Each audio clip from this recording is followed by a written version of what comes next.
Well, good thing I checked because I hadn't unmuted my microphone yet. Well, good thing I checked because I hadn't unmuted my microphone yet. There we go. I think we're good. Yep, we're good. You can even hear me like looping back through my phone. And yeah, it's time we play. Let me just make sure I have the chat up on the screen as well, so I can see what some people might be putting in the chat. Here we go. All right, so let's hop in. First of all, we have Evil Bob. Now, I haven't really... do you want to meet my pet? His name's Pete, or has his amulet of human speak broken again? Welcome back again. Thank you, thank you, thank you. So let me see. Let me just confirm. It's Dinosaurus, right? Dinosaurus. Yes, that's what it is. I remember that you were giving me some dinosaur facts, or like some. I think you were giving me like tortoise facts or something, like something about the tortoises in the Varrock Museum thing. I remember that. But hello, thank you for joining me on this beautiful, I was going to say summer day, and technically it is summer, but it's mostly just been raining here, which to be fair is a lot more comfortable in terms of the temperature, so I'm not opposed to that at all. So, yeah, you know, I've kind of been ignoring a lot of these guys walking up to me because I was doing quests and stuff, but now that we're, you know, just kind of chilling, now that we're just doing some random chatting, it is, wait, guilty as charged. What is... It gave me some... Oh, it says you're a top fan. Wait, I have no idea how this works. But that's a new thing. Like a little icon next to you. Is it because of the amount of chats you've done or something? What is top fans? Let's see. Oh, it resets every stream. Send live chat messages or send super chats and super stickers. And you get experience by chatting. Is that new? I think that might be new. I don't think I've seen it before. But you are now on top of the leaderboard. I'm not sure if you can see them as well, but on my end, next to your... I mean, to be fair, you see them as well on the stream itself. There's like this little purple leaderboard #1 thing, so you know you're #1. Good job. So have you been captured too? Captured? Oh yeah, this is the thing where we... I've already read this before, so I can just quickly skip this. Here we go. Alright, so I think I had to walk over to the lever over here. Wait, wasn't it over here? Oh, it's over here. Never mind. It's back over at the start, so let me just pull this lever. And let's see what we get. So, that is a weird dog... long dog thing. Long boy. Is that it? How are you doing, by the way? How are you doing? Alright, that's #1. I mean, someone told me at some point that doing these things could give me good rewards and I should be doing them. I've kind of been ignoring them for a lot of the playtime. But, you know, if they're actually very good to do, then maybe I should do them a lot more. Another weird long boy. Although it's not that one, it's that one. With the, like, weird subtraction on the tail. Here we go. Another key. Bloop. Here we go. Pull another lever. And it is once again the same one, which is this one.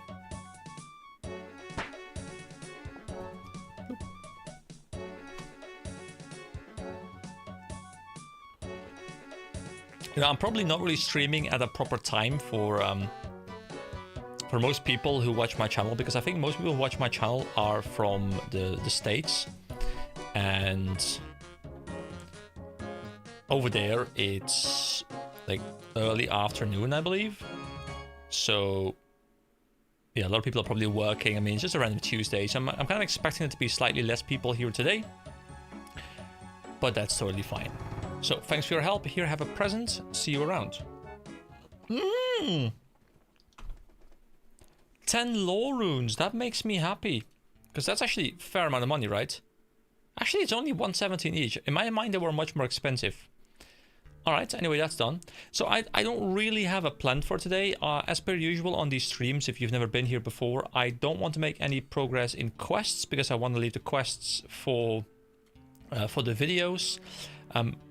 I actually only have one video recorded ahead of where we are right now in the actual uploads, which means that I really have to, you know, go and sit down a lot and record a lot, because you guys are pretty much up to date. Like, I recorded something earlier today, and that's all I've recorded. You're working from home this afternoon, so I can listen in and chat from time to time, but definitely have to lurk while I work. Yeah, I mean, that makes a lot of sense. You know, definitely do make sure to also be working. Although getting paid to watch live streams and stuff is also, of course, a glorious time, but you know, you gotta make sure you don't get fired, right? So that's also important. So yeah, the plan today is not really a plan. It's just gonna be, hey, let's have a bit of a chat, and let's maybe do some skilling and stuff, and maybe you guys can give me some cool advice about some stuff that I've maybe missed in the past 5 to 10 videos where I've just been on vacation, of course. So I kind of want to check out a bit of farming, for example. Like, that's something that I could definitely use a little bit of input on, you know, telling me kind of what are fun things to do with farming. And the same thing kind of goes for construction. I would like levels of construction.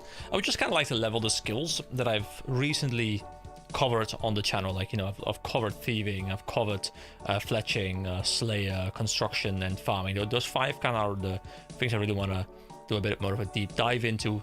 And I kind of want to do a deep dive onto Herblore in one of the videos as well at some point, because that one is, of course, one that I've kind of like touched, but not really touched.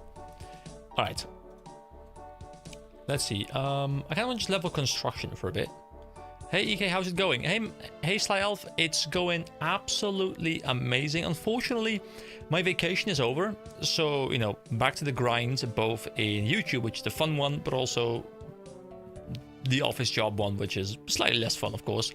But overall, I'm doing great. I just returned from a vacation in France. It was glorious. It was a bit warm, but it was glorious.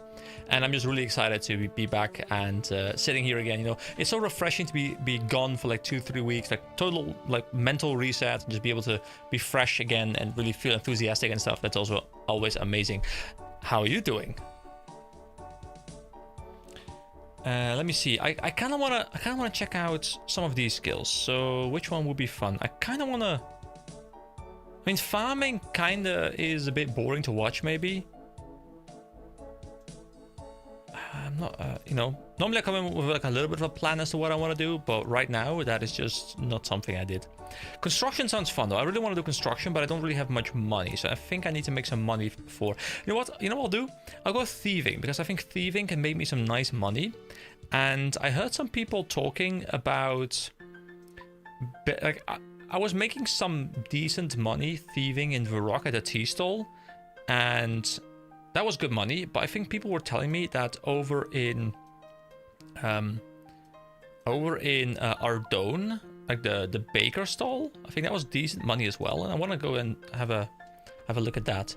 Sounds like a good escape for a bit. Yeah, it was a great escape for a bit. Not that I needed it really from like the content creation, because I was still quite fresh. You know, I was doing a lot for it, but I was still feeling enthusiastic about it, so I didn't really need it for that. But definitely having a bit of an escape from the working life is definitely nice. Look at those juicy stats. Yeah, you know, we're moving up in the world. It's taken some time.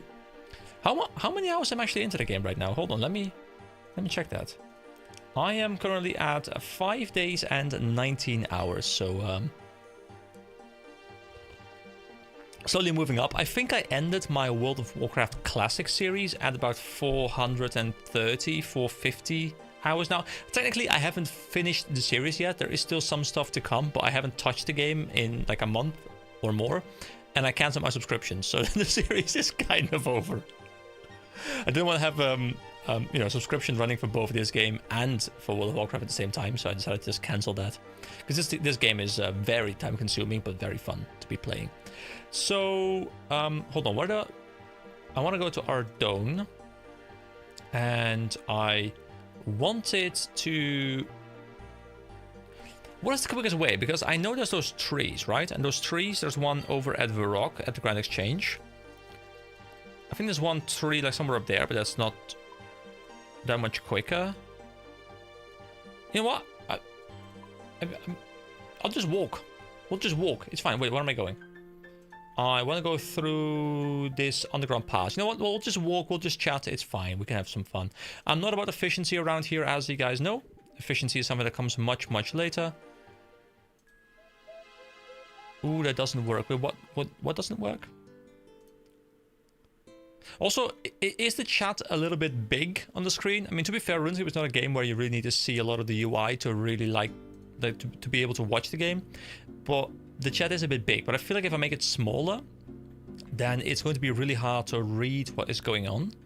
So I'll leave it up to you guys to tell me whether it's too big or too small. Hello, what are the plans for today? Now, I will tell you exactly what the plans are for today. The plans for today are no plans. So I just really want to do a live stream again. I hadn't done a live stream since that initial live stream where we created a clan, which I think was like around part 20 or something. So we're like quite the distant past is what we're talking about right now. So the plan for today is kind of just not do anything that progresses the account in a meaningful way, like questing. I don't want to unlock any new content as per usual, but I was thinking I wanted to spend some time skilling a little bit into the skills that I hadn't really spent as much time on yet. And I'm talking in particular about the skills that I unlocked in the past 10 or so videos, because I've kind of done like a first look into them on the video, and I kind of understand their base systems now, at least to like some extent, but I haven't really spent a lot of time on them. And I think the most fun thing to do tonight is to spend an hour, 2 hours, whatever, on just leveling those a little bit. And I kind of want to level construction, but I think construction is fairly expensive, so I think I'll leave that one until I make some money. And then I came to thinking, what is a good money maker? And I heard that in Ardougne you can steal some stuff from like the bakery and stuff, and I think that's better than the tea, if I'm not mistaken. So I want to look into some money-making tools using thieving, and of course, meanwhile, get some leveling. And then I guess I can use that money in due time to then level construction. So yeah, overall, not really a specific plan, but if you guys have any suggestions, especially around those skills, and by those skills, I mean construction, I mean hunter, slayer, farming, I guess fletching, but I've spent a fair amount of time fletching already, like I'm level 33. Herb lore, I guess I can do, but I kind of want to level farming for that. And I think I'm missing something. Yeah, thieving, which is what I talked about initially.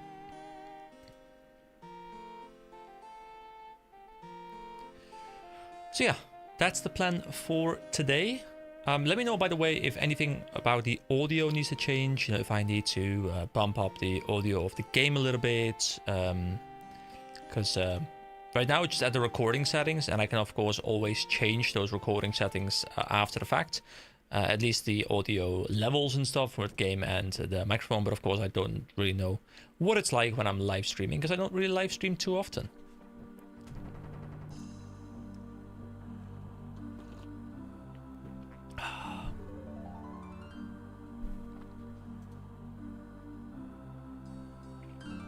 I'm also, for the first time in quite some time, I'm starting to feel excited again about playing Guild Wars 2.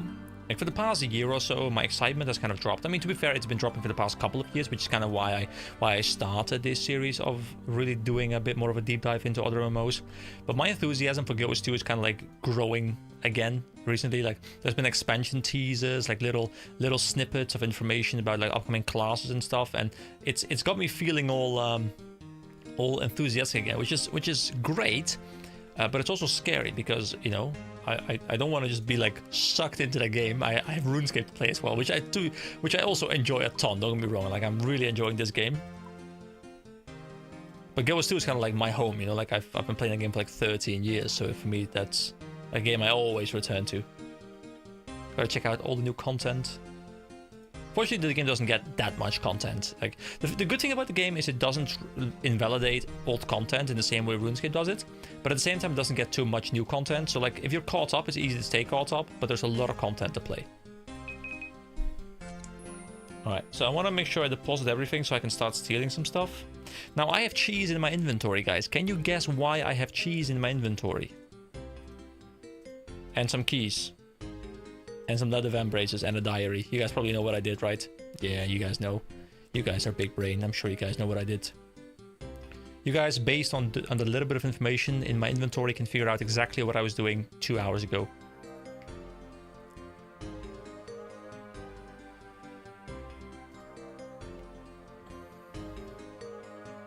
I'm assuming pretty much everyone here is just like lurking while working. So I think I needed to stand under the baker, and then that's like the safe spot. Wait, someone told me that I could stand under the baker. Is that not correct? Is it next to the baker? I mean, last time I stood here and that worked. I mean, this seems to work. So we steal cake. How much is this worth? It doesn't have a price?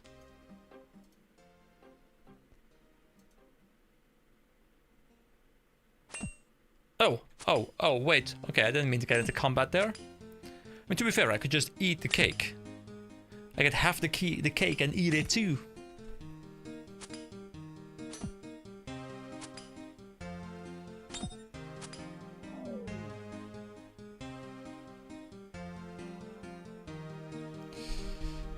I don't really want the bones. Okay, I mean, someone told me there was like a really nice spot to stand.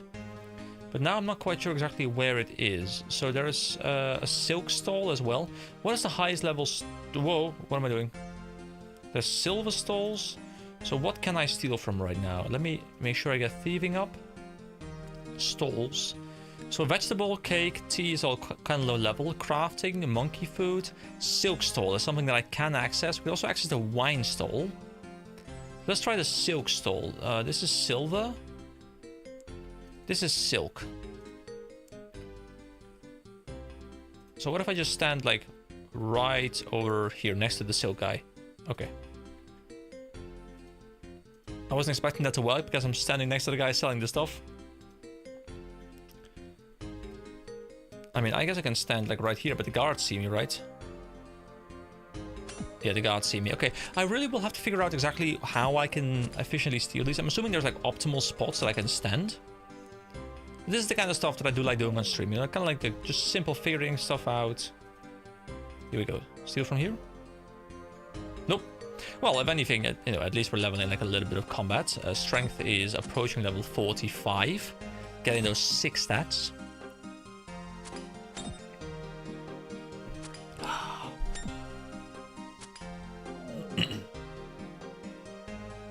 Oh, iron bolts. Okay. What if I stand in this corner over here? That has worked. So we get some silk, and silk is worth... Silk is worth only 56. I'm pretty sure that's lower than tea. I think tea was like 117 or something. Does he see me if I steal right now? He does, okay. So if it's just silk, that is kind of bad money. So I need to find something that is decent. Like the spice stall, fur, gems. Gems are truly outrageous, in case you guys didn't know yet. Okay, so... Oh, there's a Knight of Ardougne. Those are a bit stronger.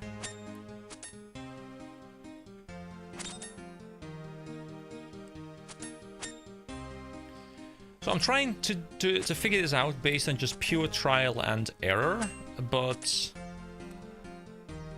I'm trying to figure out how I can see whether I'm doing correct. Like, I feel like as long as there's like a direct line of sight between them and me, it doesn't work. Which makes sense, because, you know, they see me, obviously. But now where can I stand? I can't stand on this guy. I can't stand here either. Like, how am I supposed to steal from this guy? Like, I can't stand here. Alright. Because if I stand here, they see me. If I stand here, this guy sees me. I can't stand on this side. Can I? Can I in some way stand on this side? Is that possible? Nope. Guards see me as well. Can I just not steal from this store efficiently? Interesting. Oh, hold on. I have to quickly respond to a WhatsApp message.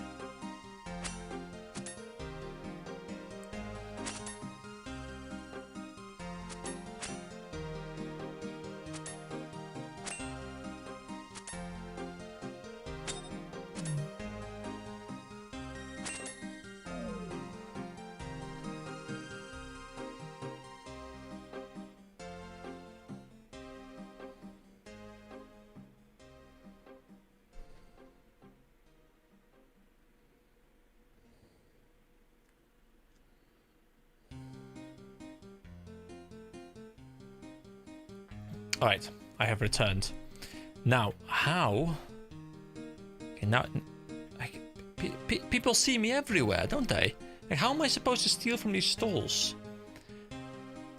I mean, that's the only spots I feel like I can steal sometimes, but only when they have their backs turned. But even this guy had his back turned, and he still spotted me, because apparently he can sniff my stealing or something. Can he smell me? Do I have a thieving smell?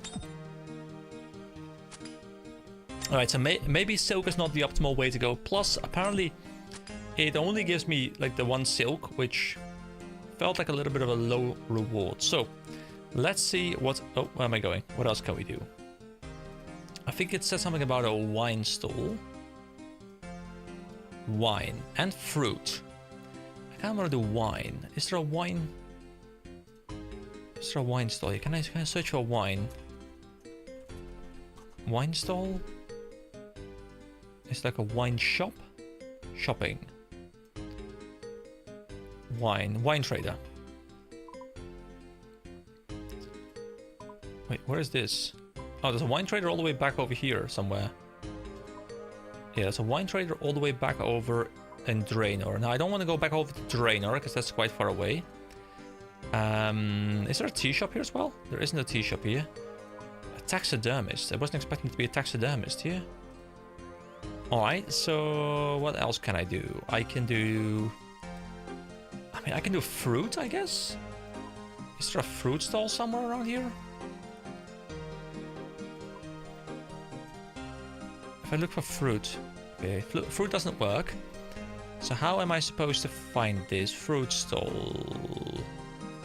Do I just zoom in and just like hover? Gem shop, food shop. What is this food shop? So there's a baker. So can food be multiple things, right? Oh wait, there's multiple silk stalls. Wait, hold on. Oh, I didn't mean to click it. I wanted to go next to it. It's fine though. We get this kill and we pretty much level up our strength. I'm fine with that.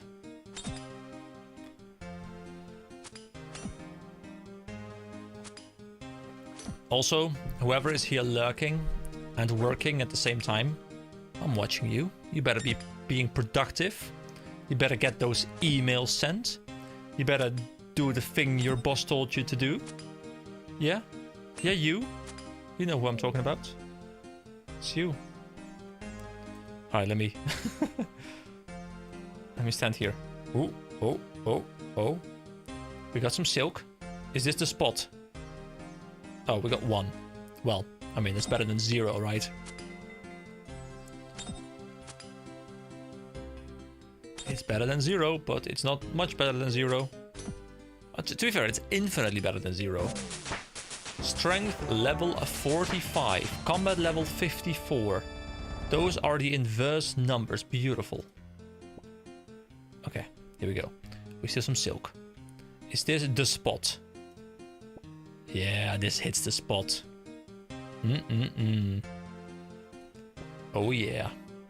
With 24 experience, I'm pretty sure the tea stall was giving similar levels of experience, but I am pretty sure that the tea was also worth more. So stealing from the tea stall seems to be much more beneficial than stealing from the silk stall. If I'm not mistaken, which I believe I'm not.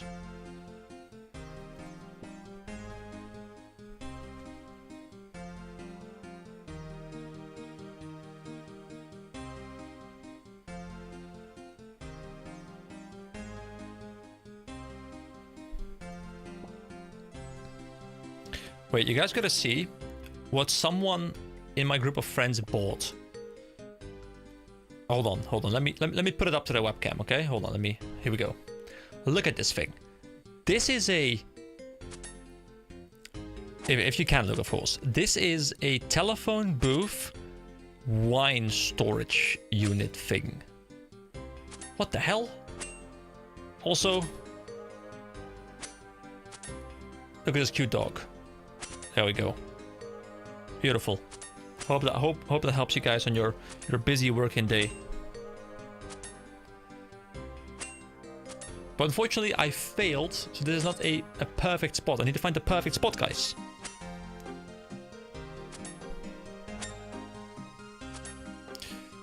Unless there is no perfect spot and I have to actually use my brain cells. But in that case, it's even worse because the income level on this is very low. Guess I'll just stick to strength until I hit strength 50 and then I'll swap back over to attack, to level to attack 50. I mean, I don't really need attack 50 right now for gear because the next thing I can equip is lots of stuff that I don't have yet. I don't even know what they are. Granite Longsword, Granite Maul, Void Knight equipment, Blister Wood, Karis Dagger, Ancient stuff. Let's level 50 stuff. I would love to get Burning Claws. I love claws as a weapon in games. Let me steal once more. No, okay. You know, I was definitely enjoying this a lot more in the tea stall. It was like efficient, it was fast, it was beautiful. Now, I wouldn't be surprised if there is some sort of plugin that I can use that shows me exactly where all the spots are, where nobody can see me, and it's perfect and it's beautiful and then everyone's happy. But that's something for later. Also, I'm taking severe damage. I gotta be a bit careful.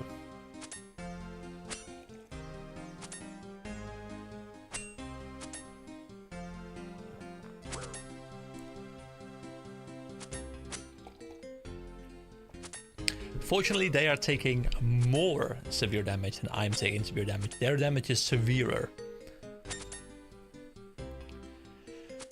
Okay. What else is there to do, guys? What else is there to do? I want to do some more thieving stuff, but stuff over here doesn't feel very efficient. Now, that might be because I'm making mistakes and I don't know things. Very much the possibility, but that's what I feel. Now I can eat the cake. Here we go, the entire cake has been eaten. And I can eat the chocolate slice as well. So now we're back to almost full HP, which is the beautiful part of this. I guess that's the upside if you don't care for money and just stealing from food stalls. There's a fur stall. Can I steal from the fur stall? No, that's 35 plus. I don't have a fish stall I can't do yet. Vegetables. I mean, tea still feels like the best, really. Like, out of the things I've seen.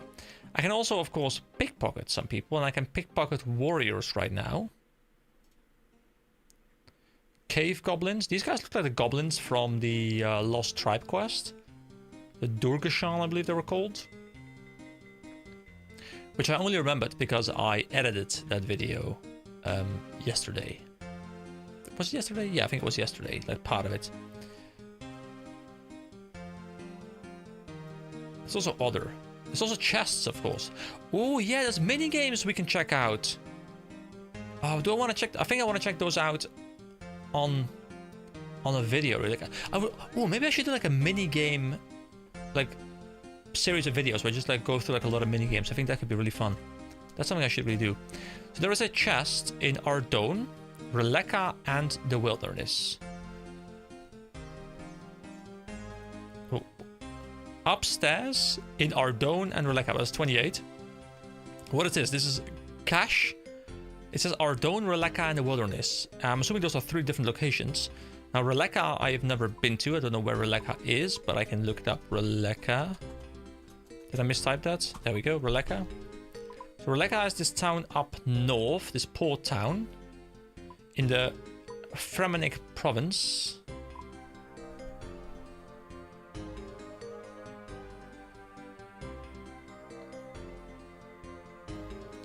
And there's the Fremennik Isles up here as well.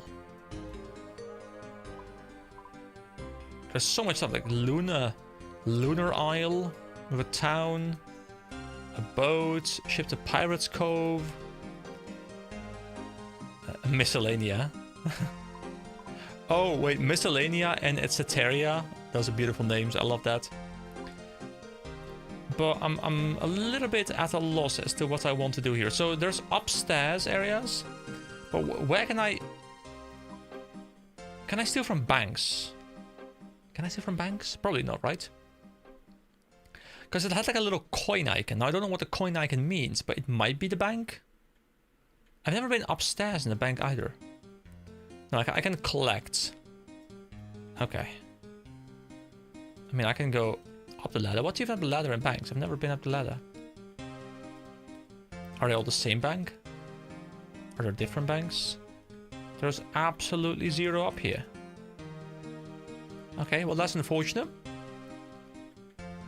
Well, guess is the deposit box I want to check out the other side as well now because I'm here anyway, and I gotta verify whether they're both identical. They are both indeed identical. Okay, no worries then. No worries. There's a poll. Wait, can I use the poll booth now? Hold on. I've not seen this one since the tutorial.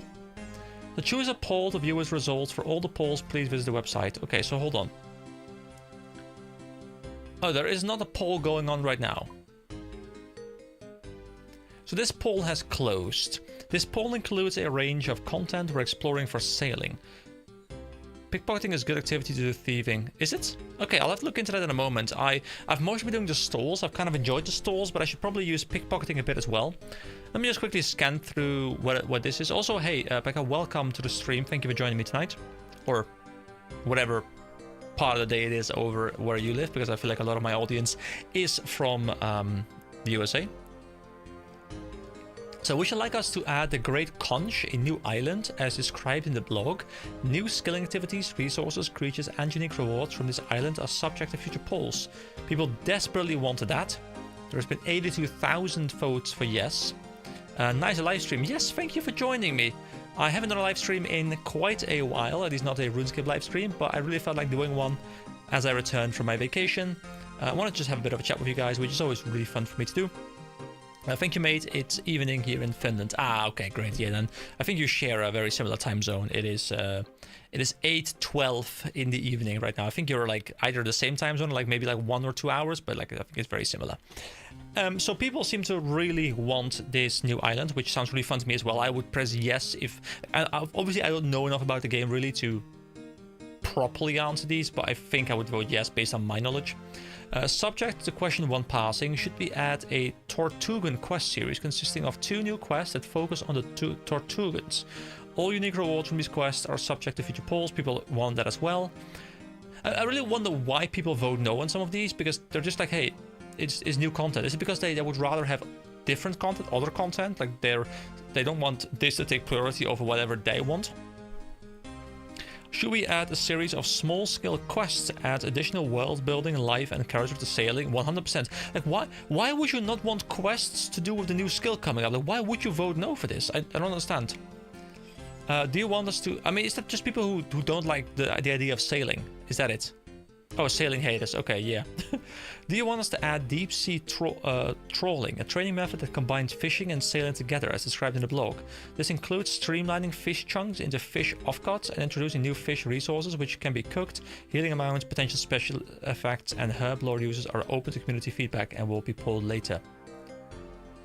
You know, I love this system, guys. I don't know how people feel about this system as like a big part of the community. You guys can probably answer this much better because you guys probably are much more entrenched in the community than I am right now. But I love the idea that a company's like, hey, we're thinking about doing this. Do you want this? And if so, this is how we're going to do it. This is what we're going to give you. 2 quests. It's such a beautiful system. I love this. I desperately wish Guild Wars 2 did this. I would love this. Like, if, you know, some of you might know that I did a series on World of Warcraft Classic before I moved over to RuneScape. It was a similar series, you know, just like like 157 videos or something, just lots of me going through the game, exploring the game, doing like a lot of quests, level capping, raiding, dungeons, all those kind of things. But I think the perfect way for World of Warcraft Classic to continue with like a Classic Plus thing, which is what everyone wants. Like everyone wants a WoW Classic. Well, at least, you know, every Classic WoW player, I think, wants a WoW Classic that is updated. In the same way, OSRS is a classic version of RuneScape and it's getting updated. And I think a polling system like this, I think Blizzard should literally just copy the exact system, like literally copy and paste the entire thing, because I'm not even a WoW Classic fanboy. Like, I loved my time in Season Discovery. I think I had a great amount of fun. but I can also see a lot of faults with the game, and I definitely don't have nostalgia like other people have for the game. But even I would return to that game if it got consistent updates, because I think it would be really, really fun to get like new maps in WoW Classic.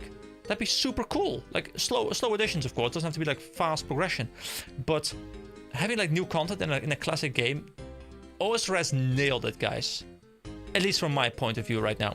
So one thing I always tell people is, out of all the skills that were pulled a year ago, sailing changes the game fundamentally the least. It won't affect people who don't want sailing. So what were the other options, if you know them? I mean, I'm assuming you know them based on what you just said. So, I mean, I heard, I'm not sure if this was in regards to this poll, but I heard something about like summoning, or was that something that was removed, or...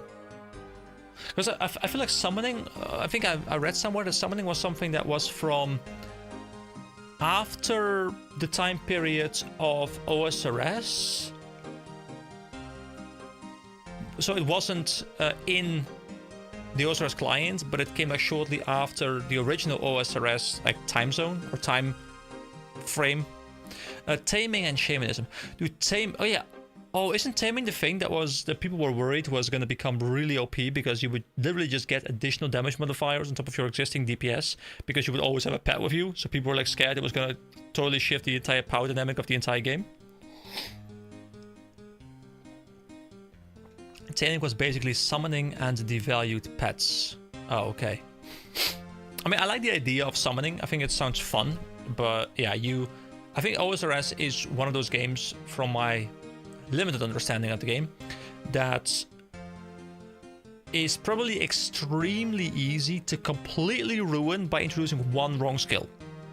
And I heard that's what happened with Necromancy in RuneScape 3, where, as far as I've heard, the entire game has just kind of been trivialized, because Necromancy is always the answer, and it's just better than pretty much anything else you can do, so why would you ever not use it? So it completely ruined the entire combat of the game, at least that's what I've heard. Okay, so someone just said, hold on, let me scroll a little bit back up. Pekka just said, pickpocketing is a good activity to do thieving. Okay, so thieving. Pickpocketing. I guess I would have to go to... So, is it better to always go for the highest tier, warrior, or is it like a failure chance based on my relative thieving level to their level requirement? And will I fail way more often on warriors than I fail on ham followers? Thus, it might be better to use the one under the most recent one just because it's a higher success rate, or am I just talking out of my ass right now with no information? I voted for shamanism. Sailing seemed like a lol memes kind of skill. I'm not sure, you know, obviously I don't know what sailing is in this game. I mean, I think sailing in a perfect world could be absolutely incredible. And this is, of course, from the perspective of you should never pickpocket recently unlocked NPCs because of the fail rate. Okay, so I guess I should go to the ham followers. Okay, good to know. Like, in my mind, okay, I'm going to describe how I see sailing in my mind, and of course I don't have information, so it's going to be fun to see how it compares to how it's going to be in the game. But how I see it, like, you know, there's like all these cool harbors like Port Gazard, and there's Brimhaven, like there's all these ports. The fact that you could, you know, have your ship move around the waterways, hopefully in real time, and then like board your ship here, and, you know, upgrade your ship like in an earlier level. Like you can only go from like certain waterways because like the water is too rough, like there's like currents and stuff that your boat can't have, and then you can upgrade your boat with like higher level sailing, and at some point like you can start to travel like out in the open sea, and there's like stuff to find in the open sea, like they're gonna add like little islands or something, like little things you can collect in the open worlds. And that's how I see sailing in my mind, and I don't know if that's anywhere near what they're doing. Maybe I'm thinking about this like very big scope, but I feel like they have to think big scope because like it's a thing they've been thinking about for a long time, I reckon, and they want to do it well. So that's something, that's kind of how in my mind it works. Like you could just sail around, and maybe it's even like PvP where you like shoot cannons at each other, but I don't know how well that would work. But yeah, wait a couple of levels at least. Okay, I'll do that. So I should go to the ham followers. Now, the ham followers, let's see, it's up to you. The optimal way to thieve is Dodgy Necklace with Arceus Spellbook and a Rogue set with Gloves of Silence. Dude, I don't even know what you're saying. Like half the sentence is like gibberish to me, which is fine. I'm okay with that. No, to me, it's efficiency is not something that I want to do, but I'm happy to be given some like basic advice, like, hey, this is something you should definitely look into and stuff. Welcome back from the vacation. How was France? Hey Mix, thank you for joining me. France was great. It was hold on, before I dive into like a long story about France, let me go where I want to go. So I think if I want to go to the Ham followers, I learned in the Lost Tribe quest that there are Ham followers under here, right? It's like this hideout, Ham hideout. I guess I can go in here and I can go and pickpocket them over there and I can level a little bit, right? Hopefully. So let's go and try and do that. So I'll Lumbridge home teleport and now we can chat a little bit about the vacation. So, oh, hold on. Nisflord, am I pronouncing it correctly, by the way? Nisflord. Glad to see you're back. Is this the first live stream? No, it's actually not the first live stream. This is there was one live stream before. This is the second live stream I'm doing on RuneScape, but the other one has been quite a while. So it's definitely no surprise you missed that one. You might not have even known my channel existed at that point because I was just kind of getting going with RuneScape. Just do what's fun for you. Yeah, that's what I intend on doing. So the France vacation, it was great. It was the first time I drove for more than a couple hours. It's like a 1,320 kilometer drive or something like that. So with some traffic and with some small breaks and stuff. Oh wait, my inventory is still kind of full. I should probably empty this a little bit before I go over and do something else. But yeah, it's a long drive. It was like 18 to 20 hours, I guess, with breaks and all those things combined. So we drove in 2 days. Had like a one day we just stop at a hotel and stuff, and it was great. The vacation itself, it was just we had a tent and we were at a campsite. And unfortunately, as most of the world was experiencing, there was a bit of a heat wave. Where am I going? I'll go to the stairs. There was a bit of a heat wave going on, so I'm fine with like low 30s during the day. I'm even fine with like mid 30s during the day, but we had a couple days where we were approaching 40 degrees. Sometimes even hit 40 degrees, and also during the nights it was like almost 30 degrees, which to me was just way too warm. I'm not equipped to handle that kind of warmth. So it was a really fun vacation. I did a lot of fun things. I went hiking in the mountains for like 4.5 hours and climbed like 450 meters, I think. It was reasonably challenging for someone who doesn't really hike a lot, but it was really fun. There was also just visiting some places there, Nice, Senegal, Saint Raphael, Saint Maxime, Saint-Tropez. You can hear that they also have the same name pretty much because they're all started with like Saint something. Learned a little bit of French. Did some like Duolingo French learning, which was kind of fun. Nothing like too crazy, just like some basic stuff. But yeah, wait, the trapdoor seems totally locked. Wait, don't I? Oh, I'm not okay, here we go. Oh, well, that was super quick. And I can... Wait, these are Ham guards. Wait, are the followers in through this door? Are those the members? I can pickpocket those, right? Not quite sure. But yeah, overall, the France vacation, it was really cool. We had a really fun... place where we spent the last night. So let me tell you a little story. So we drove back on the day we wanted to drive back, and it was we drove for like 900 kilometers, which means that we had like 4-5-ish hours left, and we decided, you know what, let's just stop here, let's book a hotel, let's sleep here, and then do the rest tomorrow. You don't want to drive into the night and become super tired and have an accident happen or whatever.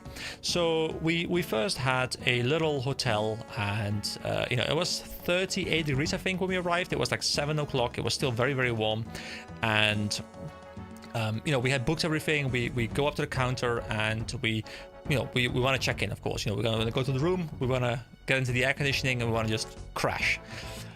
well, first thing we see when we head up to the counter is we see that the air conditioning apparently is not working. It was super warm. So we asked, hey, are the rooms warm or are they still like somewhat cold from like air conditioning working earlier? And she looks at us like, well, first of all, she didn't really speak English very well, but she understood that question. So she was kind of like, warm. Like, okay, well, I guess it's very warm. So, we say, okay, you know what, we'll be back in like 15 minutes. Let us just check some alternatives. So we check some alternatives and we see this private apartment that someone was renting out through booking.com. So it was like through a proper service, but it was like this one apartment. And we were like, that sounds a little bit dodgy, but sure, it's for one night, so we'll see. It's only 85 euros for 2 people for one night. That's quite all right. So we go over there, we arrive in the road where the building is, and it's like this really shady, like it's just like a very, very steep road with like park and like a very steep parking spot, and it looked like crap from the outside. It was shady. It was one of those areas where, I wouldn't want to be during the night alone because it felt unsafe. Like that kind of area. We were like, not sure exactly what I want to do here. So, we go to the key box, we open up the door, and we are shocked. We are absolutely shocked because the first thing we see is that it's exactly like the pictures, but better. We had an 85-inch television right next to us. We had a jacuzzi, yes, a jacuzzi in the living room. To be fair, there was only like really a living room. It was like a very small apartment. We had like a wine cooler. We had a bed there. We had like a shower with like the proper like big thing, like the rain shower kind of thing. But most importantly, we were drinking wine in the jacuzzi as we were watching TV on an 85-inch television. And I paid 85 euros for that. For 2 people for a whole night. That was nothing. So, yeah, that was incredible. Like, just the fact that there was a freaking jacuzzi there. Like, so we go from a hotel room with just a bed, nothing else, and a shower, I guess, and no air conditioning, to a properly air-conditioned room with a friggin' jacuzzi.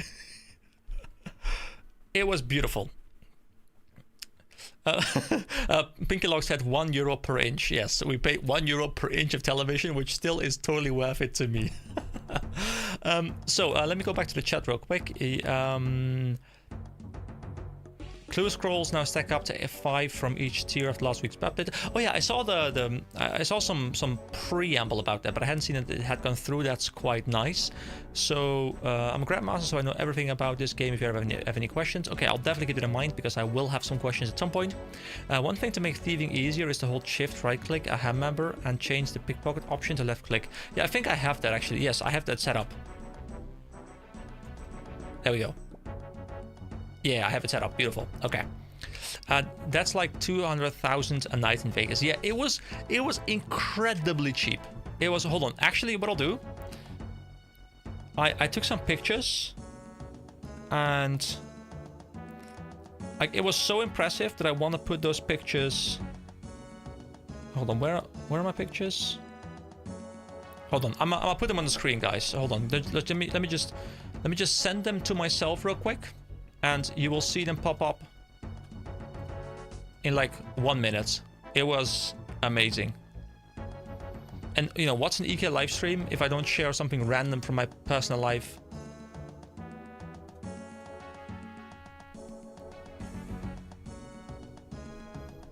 There we go. The pictures are here. Gotta make sure I download. There we go. That's picture number 1. And picture number 2. And picture number 3. Alright. Here we go. So first of all, this right here, that's the TV. It was so big. I was standing there like this, like my arms like completely spread. And I couldn't touch the outer sides. It was bigger than I was. I think the length of the width of the TV was almost the length of me, and I'm like almost 2 meters. So it was, it was ridiculous. And I'm pretty sure it was 85 inch. I'm not 100% sure, but I'm pretty sure it was 85. I think I did some like basic. So I didn't have something to measure it properly. So what I did is I like measured it with like something that I knew the length of, and I like put them like next to each other, like, oh, is this like roughly the length? It was great. So that is the TV, and now that's the friggin' jacuzzi.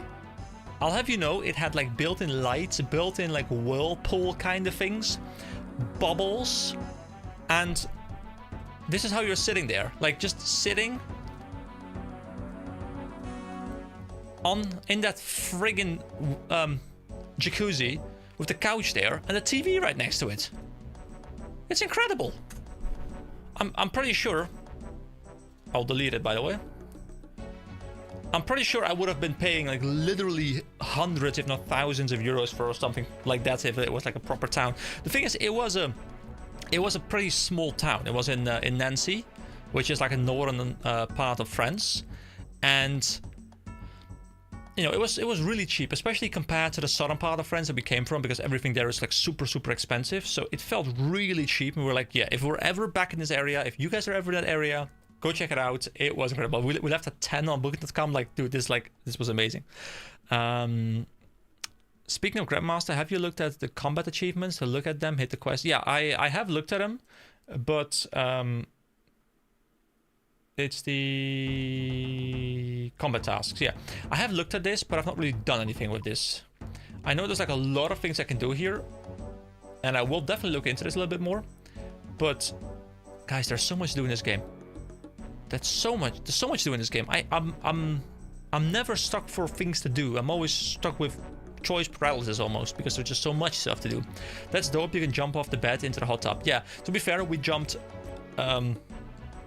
I think we went couch, hot tub, bed, but you can definitely do the same thing the other way around. Unfortunately, we have to leave like somewhat early in the morning, so we didn't want to, you know, fill up the entire hot tub again.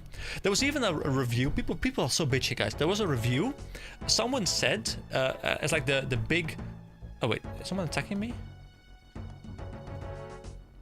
Like, someone said their reason for a bad review was that the hot tub wasn't filled when they entered the room, and they had to invest their own time into filling the hot tub. Yes, that's something people said. And I'm like, dude, just like in my case at least, like what I did was we got some food at a local place, and oh, level 26, there we go. So yeah, we got some food at a local place, some fries and some burgers and stuff. It was delicious food, by the way. And then we just set it to fill. We watched an episode of Family Guy. We finished our food, and the thing was ready. Like half an hour tops. People are so bitchy with everything. People expect everything to come to them. Oh wait, I didn't mean to attack it. Okay, so we got some feathers. We got a bronze axe and a cow hide. Wait, oh wait, hold on. Oh, I can't steal from these guys, of course. I need to steal from the members. A counter argument to that is that I want to fill my own to make sure the water was clean. Yeah, definitely. Plus, you know, in my mind, I'm just thinking, okay, so what if I fill that thing? Wait, a rusty sword. Like, what if I fill the thing and then people are like, yeah, but I didn't want to go in there yet, so now the water is cold. Now I have to like drain the entire water and I have to like put new water in. Or people don't want to go in there at all. Now they have like a random filled thing next to them. Or like, dude, I don't even want this. So people are, you know, people are people, guys. People are people. People have to bitch about everything. Now I can definitely bitch about things as well. Oh wait, you're beaten unconscious and bundled. Oh, you slowly wake up in an unknown place. Wait, I'm next to Jimmy the Chisel. Hello, Jimmy. Hello, mate. Alright, who's this? Oh, wait, that's a friend. Can I just open the door? Open door. Pick lock. Oh. Oh, but don't worry, I will get out. Top will be filled by the time the hookers get there. Wait, are we just gonna keep trying? Oh, there we go, we did it. Beautiful. There's Sigmund.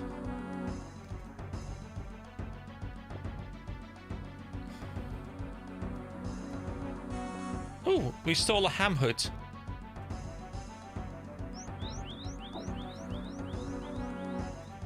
I still feel, and I might be wrong here, but I still feel like the T stall is still the most efficient. Have you seen all the WoW streamers starting OSRS 2? No, I haven't actually. Wait, have they? That's interesting. I feel like OSRS is. I feel like OSRS was in its golden age already, and now it's like in its golden trimmed age. Like I feel like OSRS is just. It's going from strength to strength. Like it's just. Based on outsider perception, at least, I feel like this game is just exploding. It was always doing good, but I don't know what's happened in the past half year or something. And I'm not even sure exactly why I happened to start right now. It just happened to like be looking for a new game, and OSRS was always on my mind. But I guess I chose a really good time to start because it seems like this game is just doing super well right now. Like there's new content coming up consistently. There's a lot of stuff to play. I guess it might also just be other games are just not providing what people are looking for. So, you know, they kind of move over to a game that provides something that they're looking for. Like to me, to me the move over to different MMOs started when it started when I kind of ran out of things that I felt enthusiastic about in Guild Wars 2. And that's not to say that I don't want to play the game anymore. Like I even played earlier today. Like there's a new expansion coming up. I'm excited. Like it's not something that I intend on quitting anytime soon. But it's definitely a game where I take big breaks. And OSRS is like really filled that spot super nicely right now. A video. Oh, sorry. You said this is the modern golden age of OSRS. Weekly updates and the quality is up the floor. Up the floor. Up the four. A video I always recommend people is the video called I Quit WoW and Spend a Year Addicted to OSRS. I've actually seen that video pop up on my feed. I haven't watched it, but I've seen it pop up, so it must be doing well because it just pops up everywhere, I guess. Oh yeah, it's up the roof. Yeah, of course, that makes sense. You can watch it on your own or react to it on stream sometime. Dude, I've actually never done reaction content. Like, reaction content seems like such an easy way to just get the views. However, I do believe that YouTube passed a new rules at some point.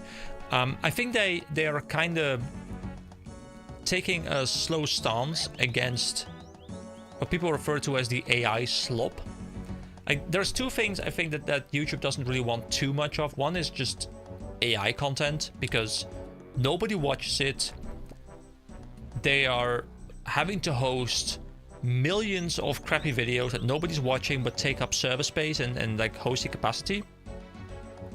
And the other thing I think is I think reaction content is taking a bit of a beating as well, because they want to make sure it's original content and not just people reacting to other people's content, reacting to like, because you get to like these reaction things, like, you know, people react to this thing and then you react to the reactor and the reactor reacts to the reacting reactor, and like it's blah, blah, blah, blah, blah, blah. So many R's there at some point. It becomes ridiculous.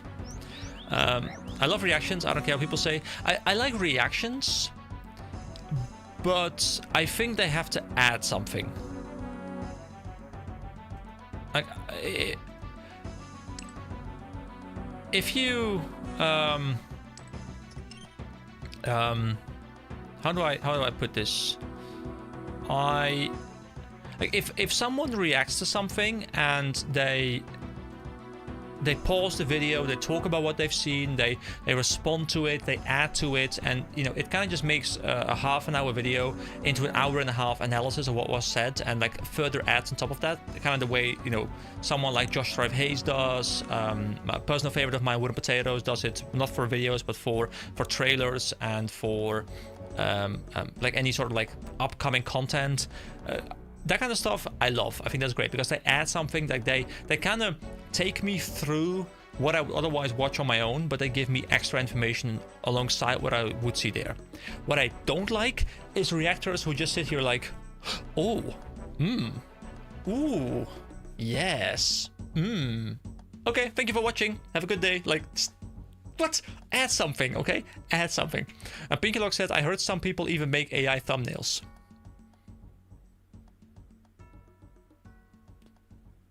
I'm not sure if that's is that like a jab at me, because I do use some AI in my thumbnails. But yeah, you know, I don't think AI thumbnail. You know, I think AI anything is not great.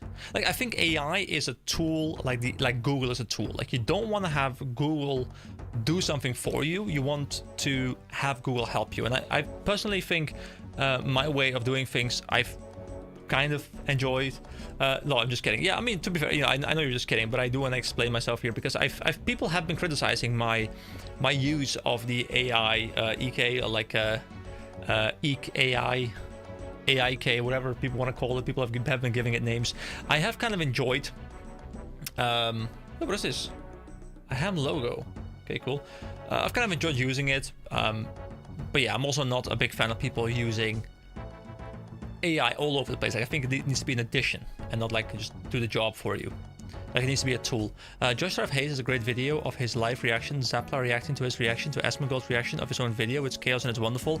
But to be fair, I don't think like 99.9% of other content creators don't have the live charisma that Josh has to be able to pull off a reaction like that and make it good. Like, I remember, because I watched his content a good amount as well. Isn't that the one where he, like, at some point Asmongold has to go take a break or something, or like has to go to the toilet or something like that, and he puts himself in like Asmon's chair, like puts his own webcam on his chair, like, don't worry bro, I got you covered. Like, dude, he's got the charisma to pull it off, but I feel like most people don't, and you know, that works for him.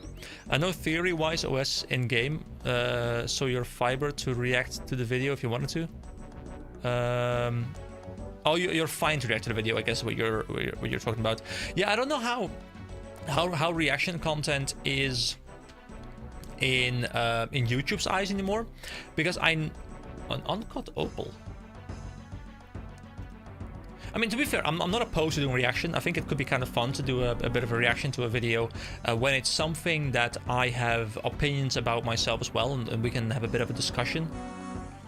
So I think that could be kind of fun. But I know that YouTube comes down on using music.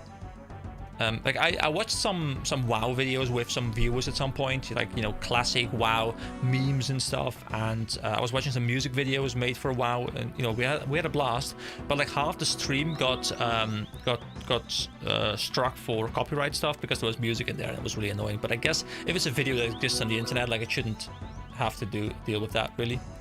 But I'll definitely hold on. How long is the video actually? Let me quickly verify. I think it's like half an hour or something. Not something that I want to do right now, but it's definitely something that I am not opposed to checking out. Yeah, it's 54 minutes, so it's definitely quite a long one, but... Oh, he even made a follow-up video. It's kind of funny how he made a video called I Quit WoW and Spent a Year Addicted to Old School RuneScape, which has 455,000 views.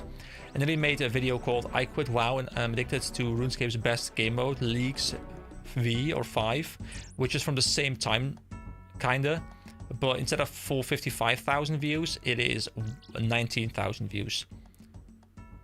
It's also impressive, like, the guy has 455,000 views on this video, but only 9,000 subscribers. Like, that video probably is his best video by a large margin.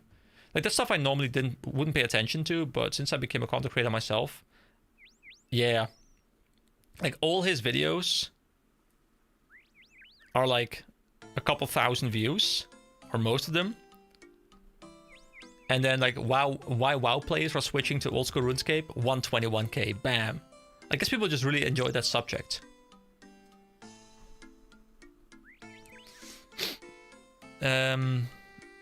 Usually when I'm watching a reaction, like a video that I already saw or a video that I would never watch on my own anyway, so I'm fine with reactions. It's mostly a promotion for another channel. Yeah, I agree, especially, like, I think it's fine. Wait, you should wake up in an unknown place. Oh, I got kicked out. Like, I'm fine with reactions in in two ways. One is when it's an opinion piece and I'm curious to hear what other people's opinions are on the opinion piece.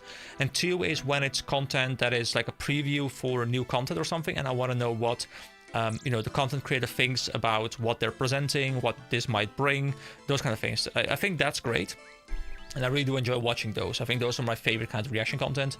And I you know, and I don't want to make it sound like I think reaction content's bad. I just think reaction content is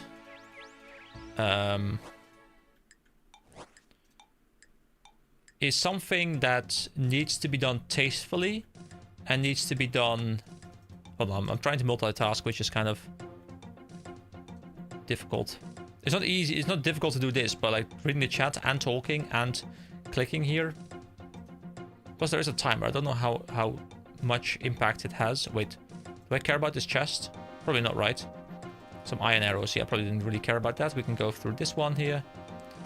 And then through this one. And then I can quickly, as I'm walking here.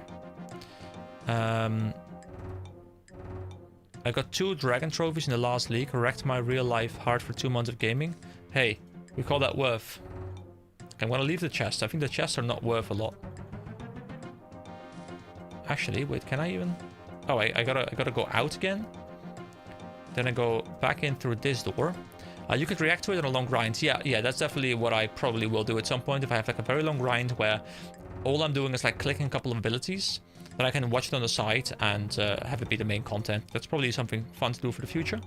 I mean, I'm not opposed to reacting to more kinds of content, especially when it's similar to my content and we can kind of contrast opinions, because as you guys have probably figured out by now, one of the things that I like most about this type of content is I really just like sharing my opinion and breaking down why I think certain things.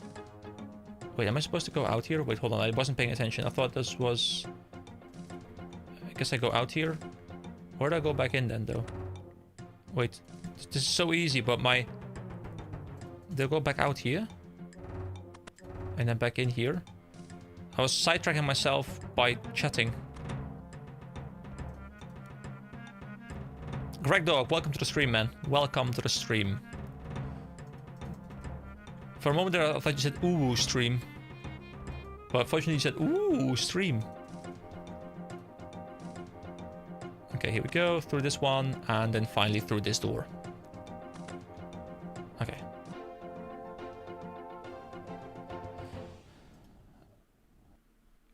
Ooh, wait, 147 Chaos Runes? Oh, never mind, those are cheap. Those are cheap, never mind. Wait, actually, to be fair, that's 13,000. And Death Runes. I mean, I just got like 25k. That's not bad. Reacting to Gielinor games would be cool. It's insane that something of that production quality exists for this game. Isn't that the I think I've seen it in my feed. Isn't that like an Olympic sport, Olympic Games kind of like challenge, but like people participate and like they drop out because they don't perform well enough, and like there's like one winner or something. Like I think that sounds super cool. It's kind of like a Survivor for OSRS. Yeah, it sounds really, really cool. Man, there's so many cool series on this game. You know, I'm starting to understand why this game is like there's two sides to what this game does really well. Like one side is like it facilitates content creation a lot because there's a lot of ways to do challenge runs, a lot of ways to change up the way you approach the game. But then also I gotta give, you know, severe props to the community, because it's not just Jagex giving you the tools to do things with it. The community that completely grabbed onto the idea of content creation and made like the most insane things. Like I've seen a couple of little things on other series. Like I've not really spoiled anything for myself, but I have watched like minutes here and there of like the big series, just kind of to get a feel as to what they were doing. And like the way people like cinematically use the camera, and it's such a the amount of things you can do are incredible. Like just the fact that you can move the camera around, create cinematic runs, and like I can like control one right now, and I can like do this, and you know, obviously I can like probably like turn the UI off in some way, or like minimize the UI a little bit, and I can like zoom in a little bit like so, and I can have my character run over, and I can have the like epic music and stuff. Like I kind of know vaguely like some stuff they can do, but then I'm looking at their content and they're doing like all these ridiculous things with like cameras panning and flying through things, and my god, it's really, really cool to see how much you can do with this game. Especially because, you know, let's face it, you don't play this game for the graphics. You play this game for the gameplay, you play this game for the charm, but you don't play it for the graphics. But the way they're presenting it, beautiful. So, Survivor is a TV series where they do that on some remote island, play games, some people get disqualified and so on. It's honestly great, and you learn games is an incredible good adaptation. I feel like I've seen a little bit of Survivor at some point, like on TV back in the day. If it's been long running, then I've probably seen it at some point, because I feel like I've seen some of those shows like as I was zapping back in the day, but haven't had like proper TV in ages. So it has 4 seasons, and I think they're all a bit different, but the production and value is impressive. Yeah, I'll definitely do a bit of a deeper dive into a lot of those series once I know more about the game, and I'm no longer thinking about spoiling myself. I guess you'd learn a lot by watching it. There are plugins dedicated to content creators. Yeah, some of them, I mean, I'm really interested in HDOS is not a client to the Jagex launcher. That's the best graphics if you ever want to try it. I've seen that. Someone else shared me, and I'm not sure if that was you, but someone shared in a client chat at some point that was an option, and that was really, really interesting to see. Which is definitely something that I'll look at some point. It'll probably just be active like a couple of videos or something, just as a bit of a fun gimmick. Dude, every time I think about OSRS and like the content I want to do, I'm like, okay, so I want to do this thing and that thing and that thing and that thing, and it's just too much, guys. I'll be stuck in this game for the next 7 years at least. It's a problem. But it's a great problem to have. It's absolutely glorious. I'm loving my time. There is a plugin that turns off the UI with Control H. I mean, Control H has been the standard turning AI off or UI off thing for a lot of 3D MMOs, so that makes a lot of sense. One of us, one of you. Cheers. We're stuck for 20 years, yeah. See, you know, the idea of the channel is, or was, at least, to do a series like this, you know, spend a year playing through an MMO, because, you know, it's kind of like a let's play for an MMO, but like more long term than most let's plays. Include the community, really understand why a game is great, move on. Unfortunately, or fortunately, depending on how you look at it, I feel like I'm gonna get stuck in this game. But it's great, you know. I'm having a lot of fun, so I'm not opposed to being here for a long time, because it's great. At the current pace, it will take you 10 years to get to endgame, and that's true. Especially if I just stand here in this kitchen, just blabbering on about random things. But I'll have you know, we've completed 31 out of 170 quests. Although I reckon that number is a little bit skewed. It is not really being like 31 out of 170% done, because I've done mostly like short and very short quests, and I reckon some of the long and very long quests are similar length, like 10 of the shorter quests, so I'm probably more like 4% done, I reckon. Detached camera is a nice plugin. Is that the one you have to move around? Yeah. Hide widgets. Okay, I'll have to check it out immediately. But yeah, this is what I use. Control 1 I've set up for detached camera. It's nice. I'm using it for screenshots. Like I still would love to be able to customize more, like being able to like lower my camera even lower, so I can like get like a proper shot up and stuff. But I guess that's not really something that I can do, unless I'm just missing something. But yeah, lots of cool stuff I can do. Let me check out what you just mentioned, which was hide widgets.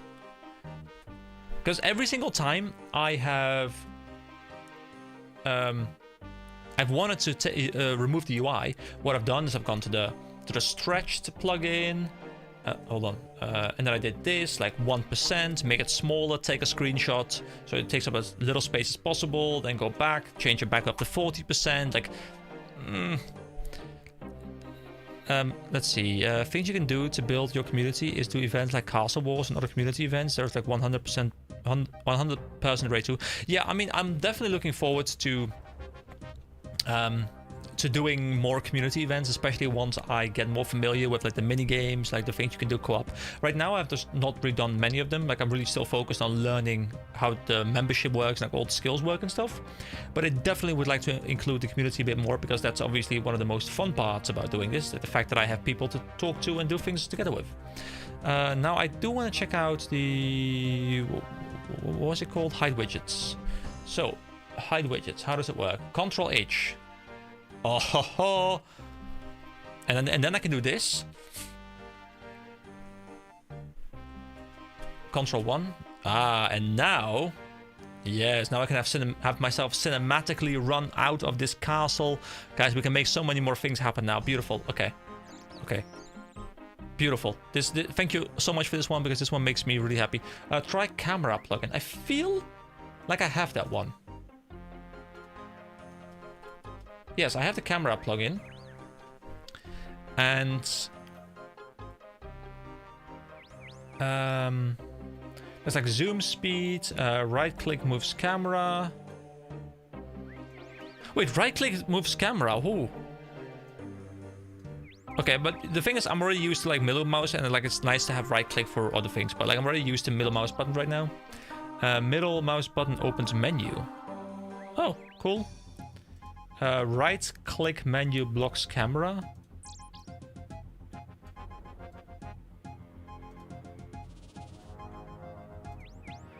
Right click examine. Invert pitch. Invert yaw. What is yaw? Oh. Okay. Expand inner zoom limit. Ooh, that's nice. Expand pitch limit. I have a pitch limit. That's hold on. What is pitch limit? Relax the camera's upper and lower pitch limits. Allows vertical and horizontal camera movement. Oh yeah, I have this. Yeah, just to be able to like be lower on the ground, right? Yeah, I have this. I have this. I just wish I could go even lower, really. Just so you can get like some cinematic landscape shots, but. Let's see.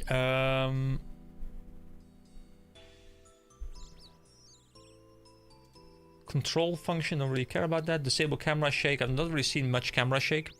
Let's see. I've been doing Desert Treasure for over 4 hours right now. Some of the quests are really long. Yeah, Desert Treasure is like one of the very long quests, right? And is that with a guide, by the way? Or are you doing it blind? Like kind of like the way I'm approaching my quests. Like that's long and very long. So there's Desert Treasure 1 and Desert Treasure 2, The Fallen Empire. Yeah, lots of stuff to do. While I'm here, I'd like to help you set up your keybinds so you can go into the game settings and your F keys and then customize them with key remapping plugin. It's really important for PvM and PvP. Okay, yeah, definitely. I'm using a guide if I get stuck. Okay, yeah, so just doing it blind and then like grabbing a guide if you happen to get stuck. Okay, I mean, yeah, we can definitely do some setting up because it's better for me to get used to stuff right now and then, you know, be able to have the muscle memory later on. I think that's probably quite nice. So if I go to my in-game settings, you said, and then I go to the gameplay tab, I reckon. Let's see.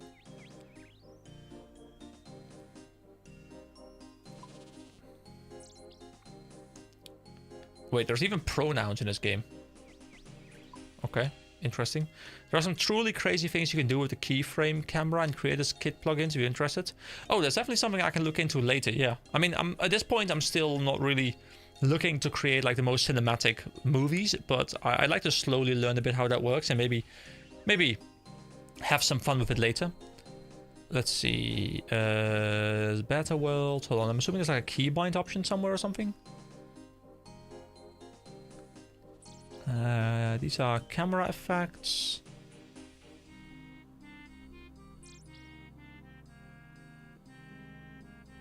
Controls. Okay, yeah. Oh, of course, controls, yeah. So there's the F keys right here.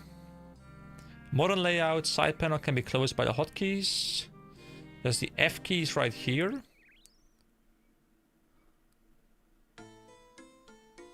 So I guess the ones I really need are like the combat one I need, the prayer one, the magic one.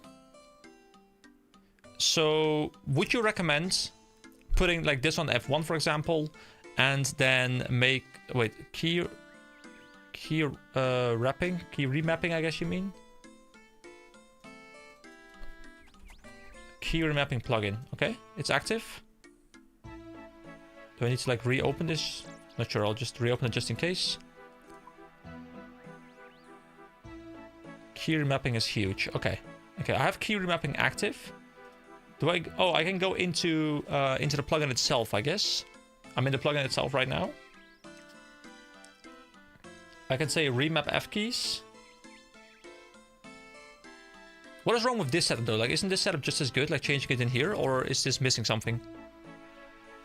Oh, I can't move the UI element around. I forgot about that because I wanted to move it out of the chat, but I guess you guys can see it. Unfortunately, the RuneLite stuff isn't in the stream right now, and I don't want to add it because then I mess up the entire recording setup. Let's see. It's fine if you are comfortable with it. That's not a plugin, but use what's best for you. I mean, you know, I just think it's important that I set something up that is easy to reach. So what I'm guessing, and please feel free to correct me if I'm wrong here, but oh, you guys are using the. Oh, I see. You're not using the F keys, but using like 1, 2, 3. Oh. I mean, I can use the F keys. I can get to the F keys. I use them a lot, but it's probably easier to. Yeah, the numbers are easier. Because I don't have to like go over the keyboard as much. Oh yeah, Q. I mean, to be fair, I don't even use Q and stuff. Hold on. Oh, that's so nice. So now, Q is F1. Ah, yes. Oh, dude. I mean, I'm a big League player, so this makes me excited. You know, Q. Okay, there we go. I can Q now. Okay, so Q would be there. So what I'm going to set up, and once again, correct me if you think this is wrong. So what I need in combat is I will need the combat options.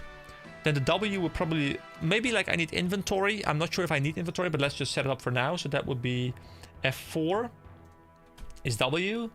Then I need equipment. No. I think I need prayer.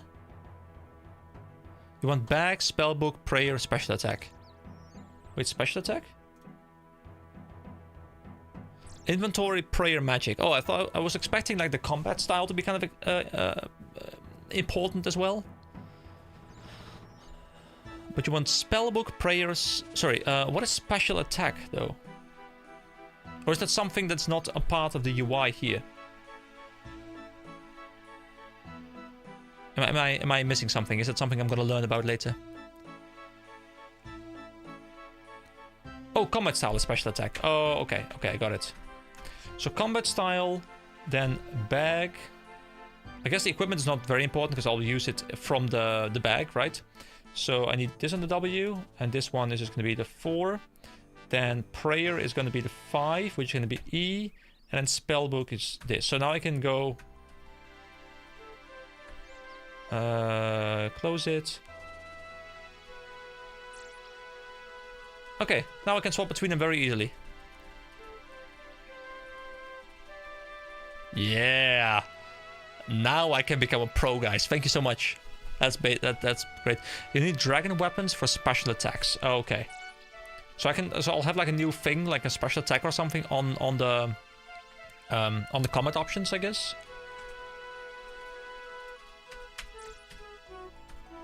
See, this is the kind of stuff that that streams are great for, like not making significant progress, but like kind of like fine-tuning things that I didn't know yet, and helping me set up things a bit better. This is great. Also, can't believe I've been live for an hour and a half already, and I've made barely any progress in the game. Oh, I got such a mess of the inventory though. My God, this is so much stuff here. Guys, I don't know if it's me, but I still prefer the tea stall. Like the tea stall, like it's easy. It's the same item. I can deposit them all. It's easy money. It's easy experience. I have to pay attention. Like the pickpocketing didn't feel great. Like it felt slow. It felt annoying with the inventory. But I'm probably missing something. Special attacks make weapons unique and give them niche uses. Oh. Try the fruit stall in Hosidius. Have I been to Hosidius? Where's Hosidius?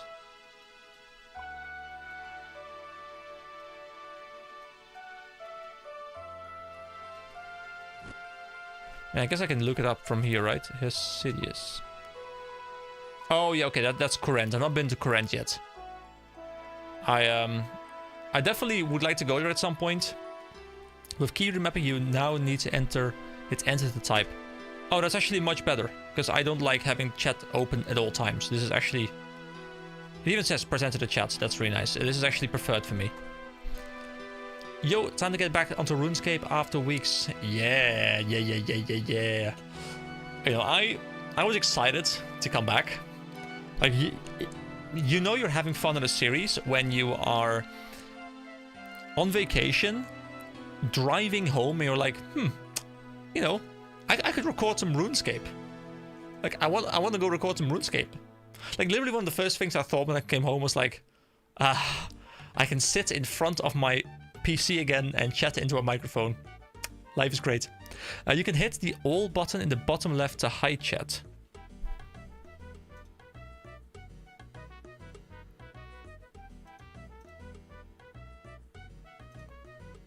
That's beautiful. That's especially beautiful because I can still have the whispers active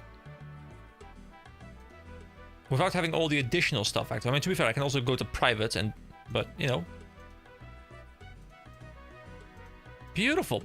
So Nesflord says, do you have a quest roadmap? Sort of, yes. So I mean, I can show you the list.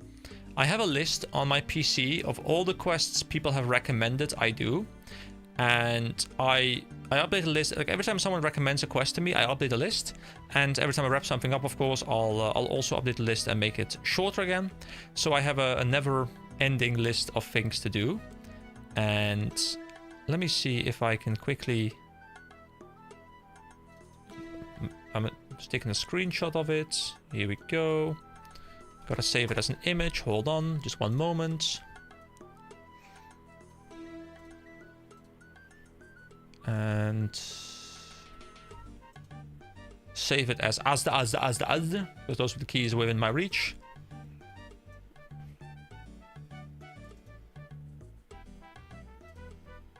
Alright, here we go. This is currently the list of quests that I still have as a part of the stuff that people have recommended to me. Now, I still do quests outside of that. Like, for example, today, which you guys will see upload very shortly, I did the Witch's House, which was a fun little quest, which I just kind of felt like doing. So I won't always stick to them, but whenever I'm looking for content to play and I don't have anything else that you know, kind of grabs my attention, these are the quests that I'm going to be doing as per recommendation of my viewers. But if you feel like you have something that is really cool that you would like to add to this list, then you are of course more than welcome to share your opinion and add something to the list. So you can do it in a comment, you can do it on the live stream, of course. You can always send me a message in game. Any recommendations are always welcome. Let's see, have you done Children of the Sun yet? Would be cool for you to see the brand new area. Well, Children of the Sun, hold on, let me... It's new, right? So where does this take me? The thing is, I want to go explore some new zones, but I kind of want to do it like a little bit one by one. Not that I want to like full complete a zone before moving on. That's not the way I want to work. But I do want to feel like I've kind of got like a basic understanding of a zone before moving on to a new one. So like Misthalin, I feel very comfortable with because I've of course done like the free-to-play stuff. I feel somewhat comfortable with this stuff right now. Like I've not done a lot here, but I've seen a lot of the stuff at least. I have unlocked, as you guys have seen on the series, I've unlocked Mauritania. So for the next couple of videos, I would like to go a little bit into Mauritania and explore this because you know, I want to feel like I've done something here, not just unlocked it, but like done something here before moving on to something else. And you know, at that point, I'd be fine to go over to a different one. But I don't think I really like the idea of doing like one quest here, you know, one quest here, one quest here. Like, I feel like at that point, I'm gonna dilute my experience too much, where I'm gonna know nothing about any zone, and I feel like I've just been everywhere, but I've been nowhere. Like, if you catch what I mean. So, I think I'll stick to questing a little bit more in this zone and in this zone. At least until I feel like I've seen the zone a bit, and then I'll move on. And I'm not. It probably doesn't. It's not optimal. It's probably not even the best way to experience the game, because I know every part of the game is not necessarily like linear. Like there's like low-level quests in all the areas really. But I feel like if I spread out too thin, then I'm gonna just have a worse experience because I won't know anything about anything really. Let's see, try Nature Spirit quest if you want to explore more of Mauritania. Okay, now that's a good recommendation right there. So let's see, Nature Spirit. It's short, it's standalone. I have the requirements done. Okay, this is actually something that I might do. Wait, Drazzle. Oh, it's even this guy. It's even. Oh, that's actually a perfect follow-up. This is like almost like a follow-up to Priest in Peril, I guess, in a way. Okay. This is cool. I will definitely add this to the list. So here we go. Let's add Nature Spirit, and I'll put Mauritania there, so we know kind of what we're doing. Also, Nislord, you said I'd like to give suggestions, but I don't want to backseat too much. Yeah, I mean, if you feel like you're backseating, don't worry too much about it. Like, if you give me like a recommendation, like, hey, this quest is cool, just don't tell me why it's cool. You know, if it's cool for like, hey, you're gonna unlock something really amazing, don't let me know. Just tell me, hey, this quest, you'll enjoy it. But if you think a quest is great for the story, feel free to recommend it as well. Like the idea of this series is to hopefully at some point have enough time to finish up all the quests. So I kind of want to. I'm not saying I want to like complete the game, because I know that's gonna take me like the next 17 years. But I would like to feel like I've completed like stuff like the Questscape, gotten my skills to a sufficiently high level where I feel like I've explored most of them. Maybe not max all of them, but at least I get them fairly high level. Those kind of things are what I'm looking forward to doing. So I don't really care about which one gives me better rewards than the other one. I'm just looking for things that give me like a nice experience and teach me things about the game. One small favor is clearly the best quest in the game. Something tells me you're attempting to make me play a terrible game. Wasn't there a quest? I think it was called like Underground Pass. Wasn't this like the quest that people told me is like the absolute worst thing in the entire game? This quest, and then there was also like Rat Catches, which someone told me is also a terrible quest. I think both of these quests, if I remember correctly, are considered to be fun. Fun little quests. Let me remove this thing as well, because... Whoa, that's the wrong thing. This thing.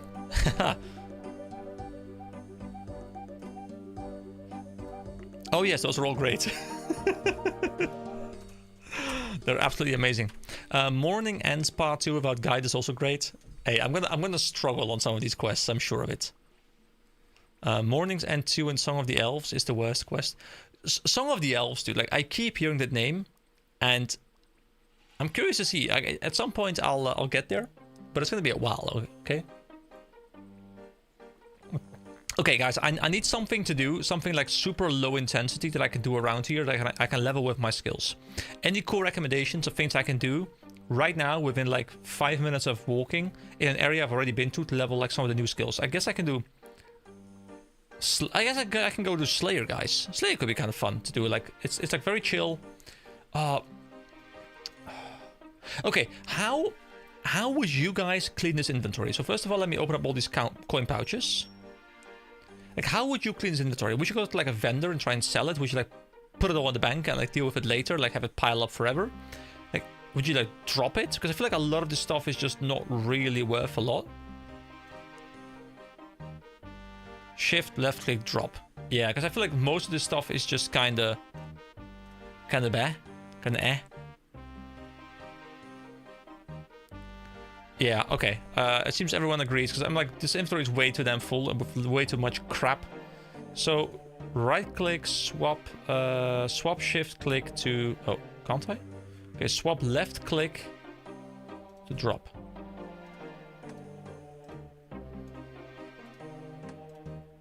Wait, is it different per item? I actually have I think I have a ham outfit actually in my bank from the Lost Tribe quest. You can swap left click to drop, yeah, but is it? Oh, it's in the settings, yeah, of course. Okay, that was in... Which one was it? Which one was that?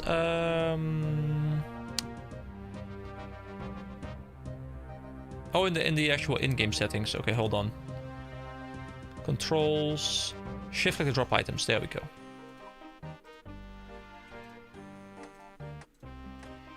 Oh wait, hold on. This one, I'm not sure if I have those, so I'll keep those.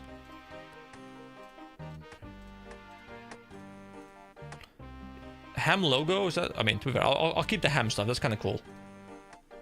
The opal is worth, well, 142, whatever.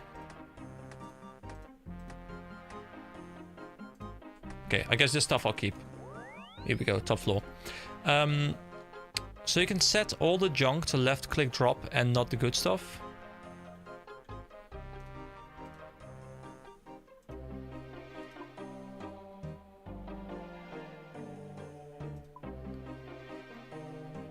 Wait, ham sells forbidden the GE as well? As my bank was so clean, but it's like it's starting to become crap at the top. Like this stuff is still organized, but it's starting to become crap up here. I've just been dumping stuff in here. Okay, I actually had all of these, I guess. Well, not all of these. I guess I got something new. Put all of this up. This. Deposit. Okay. Okay, I think I want to go do some Slayer. The thing about quests, especially good quests, is enjoy them while you can, because once they are done, you can't experience them again unless you make a new account. Don't worry, I can always watch my own video again. That's the beauty. Now, will I do that? I'm not sure, but I can. But yeah, I understand what you mean. Like, I feel like a big problem that a lot of people have in MMOs is they are way too focused on hitting endgame. They are way too focused on getting to where their friends are, to get into raids, to get into all kinds of higher end content, that they don't spend any time appreciating the leveling experience. While I have become of the opinion that the early and mid game is often more rewarding than the end game, because the end game often turns into a gameplay loop, and the gameplay loop is often very fun, don't get me wrong. But if I think back to Guild Wars 2, for example, I wish desperately that I could experience that feeling I had around launch again. It was so beautiful to be exploring stuff and like find hidden jumping puzzles, and you can never get that again. So with that in mind, I try and approach every MMO I play with a, hey, let's make sure I enjoy every single gameplay session, not just because I'm making progress, but for the content that I'm playing. And let's try and get something out of the content, you know, which is why I approach the games the way I do. You know, I definitely am not a super fast-paced channel in the sense that I don't like try and push and push and push and push and push. I really just want to make sure I enjoy every single quest, and that's made my ability to play the game a lot more rewarding. Anyway, I've got some lobsters. I can't recall where my Slayer task is. Now, I could bring some runes and teleport around, but I want to keep inventory space. So for now, we'll just stick to walking. I'm kind of just talking to you guys anyway, so I don't really mind walking. But I gotta figure out, is there a way I can see what my Slayer task is without having to go to a Slayer Master, or do I have to go to a Slayer Master? Can I go to like the Slayer skill?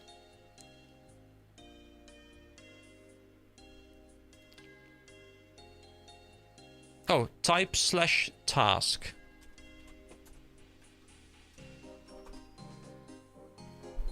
Cave bugs. The Stronghold of Security had like these weird scorpion-like things. Are those cave bugs? 94% of people quit OSRS in the mid game. I can imagine that. I mean, it becomes really grindy, and people probably feel like they've seen a lot of the things they want to see, and in order to see the new things, they need to grind a lot. And you know, I'm gonna see how long I enjoy this game. Like, I'm hoping I'm gonna enjoy this for like a very long time, but we'll have to see. Do you have an enchanted gem in bank? I don't know if I do. I think I probably don't. They're in Lumbridge Cave. I'm actually not sure if I've actually been in Lumbridge Cave. It's probably like a very early area, but I don't think I've ever been in there. So, where is Lumbridge Cave?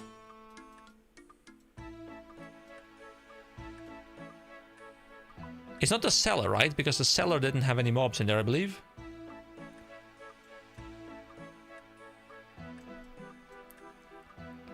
One really cool thing is you can click the wiki button in the top right and then click on anything in the game. Oh, really? Wait, hold on. Wiki thing in the top right. Is it some... Oh, this thing? Look up wiki? Okay, hold on. Wiki, lobster. Hey, this is the... Okay, so Guild Wars 2 is a similar thing. You know, you can do like /wiki and then you can click the item and you can like send it like, as a chat message. Similar system. This one's slightly better, I guess, because you only have to click. But this is really nice. You guys obviously can't see it, but like the wiki page definitely did open up, I promise.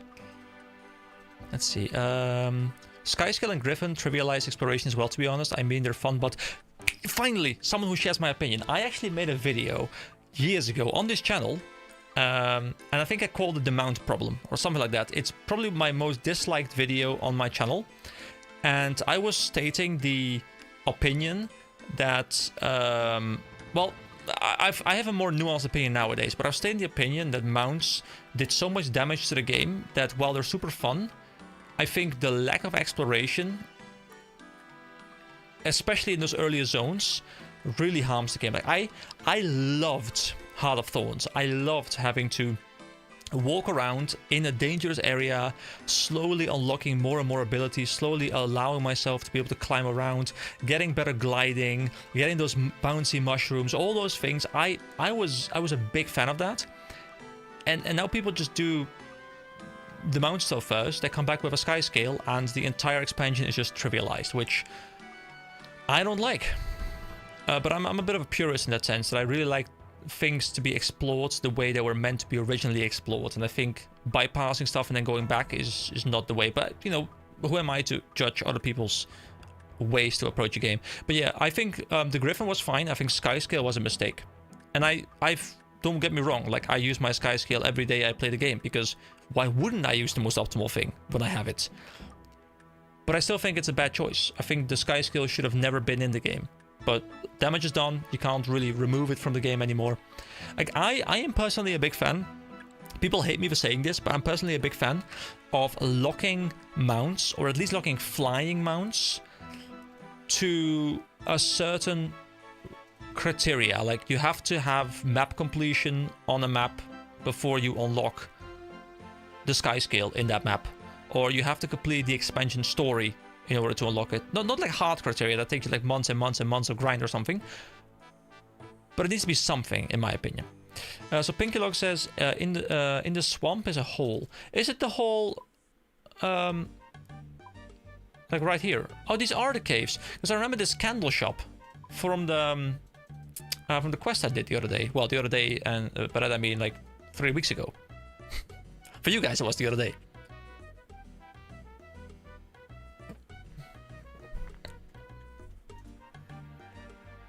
I would like to see you use HDOS for at least one episode, because I haven't seen anyone really play on it, because it has less plugins and no quest helper, but you don't use quest helper anyways.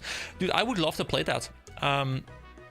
It's the same server, right? It's just like a different skin almost, like a different launcher, a different graphical setting almost. Hold on, let me... Oh, I need a rope. I might have a rope in the bank. I will probably do that somewhere in the next couple of videos if I remember to do so. If I don't remember to do so, feel free to message me in game as well if you feel like You see multiple videos without me doing it, because I would love to try it. And yeah, I don't need Quest Helper, guys. Quest Helper is for noobs, okay? It's for noobs. Now, actually, Quest Helper is probably super efficient if you just want to make progress, but... Like, probably if I weren't doing a series, I would be much more inclined to use Quest Helper as well. Not that I probably would still approach it like this, but I would be much more... I would be happier to jump to the wiki a bit quicker if I weren't doing a series. I'll be honest with that, because it's just... I guess if you're making a series about it, then it's just... I don't know, like, you kind of hold yourself to, like, slightly stricter rules, and if you... Like, if nobody's watching you, you know? It's on a Jagex launcher, so it's approved by Jagex. Okay, cool. I'll definitely check it out. That sounds really, really fun to try. Do I have rope? Ah, crap, I have no rope. And the only rope vendor I know about is in Draenor, which isn't too far away. Let me just take... what? I'll just take 1k with me, because why not? Might as well have 1k on me.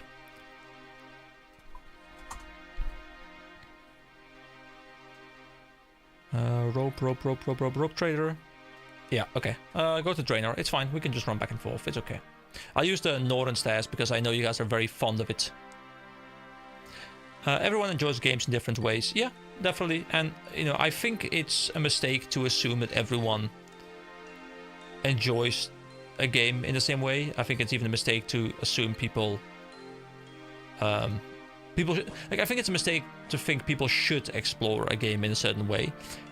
But I still do think, having said that, I still do think that games should try and cater to a specific style of gamer to be best enjoyed, because then they can focus all their attention to catering to that audience instead of like trying to cater to all of them like a little bit. I gotta go, but I'll be watching the stream still at work. Okay, thank you very much for joining me here. Enjoy work as much as that's possible, and I'll see you later. Have a good evening. Or day. Afternoon, in your case, I guess. I think a big trap that a lot of games fall into is they try and cater to so many audiences at once. They're like, you know, we want to cater to the hardcore PvE audience and the hardcore PvP audience, but also the casual role players, and also the economic people, and also like all these kinds of different audiences. And quite often, like, they contradict each other too much, to the point where it's not really feasible to cater to all those audiences at once, because they don't share the same ideological ideas. I actually have a very big script that is like partially written about how like what pillars make up an MMO and how they are treated, and what mistakes, in my mind, companies have made using those pillars. But it's a very, very, very big script that I'm not sure will see the light of day in the next couple of months. But like it's just, I'm just like somewhat typing away, like just doing like a bit of an opinion piece. It's really fun. Hold on, why am I here? Oh yeah, rope. That's why OSRS only caters to D-gen basement dwellers like me. That's true. Yeah, that's true. I mean, I'll be honest, like, I don't play this game nearly as much as I would probably like to play this game, because I have to limit myself on the amount of time I play this game. But if I were like still in my high school years, if I didn't have... I mean, to be fair, I'm not even that busy. Like, I'm not gonna make it sound like I'm super, super busy.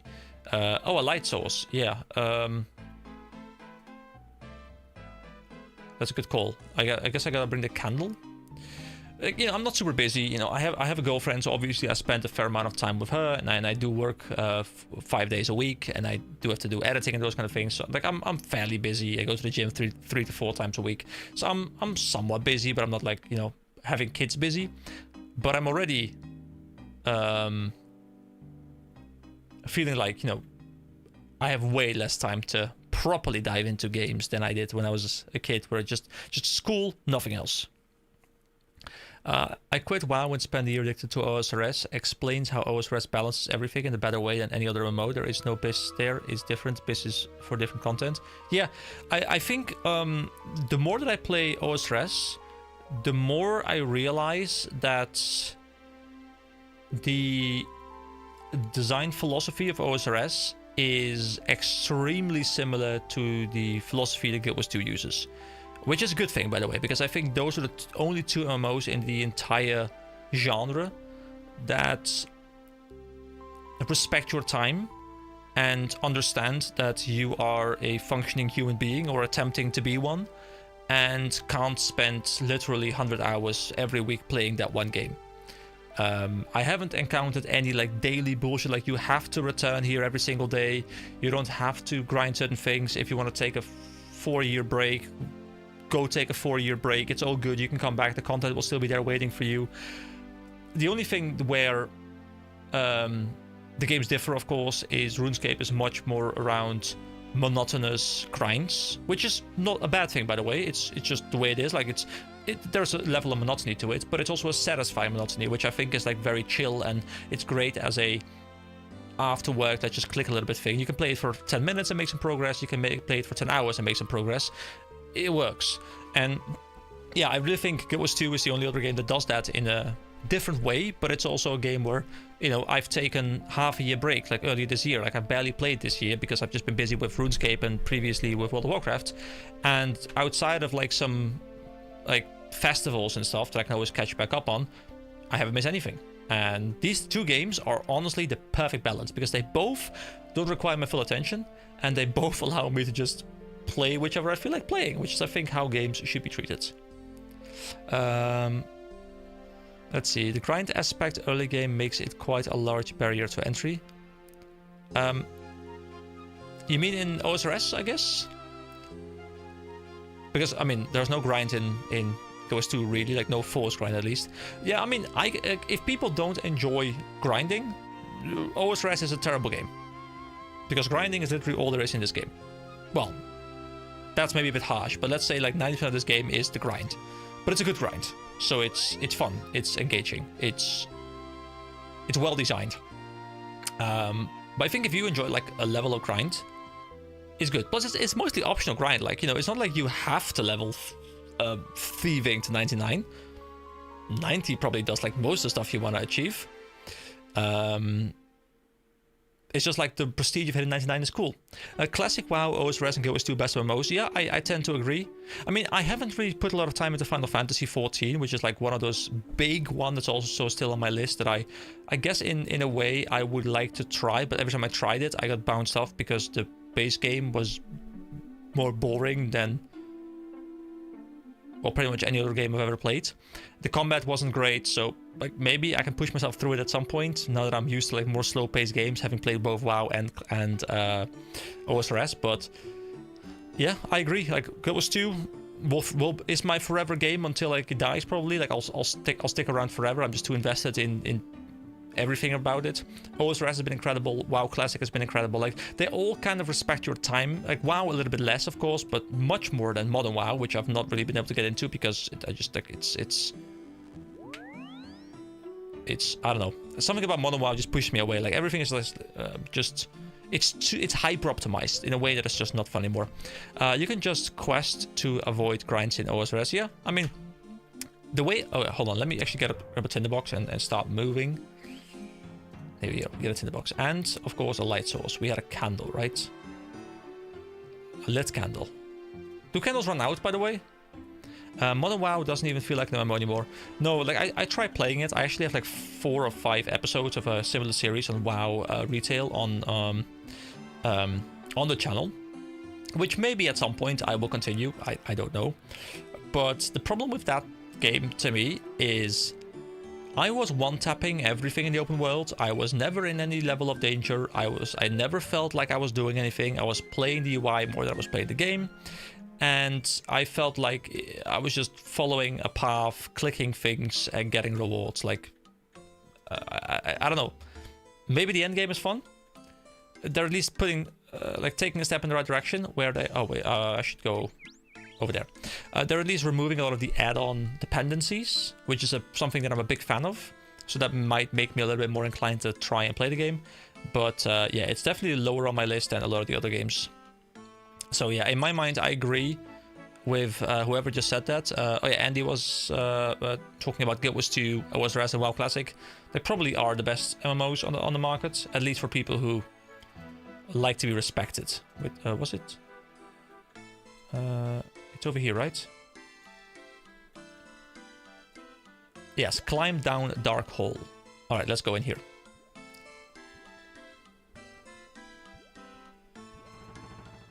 You tie the rope to the top of the hole and throw it down. Here we go. And now we climb down. Ooh, it is very dark. Hold on, let me go to my mod and contrast 100. All right, let's slay some quick cave bugs.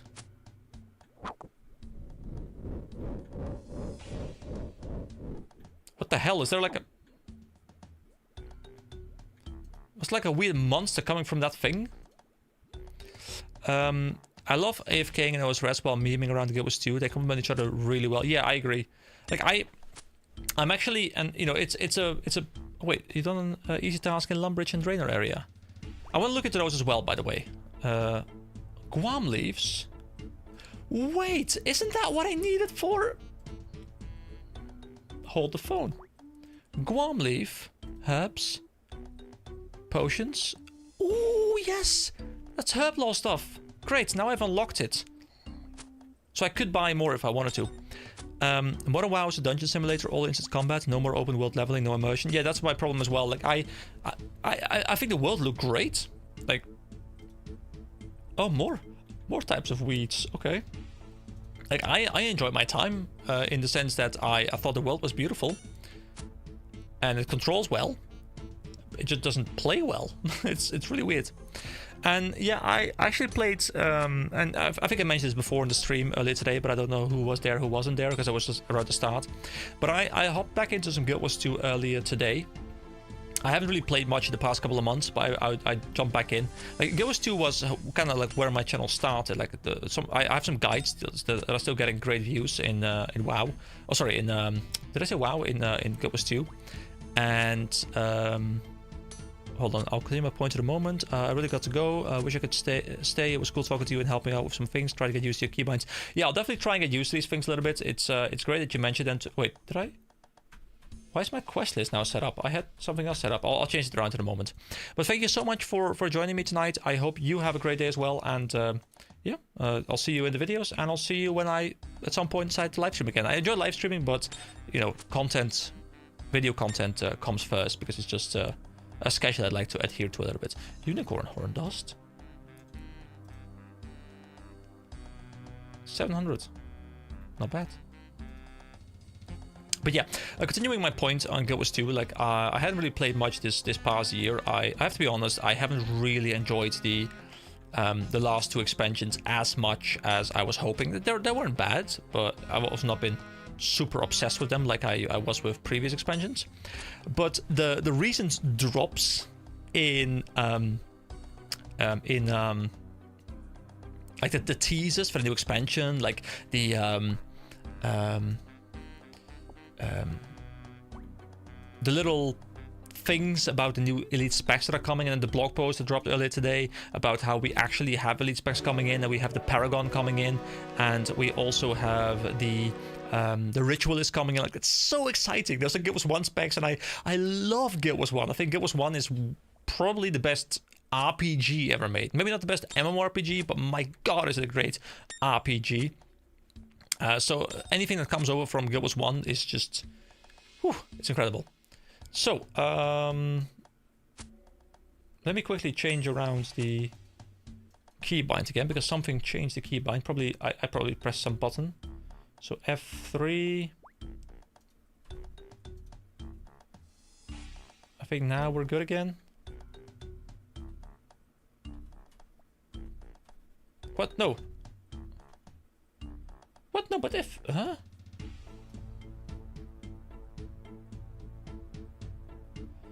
So, F1 is Q. Yes. F4 is supposed to be W, which it is. But now it's worn equipment. Some stuff must have changed around. I'll look into it later between streams, it's fine. Or between... well, we'll see what we end up doing. I have the Slayer task done. You've also completed 5 tasks. You'll be eligible to earn a reward point if you complete tasks from a more advanced Slayer Master. I want to try the more advanced Slayer stuff. So, my Slayer is currently at 18. So where can I go? Slayer Masters.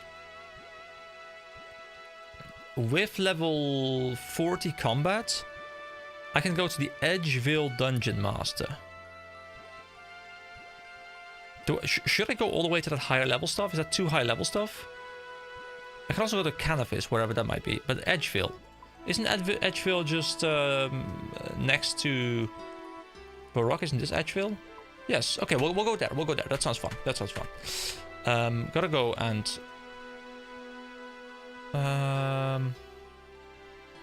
yeah, we'll dump some stuff in the bank real quick. Because I got some leaves and stuff that I need to... Level 40 combat. Yeah, I'm level 54 right now. So that should be fine, I reckon, but I'm not sure if it's going to be more dangerous. One thing that I've learned in most MMOs is it's often better to do stuff that is like a bit under you than do stuff that's like right around your level, because efficiency-wise, they're just relatively hard to kill. At least that's the case in a lot of MMOs. Whoa. As a rule of thumb, doing the highest Slayer Master is usually best. Avoid chicken tasks, etc. Okay, good. It's really sad to see Blizzard double down on the instance content, even in SOD. It just shows how out of touch they are. Now, the thing is, SOD I did really enjoy. SOD was my way of experiencing Classic WoW. A reason I chose SOD over playing Classic WoW is twofold. One is I didn't have as much time and I didn't want to spend... months and months and months trying to get to endgame. So I liked the SOD approach of having a bit higher of an experience rate. And also, I thought it was incredible to have a nostalgic experience for people, but having there be new content so that I could kind of get like new content as well as experience the old content. But I do understand what you're saying. The funny thing is, I really enjoyed SOD. And during my series, I was having so much fun, like I couldn't stop playing. I had so much fun playing the game. But the moment I completed like all the dungeons, the moment I got like decent gear, the moment I stopped leveling, the moment I exclusively had to go and commit to raids, that is pretty much when my enthusiasm died down. Now, I'm not saying the raids were bad. They were kind of fun. But the fact that I had to spend... time setting up the groups and stuff, and like having to be there because other people are going to be there that evening, and I couldn't make it, so I have to be like on a different day. And they weren't even that strict yet. Like they were kind of like Discord semi-pugging, where like people weren't set in stone. But even that, I was like, I don't want to commit to a schedule. I just want to log in and play the game whenever I want to, And I can do that right now. Like I can log into this game whenever I feel like I have an hour to spare, and I can go and have fun. I can go and play the game. And I absolutely love that. And I love that in WoW as well. Like when I first started playing the game, it was just like, oh, you know what? I'll just log in, and we'll see where we end up. We'll just like grab a random quest. And the funny thing is, by the way, I played that game as well without Questy.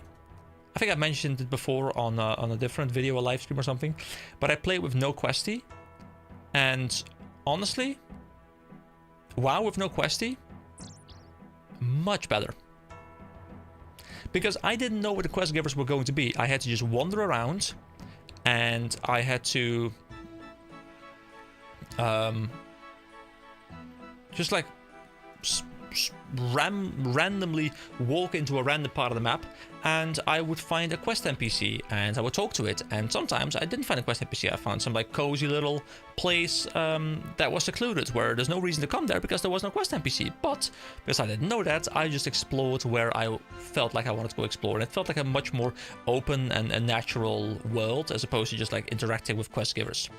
I haven't played WoW, but hearing from you and other streamers, it sounds like a lot of time-gated and force group content. I feel, and I can't really judge retail that well, because I just haven't really played retail. I know a lot about retail because I've heard from friends, and I'm just like in the MMO scene, so I've just seen a lot of stuff about the game. But if I'm just basing my opinion off of what I had in SOD, there was like no forced group content in the leveling experience. I could go do dungeons, didn't have to. I could go do group quests, which were like a few of them, like elite quests, were like harder mobs, didn't have to. I could go grind more efficiently with people in a group, didn't have to. So the entire game is soloable, you know, even to the point where sometimes you're like, I don't want to see this other person because they're contesting my resources. And that was really fun, because I could just log in, and whether I played for half an hour or whether I played for like 8 hours, it doesn't matter. I just played and I just pressed record and I just kind of cut together at the end. That worked really well. But the way the game is structured in the end game, at least once again based on my experience, is at some point the open world stops mattering, because the loot you get there and the rewards you get there just don't live up to the loot you get in raids and stuff.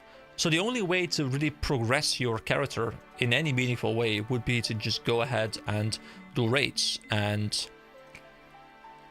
to me, that kind of pushed me away, because I didn't like having to join other people's schedules. And if it was, hey, let's play a 5-man dungeon, I just have to get like 5 people together, that's fun. Like, I played a lot of the dungeons. The dungeons were really fun to me, because I was able to just go to the dungeon entrance. I would just like LFG my way into a party. We would run the dungeon, and I farmed a ton of dungeons. I farmed a ton of like currencies to get better gear and stuff from dungeons. That was really fun. But the moment it shifted away from dungeons into raids, into like multi-hour, time-consuming 20 to 40 man content, that's when my enthusiasm got sapped. Not because the content was bad, but I just couldn't, like, I just didn't want to commit to having 40 people on a voice call, like having to commit like a certain amount of hours out of my evening. And, you know, like people would set it up like a week in advance, like, hey, this night we're going to be together. But, you know, what if my girlfriend wanted to watch a movie that night? Like, I'd prefer to just be able to set my own schedule. Like, hey, tonight I have time, tonight I'll run a dungeon. Tonight I don't have time, tonight I'll watch a movie with my girlfriend.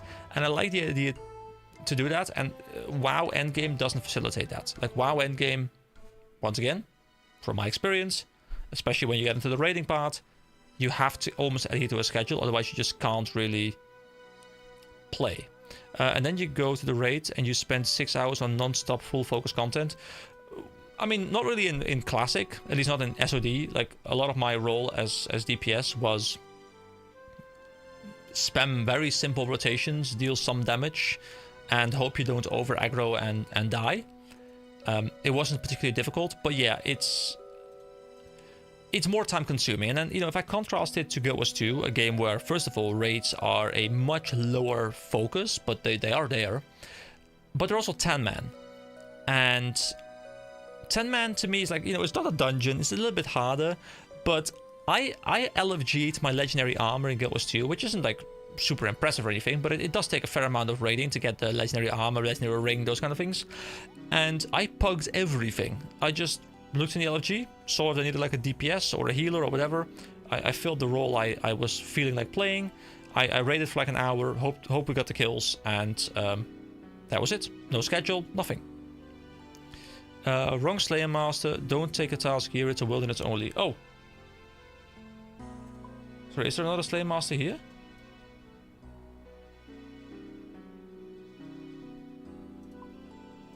Hold on, let me...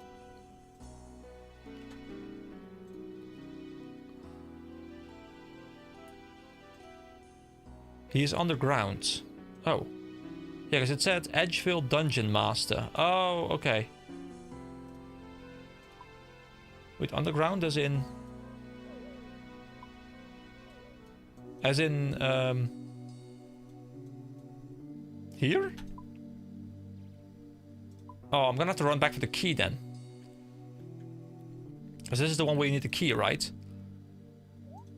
I mean, there's a different way to get in, I guess, but I've not really done that.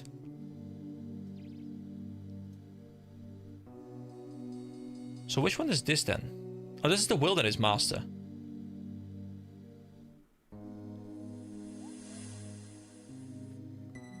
You can enter here south of the bank. So that's the bank. Oh, this area. Edgeville Dungeon. Ah, I see it. Next to the guy I had to give like a sandwich to or something.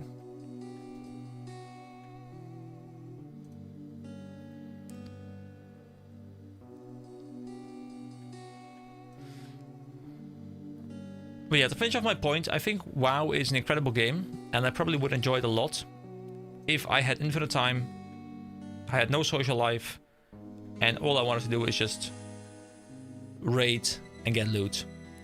But since that's not my life, that's not something that I'm interested in participating in too much. But getting the level cap was really fun. Alright, let's see. Slayer Master up here. Can I go through that door? Probably. Hopefully. Oh, it's even open. Okay, it's fine.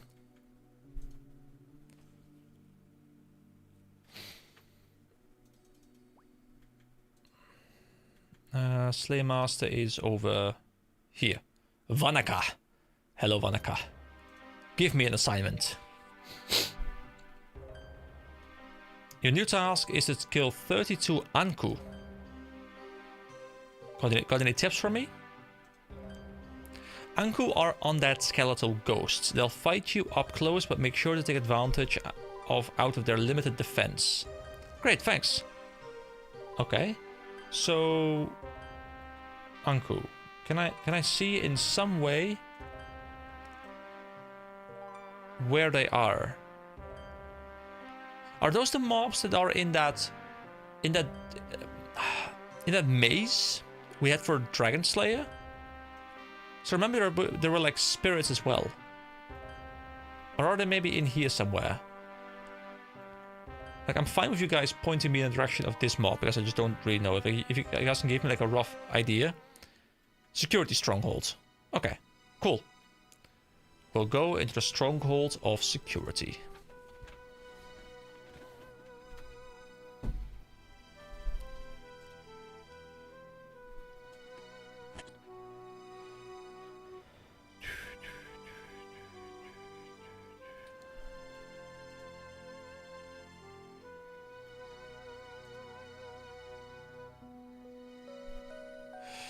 Alright.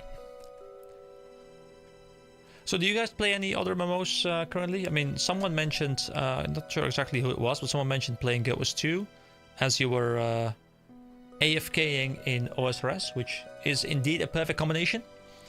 I might even play a little bit of Guild Wars 2 later tonight myself. I'm really feeling enthusiastic about it, which is also why I think I'm going to mention this on the next video as well, but I think for the next week or 2 weeks at the very least, I will commit to the 3 days per video upload schedule that I've had for the past 2 weeks, because I need to record a batch again. I need to be slightly ahead again. I'm a little bit scared that I'm going to get sucked into Guild Wars 2 a little bit more than I was expecting. So that maybe I'll play like a little bit less OSRS. I'll still play, but don't want to force myself to play when I don't want to, of course. So I'll have to balance. It's always this funny thing where you have to, even though don't get me wrong, like I'm enjoying this game a ton, as you guys can hopefully tell, but it's always funny, like you have to balance playing a game for content versus playing the game you want to play at that moment. And often they'll fortunately align.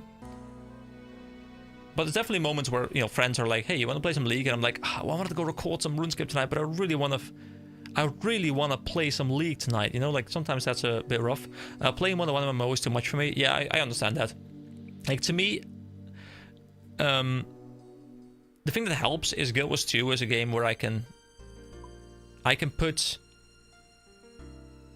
as much or as little time into it as I want, and I never feel left behind, because there isn't a gear grind. So I play when there's new content, I play when there's something I want to do, I play when friends are playing, I just play whenever something pulls me back into the game. I do the thing I want to do, and I leave. And sometimes that spans 5 months of me just playing like almost every single day. That happens. Hasn't happened that much recently, but it happens. And sometimes it means I play for a week, finish the patch, and I'm off again. So you know, the design, as I talked about, like the design is very similar to OSRS's design, where every single bit of content stays relevant. So I don't have to be online 24/7. Let me turn the contrast back down to 100 again, so you guys can see something. I don't think they're here. No, I gotta go in a little bit deeper.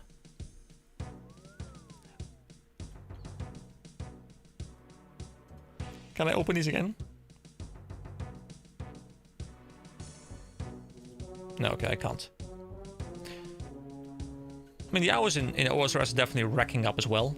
Not super fast, but we're getting there. We're almost 6 days into the game. So now there are zombies. I don't think they're here either. So we'll go a little bit deeper. They were called like Raku or something? Are they here? Now, these are the spiders.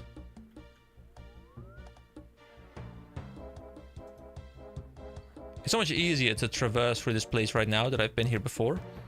Bottom floor. I think this is the bottom floor, right? There are shades. There's ghosts. Are these the ghosts? I mean, they're not called Raku or whatever they were. Let me just go towards the exit. Because then I have an easy escape if I need to. Ankov. Anku. Are these the mobs?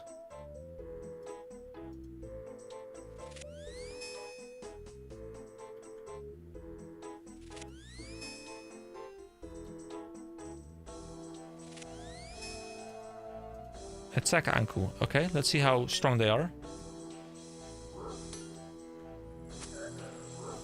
So let's look at stats. Okay, they're just weak to everything. Okay. Oh, Avocado Mania has completed a quest, Desert Treasure. If you are here, congratulations. I think you did mention that you were doing this quest, so congratulations. I'll even congrats you in chat as well. There we go, you've been congratulated. Ooh, okay, these guys hit reasonably hard. I have some food on me, but not that much. I guess I should look into cooking a little bit as well and make sure I get some stronger food, because these just aren't really up to par with my current HP bar anymore. Finally done. Ah, now I know who you are on YouTube as well, because I wasn't sure exactly who you were. Let me quickly eat a lobster. I mean, they're still fairly efficient, but I could probably get more efficient things. Okay, this is going to be a fair challenge.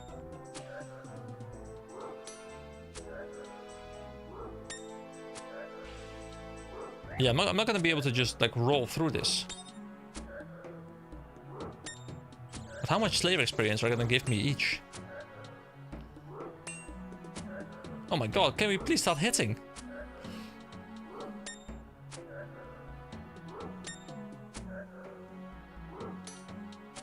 Consider trying Temperos. It's a fishing boss slash minigame. That sounds really fun.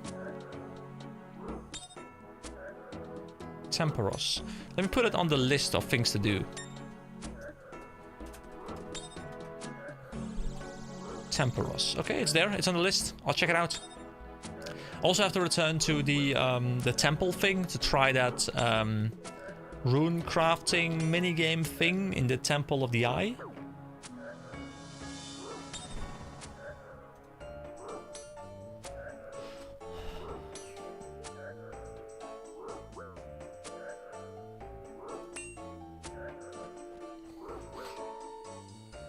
Well, this is going to be a fairly challenging thing to do, I think.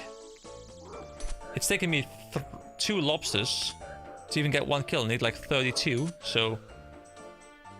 At least I have a safe spot right there. 70 experience. Oh god. The ghost... Oh my god, it's hitting me so hard. I mean, I didn't really want to attack this ghost, but I guess it attacked me. Okay, I don't have time to kill this guy. If I just go through this gate, will he stop following me? Will he de-aggro me? Because there's no path to me. And now go back over to this Anku. Can I force combat with the Anku? I want to kill this guy. I want to hit this guy. I want to be in combat with this guy. Can I do this or will... Okay, I can force it and then this guy will drop aggro, right? Yeah, okay. There's a room with just Anku here too. Oh, okay.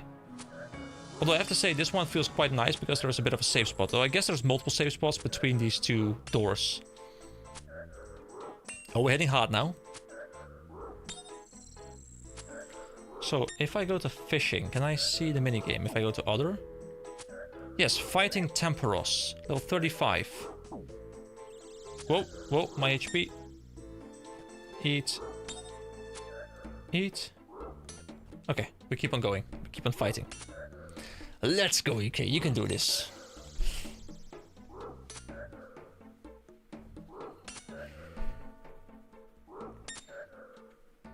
I'm not sure if I've made the correct call here going for this Slayer objective. Maybe I should have done the level 21, but hey, it's a challenge at least, and that's kind of fun.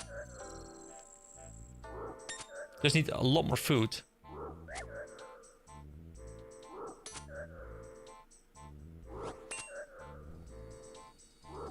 Oh hey, it's Count Check.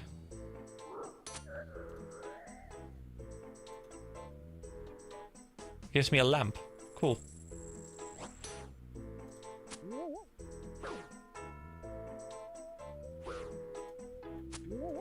Hit him, hit him, hit him, hit him, come on.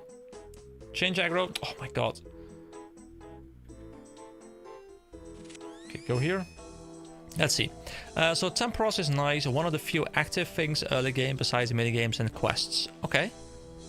Definitely something that I would like to look into. I don't think I have enough food to even survive another encounter. The lamp. Okay. So these lamps, I believe they give me like experience multiplied by the level of the skill I'm using it on. And like, should I, is it smart to start saving these because they'll give me more experience the higher level the skill already is? Like, should I start saving lamps? Is that smart? Because right now I feel like they give me like peanuts in terms of experience. Now the peanuts still will be peanuts later, but I don't know if it, like how it feels. You can't bank them. Oh, okay. Then I'll just use them. I don't want to stick them on my character. That's not fun. I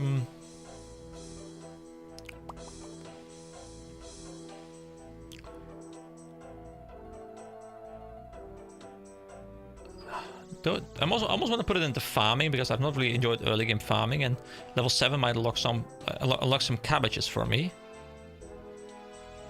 But I can also just like do one little batch, like it's 11 experience. Like, should probably use them like a higher level skill, right?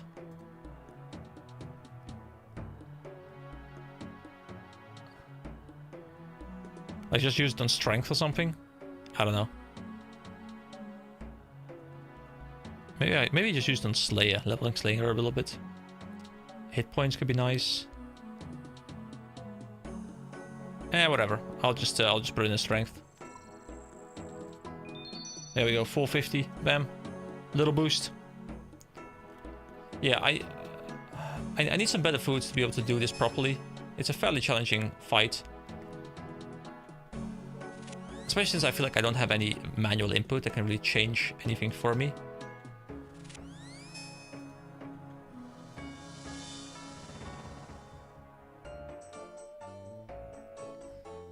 Alright, and we are out. Meta is used on slow skills like Herblore or Prayer. Yeah, that's what I expected. Like, Prayer was something that was on my mind as well. Like, Prayer is indeed fairly slow. I guess I should really level Prayer. Because I probably really... Like, I've not really used Prayer at all recently. But I probably want to make sure I can get these, right? Protect from magic, protect from missiles, protect from melee. Like, these skills are incredible, aren't they? If used correctly.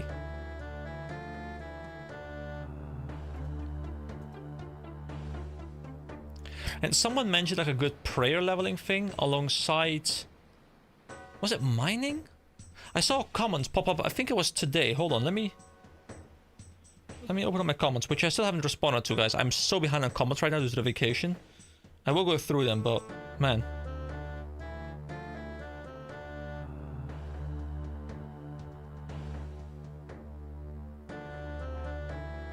Where is... Oh yeah, it was in Varlamore, which is something I've not really been to yet, so I'll leave that for later. You know, I kind of just feel like doing some mindless mining. I'll go to Model Load Mine, I think. There is Camp Tora Mine, where you can mine bone shards for prayer experience. The method's also locked behind quests. Okay, okay. I think I'll just go do some mindless mining leveling, which I tend to really enjoy. Let me pump the contrast up to where it was. There we go, a little bit of contrast. By the way, just a quick question. The chat, is it... is the size... Oh wait, it's still... Hold on. It's still not displaying the entire thing. I thought I had it set up correctly. Hold on, I need to change some stuff around because it still doesn't display everything unless I... What if I do this? Does that help? Oh, okay. One moment. Let me change some... Because it's cutting off some of the stuff on the right. You enjoy the size. Okay, good, good. Because I have a crop...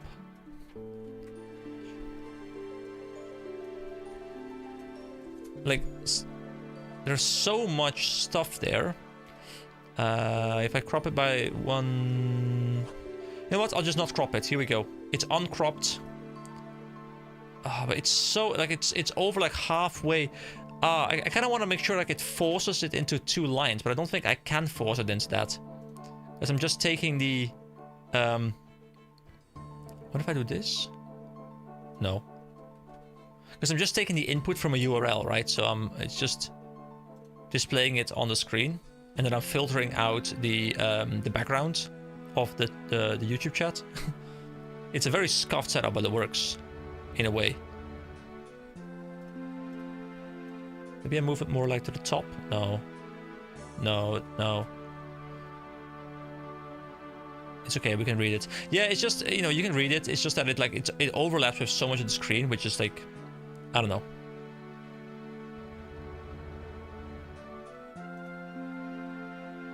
Like I like it being on the screen so people can watch the chat while not having to watch the actual chat, like just watch the stream itself. But it's a bit big, you know. Okay, I wanted to grab this, get a pickaxe, which is over here, my rune pickaxe. Okay. Model load mine was in the Dwarven mine, yes. Just gonna mindlessly hammer a little bit, because why not? It's hammer time. Well, not hammer, really. More like pickaxe. It's pickaxe time.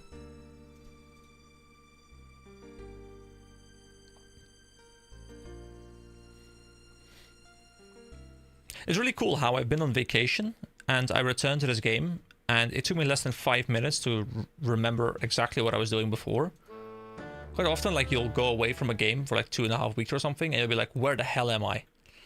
But definitely didn't have it in this game.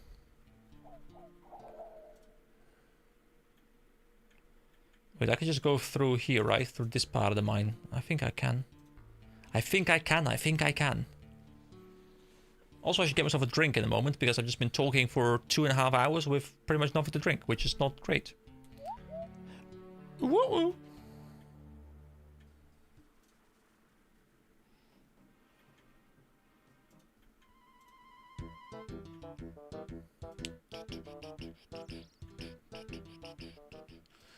Okay, and then the model load mine was...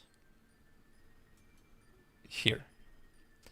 Yes, I indeed must hydrate. Normally I have I mean, I did have some coffee at the start, but, you know, that's not the most hydrating drink on the planet.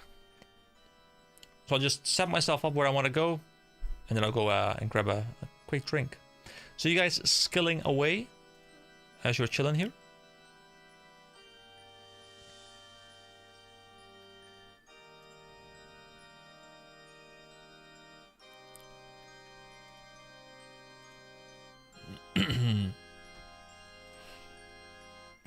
Oh, I should have just... Hold on, this is actually very inefficient. Let me go up the stairs real quick. Wait, actually, no, there was a bank in there, wasn't there? I think there's a bank in there. Slayer at the moment. Okay, nice. And you're grinding Herblore. See, we're all making progress. Good job. Good job, guys. I'm proud of you. Keep up the good work. I like the track in here, by the way. It's a cool track.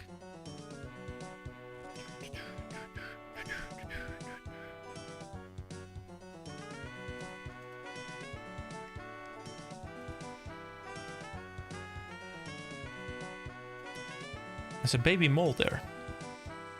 I like this place. This place is cool. The only thing that's a bit annoying is sometimes like there's this stuff, but it gives you smithing experience, so I guess in a way it's nice. Oh, I don't have the hammer on me, but I guess I can just always grab the hammer from here if I want to. Alright, here we go.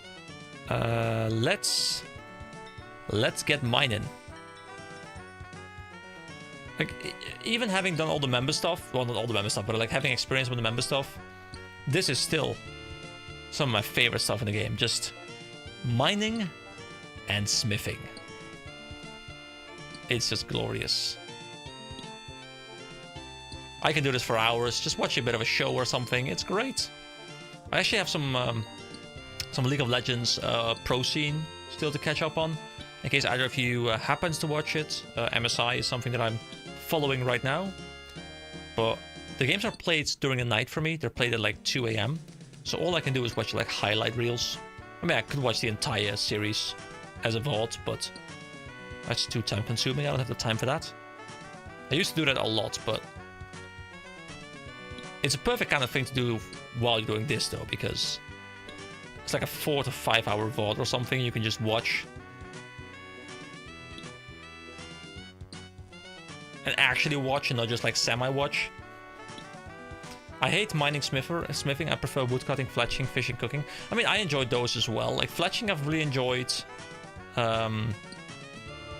Woodcutting I quite enjoy. Fishing I enjoy, but fishing just feels like mining in water.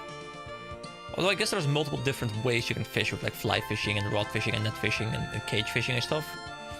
You haven't actually followed LoL League in quite a while. Yeah, I mean, for me the thing is... I'm not sure what I just heard. Random loud noises outside. To me, it's just I don't always play the game, but I do follow the game always. Doesn't mean I watch every single game. I've had times where I'm like watching LCK and LPL and LEC and a bit of NA, but the internationals, I'm always there for them. Been there for like 13 years, and I probably won't stop until the game at some point eventually dies. Hopefully in the very distant past. Future. It's one of those things where like I cannot play League for like a couple months, but then like an international starts and I start watching, and then because I'm starting to watch, I feel like that itch to play again. So so then I send some friends a message like, hey guys, you wanna get some flex going? I quit League a year ago. I mean, yeah, like I didn't quit League, but I quit. Like I quit caring about my rank. I used to be the kind of person I would just, you know, like on a Saturday morning, especially when I was single, like I used to just on a Saturday morning, like I would launch the game, I would start solo queue, and I could literally go for like 15 hours of just like grinding, like game after game after game after game, and just ending up lower elo than I was when I started. Like, it's, and I mean, I probably would still enjoy it, but like just the frustration level and like the exhaustion that at some point takes place, like it just at some point isn't worth it anymore, I feel. And nowadays, like I still try hard. Like whenever I play the game, like I'm still trying to win. But I care more about playing to win than I care about the outcome at the end. Like I'd rather have a close... Oh, it's broken. I'd rather have a close game where I had a ton of fun and I really, really put a lot of effort to win than getting an easy win. Because I care more about playing the game than winning. Obviously, playing the game and winning is best. but I really want to enjoy my time, and that's why I play with friends. Like we'll play, we'll all like be on comms. Well, like, we will be tryharding, trying to win the game, but it's about the act of tryharding more so than the LP we get at the end. But you still play ranked because you still want to have someone on the line, right? Like that's like adding to the dynamic of playing the game. But yeah, I've stopped caring about rank ages ago. Like I pushed diamond and that was fine for me. Like I didn't really have to go any higher than diamond.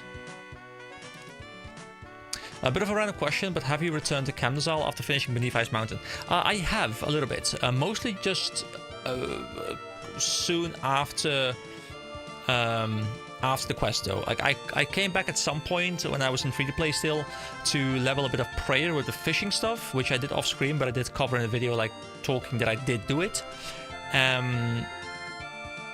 Wait, is it already here? But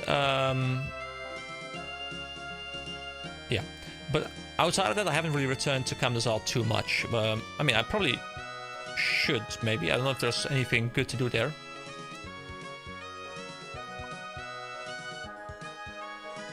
Wait, hold on, how does this work again? I could just, wasn't I just... Oh yeah, just click. Okay, there we go. Honestly, I was just annoyed by the amount of crowd control in the game. Playing ARAM with a melee champion but spending 50% of the game stunned. Yeah, I don't really play ARAM. Like, ARAM is fun on occasion, but I don't really play ARAM too much.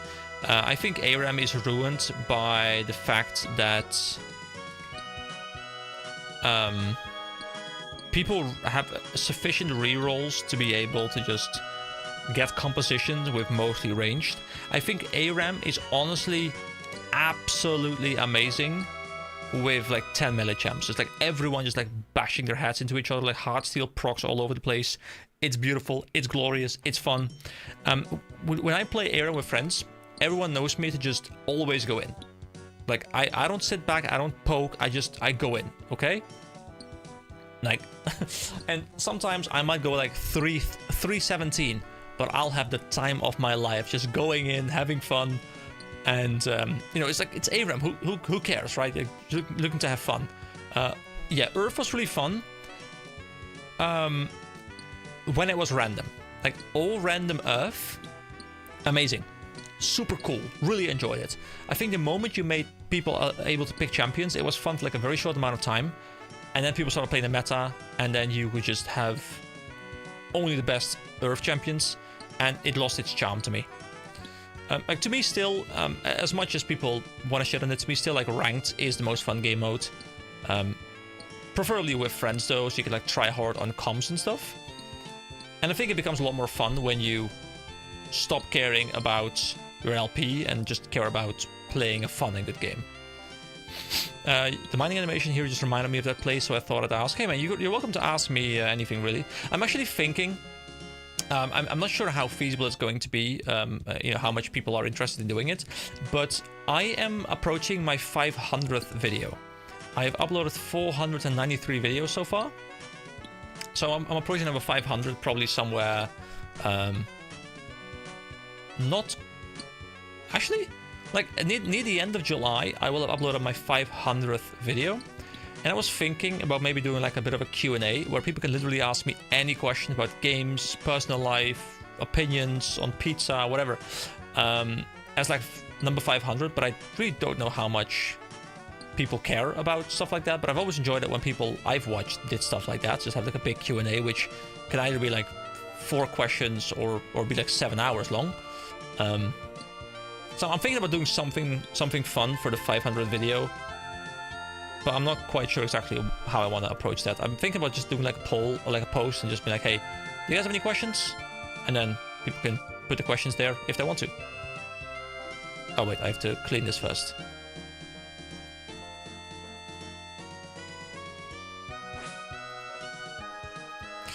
I need a hammer. Give me my hammer.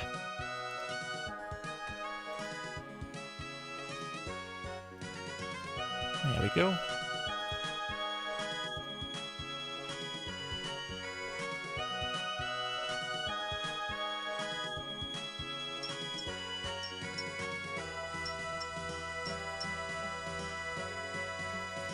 Give me my stuff.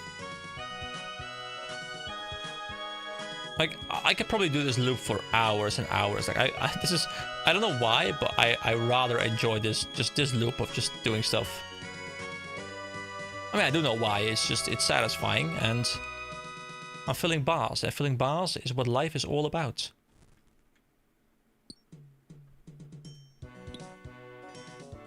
I have no idea if this is an efficient mining path as well, just doing like this as model load mine stuff. But I kind of want to go and look for the mining outfit. I like the idea of getting the entire outfit. Don't know how much time it's going to take, but it sounds fun to do.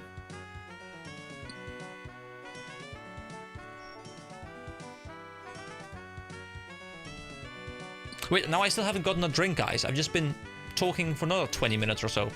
Hold on, I'm gonna click the next mine ore. Then I'll go get a drink. Gotta hydrate.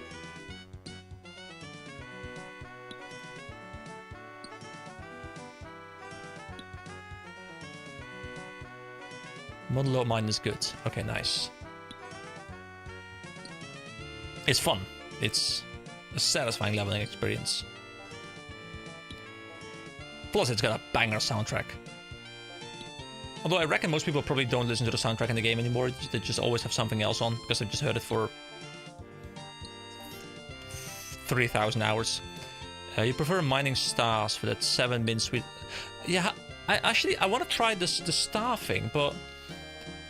is that something I can do? I feel like stars... I've seen it, but... Oh, it's depending on the size of the star, because I wasn't able to mine the stars I've seen so far. Okay, I'm gonna click this thing. I'll be right back. I'm gonna grab a drink.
All right, here we go. We're back. Let's see. There's a whole plugin connected with a Discord for hunting stars. You can do it all day if you want. Ooh. It's rather slow experience, but very AFK, and you can get a very nice ring from mining boost as well for gems and for crafting experience. Oh, okay. So that's something that's perfect to do when you're working, right? Because, you know, like inputting every 5, 7, 10 minutes or something. That's great for work because you can just tag along whenever there's something active. I desperately need this. Haven't had Fanta in such a long time. But I need something to keep me active, to keep the energy up. I should definitely look into the star stuff. Sounds fun. I'll probably dedicate a video to it, because that sounds like something cool. Is this the mining outfit?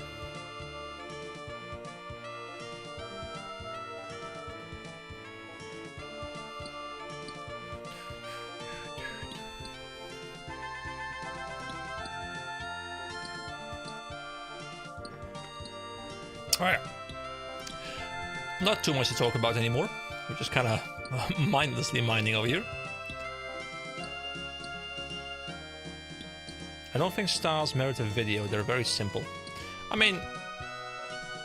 Okay. That makes sense. I guess...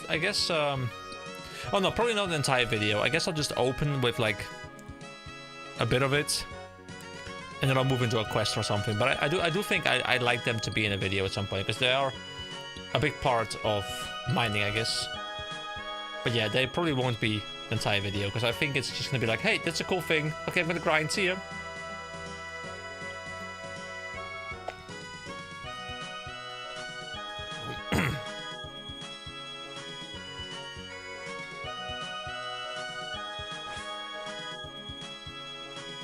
I feel like this is a place where it's better if there's more people here, because more people will be repairing these things, which is quite nice if you just want to keep on going. Okay, so how many of these golden nuggets do I have right now? I'm actually a bit curious. Maybe if you figured out the spawning algorithm, but I think they're fully random. Oh, okay. Oh, that's why there's a Discord, right? So people are like pinging each other like, hey, there's one active right here. So I have 22 golden nuggets. What? How much do I need for this gear? That's 40, 60, 50, 30. Those are coal bags, gem bags. I guess I want to get the prospect set, right? Because I think I read somewhere helps when you're mining. Yeah, they give me like a mining experience boost, right? So is it best to just buy the cheapest one first, or do the more expensive ones also give bigger boosts?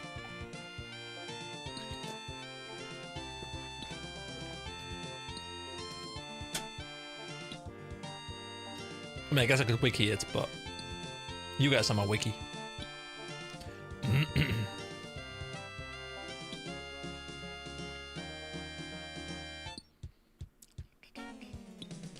Closing in on 54.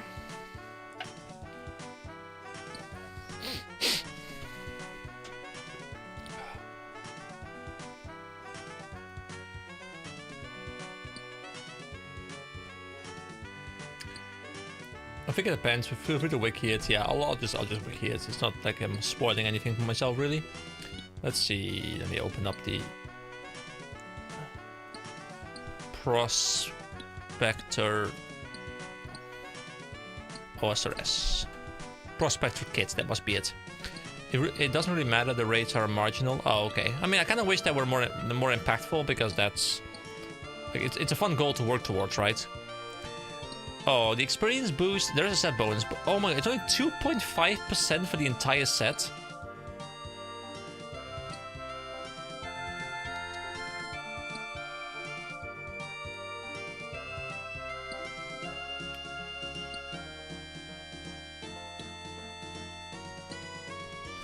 Well, that's not... That's a bit of a bummer, guys. Are all the sets kind of mediocre, or are they... Is this one just more mediocre? At least this one feels more mediocre, right? Like, 2.5% is something you probably wouldn't even notice unless you're actively keeping track. You can unlock additional things by speaking with an NPC. Oh!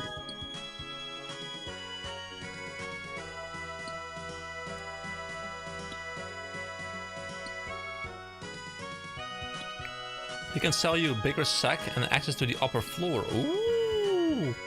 An upper floor. Oh wait, I think I saw an upper floor in the areas thing. Yeah, 57. Wait, it's actually kind of close. Upper area. Since OS versus horizontal progression, devs are really careful not to put in too OP content. Yeah, that makes sense. I just think, and correct me if I'm wrong, but I feel like, you know, mining as a self-contained skill, like I don't think it matters too much if you add something that boosts your mining experience that you can only get by mining, right? Because you're already mining anyway, so. But then again, I guess if they did that, then they'd have to account for that boost and have to like make your experience gains more. So you have to get the set. I guess I see what you mean. Like, I guess you probably don't want to make it too strong. 2.5% feels a little bit low, but then again, you know, I can't really judge too well either. Is he going to be repairing these things, or am I going to have to repair these things? Like, it's always hard to balance. Like, I'd rather have bonuses be too small on occasion than be too big and like mess up the entire balance. So I'm with you on that.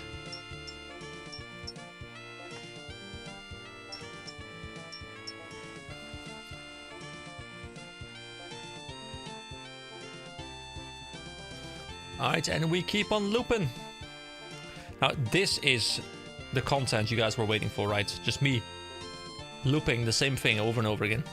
I agree, but developers have been surprised by less at times. Yeah, I mean, it makes sense. It's sometimes, I feel like it's sometimes really hard to... I think it's sometimes really hard to see how much impact something small can have.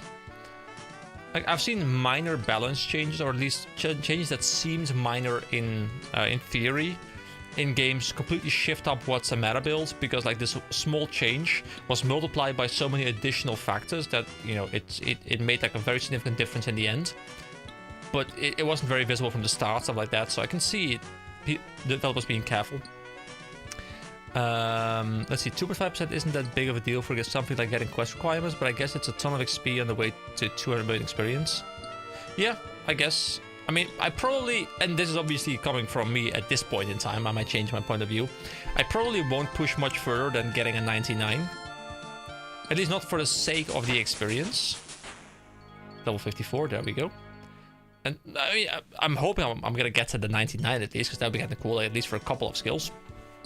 But I don't really know if I would push past 13 mil. Now, the 13 mil, obviously, like, I'll push past it probably because I want to make money of it. But at that point, I'm doing it for the money, not for the experience. At least that's what I'm guessing at this point.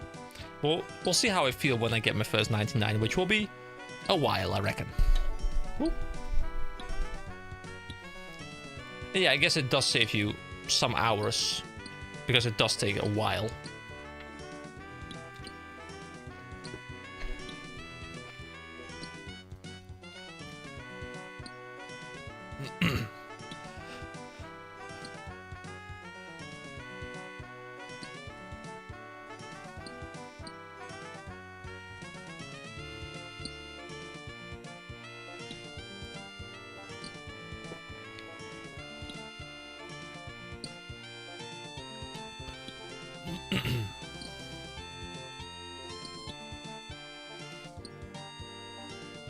What the hell is this thing behind me? What are you?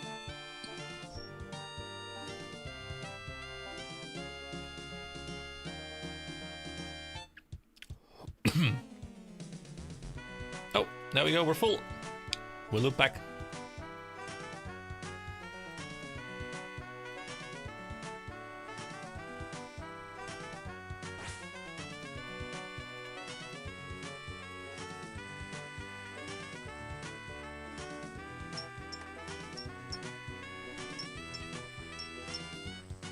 Since Model of Mine is one of the best mining experience anyways, I think it's supposed to be a passive thing either way.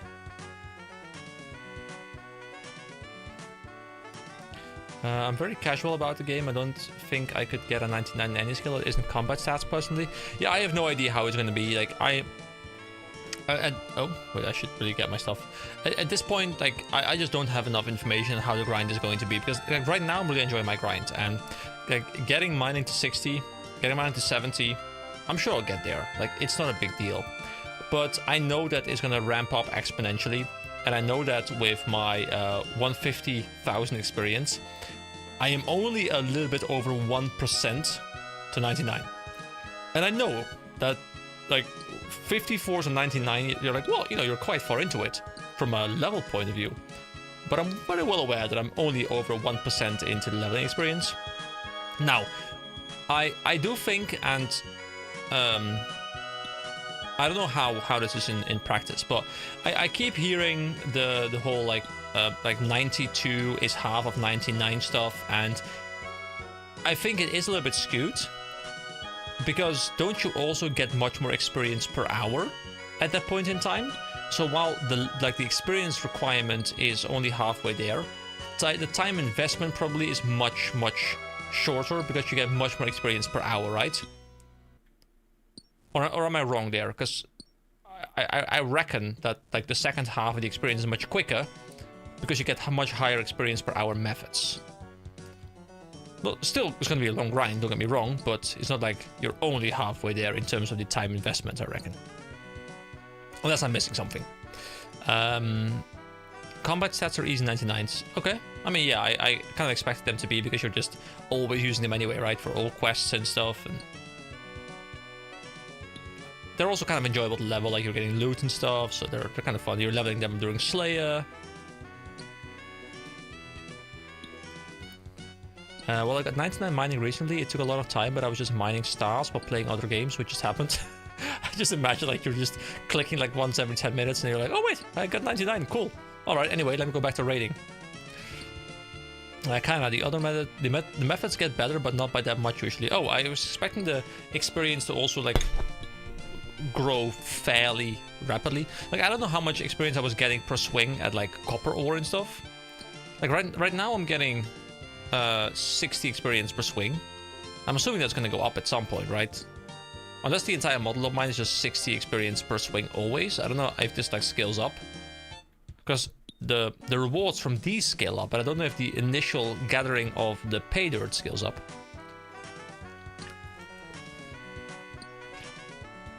Yeah, methods are maybe 2 times or 2.5 times, not 10 times. Oh, okay, so it is probably more like, in terms of pure time, you're more like 75% of the way there when you hit 92.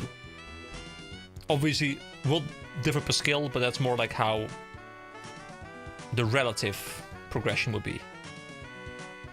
You are getting additional experience from cleaning ores. Oh yeah, you're right. Yeah, definitely.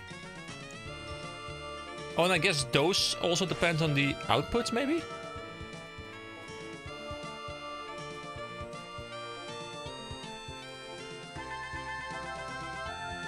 Okay, there we go, 405, bam. And I guess the output at some point will change, right? Like I'll move up from coal and gold at a certain mining level. Better ores means better experience. Okay, yeah. And I'm assuming those intervals, hold on, let me see. So I'm getting gold and coal, right? So coal is 30, gold is 40. And higher mining level means quicker mining. Oh yeah. Do you mind if I join you in the mines? No, of course. Come join me. Come join me. You're always all welcome to join me, guys. It's all fun to just swing your pick together.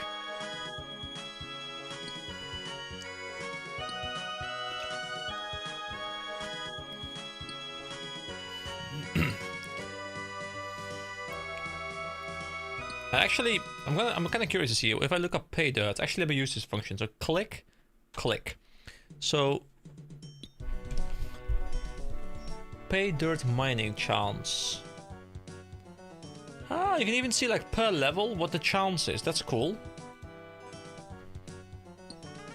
So right now at level 50, what am I? 54? I think I'm 54. Yeah, 54. So it's a 33% chance. And it's gonna go up all the way to 41. Not even that much higher, to be fair. I mean, it's like 30% off the current value.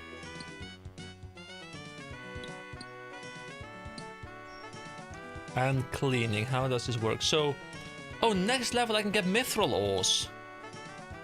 Ooh. I'm looking forward to Like I'm spending a lot of time just getting this stuff, but I haven't smithed in a while. I'm looking forward to having such a big load of stuff in my bank that I can just spend like several hours smithing at some point. Although at that point while I'm doing it, I might be like, oh my god, please get me out of here. But at least I'll have endless resources, which sounds kind of fun in my mind.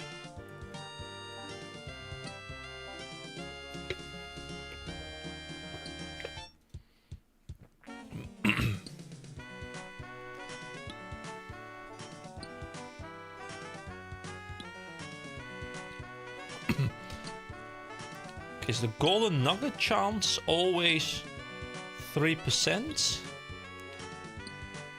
And coal starts very high and then goes down. And at the end, they're all about 25%. Okay, that's kind of cool. But there's so much information on the wiki, guys. Why, hello.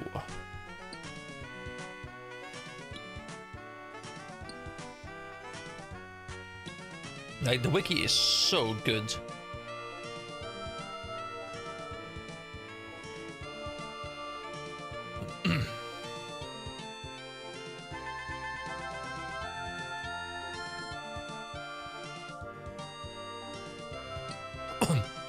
I know there are more time-efficient methods to train smithing, but I still do it the old-fashioned way, banging cold metal bars together with a hammer. I mean, that's the way, man. That is the way. You know, it's like the more I learn about OSRS, guys, the more I feel like the more I see similarities between Guild Wars 2 and OSRS, because they both have incredibly friendly communities. They both respect your time a lot, and they both have incredible wikis. It's actually kind of amusing to see how much they share similarities in those aspects. But yeah, RuneScape is definitely a step above. Like, it's just the biggest thing I think is that there are a lot of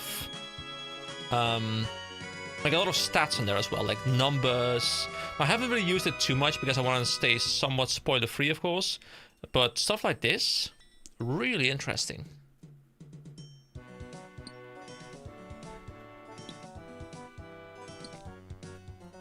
But yeah, that, I mean, to be fair, Dinosaurus, that is the way you level smithing, right? There's probably better methods, but man, I just want to bang some metal bars together with a hammer.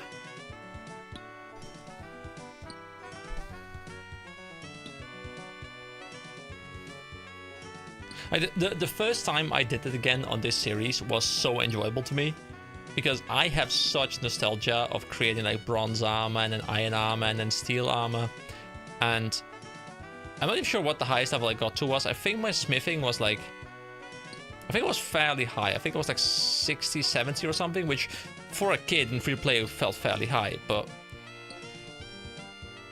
I've definitely made much more overall progress in the game now. I don't think I ever even knew what quests were when I played this game initially, when I was like 8 or something. I have no idea how old I was, but definitely not smart enough to figure out how quests work.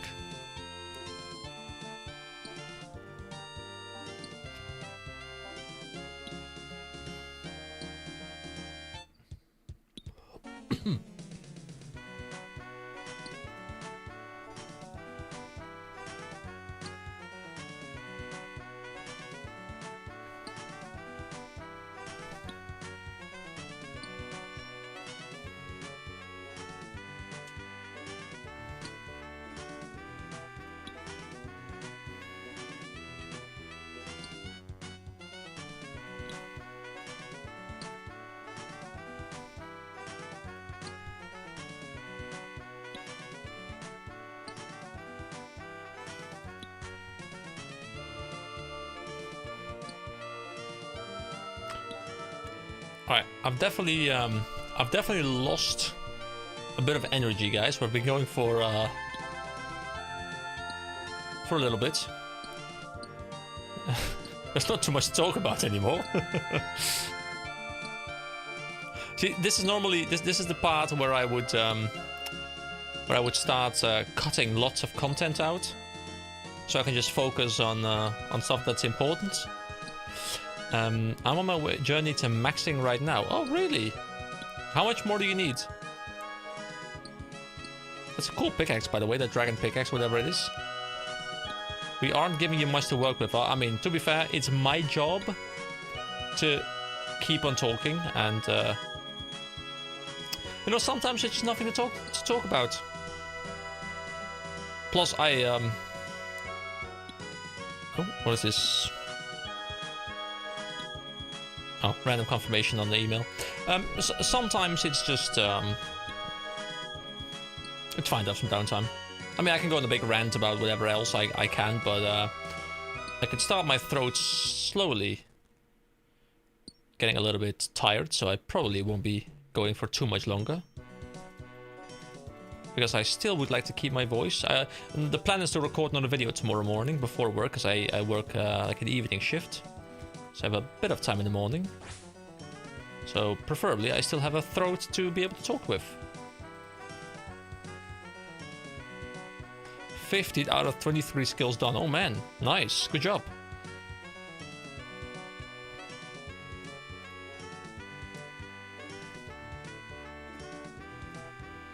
That is some good progress.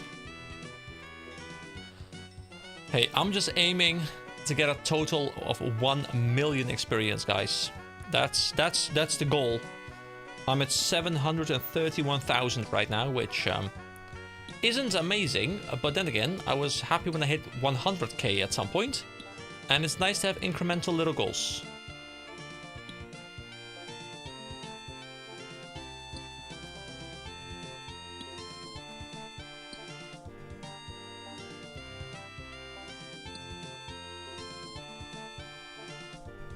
I like how I can see, based on those like weird icons that are definitely new to me, who has chatted the most. Like, I can see a ranking of all the people who have chatted, which has been 12 people, and how much experience you guys have grinded.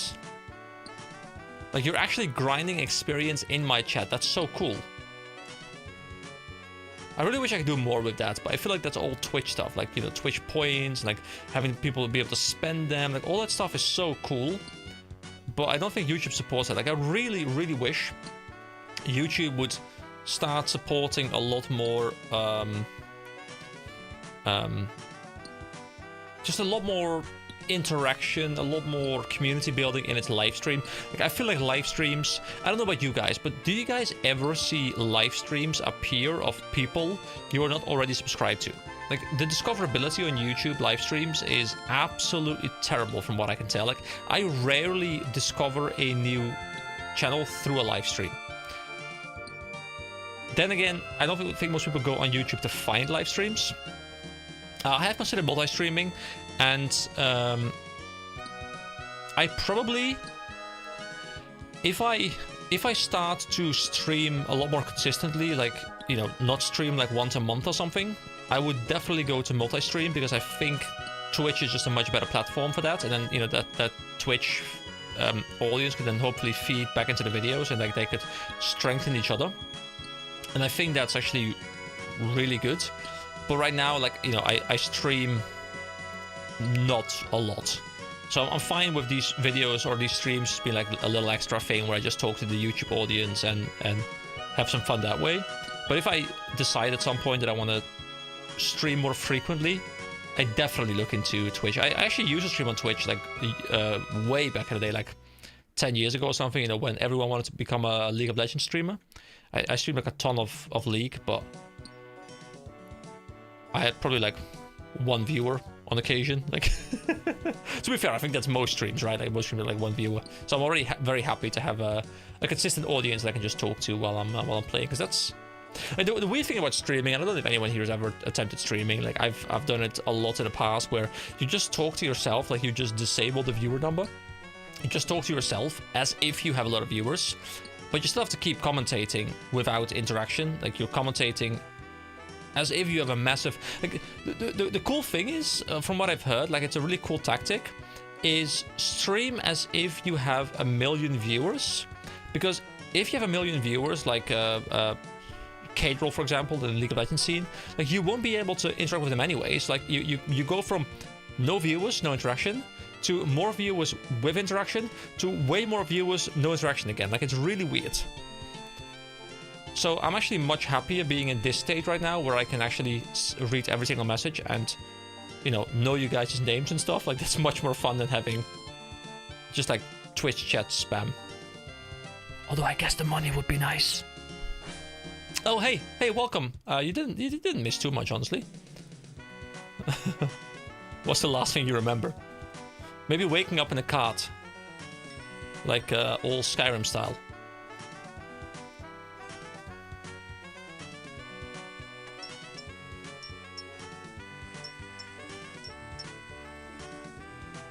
Working. Imagine working, man. To be fair, I did that earlier today, but...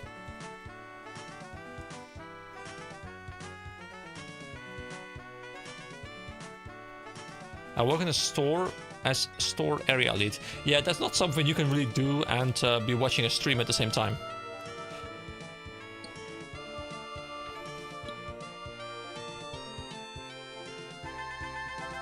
Oh, I missed the message, by the way. You said the upper level is better experience, but I'm not providing much company up there. I mean, just a couple more levels and I can go up, right? I guess I have to unlock the upper area. 10 minutes to closing. I gave someone 200 straight from the safe. Wait, straight from the safe? You were like, don't worry, man. Let me just open up the safe where there's like a lot of money. You definitely won't rob me as I turn my back to you, right?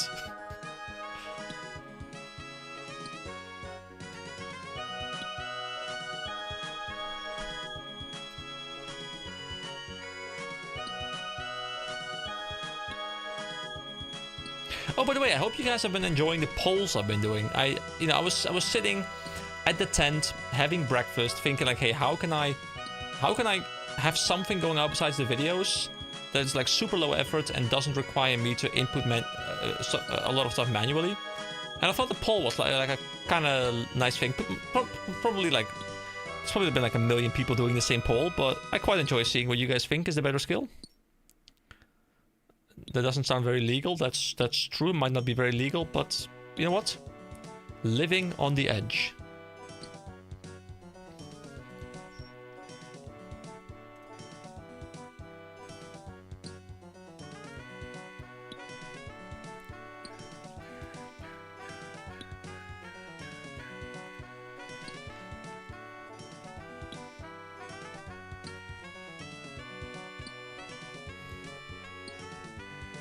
We have this system where you pay 10 cents for every bottle.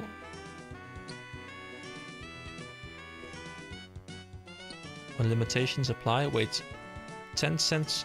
You mean like a cost for the bottle itself, right? Or not the content, but the bottle? So you return the bottles to reverse vending machine and get a coupon. Ah, yes, okay, yeah, we have the same system.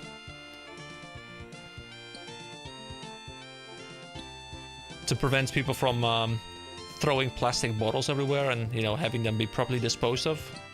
Which I think is a good system, honestly.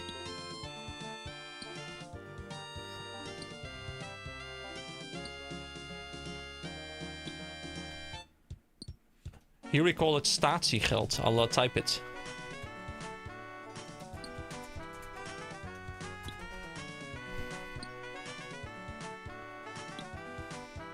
So someone came to the cashier with a ton of coupons just before closing. It's always just before closing, right? Like, people can't just come in during the day.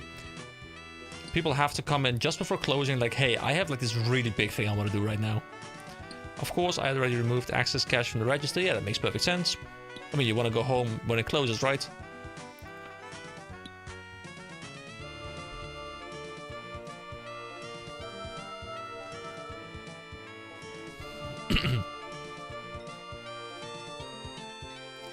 So we gave 12.20 from the cash register and then 200 straight from the safe. I mean, that person made some big money tonight. And then went straight to the casino and put it all on black, right?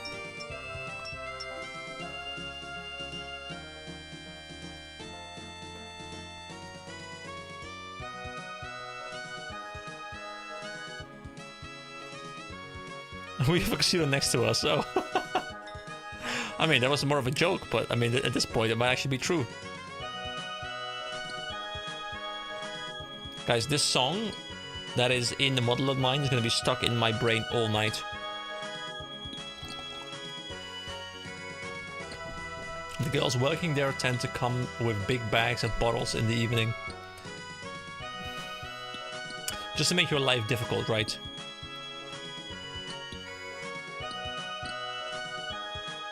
Maybe set music to play random.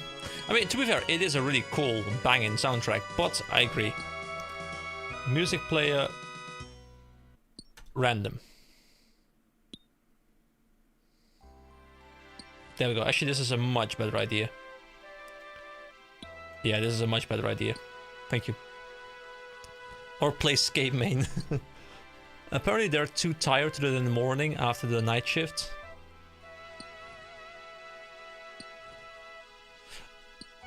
Oh, you mean the girls from the casino, right? They have all the bottles from the casino and then they bring it to you in the evening? Hey, that makes sense.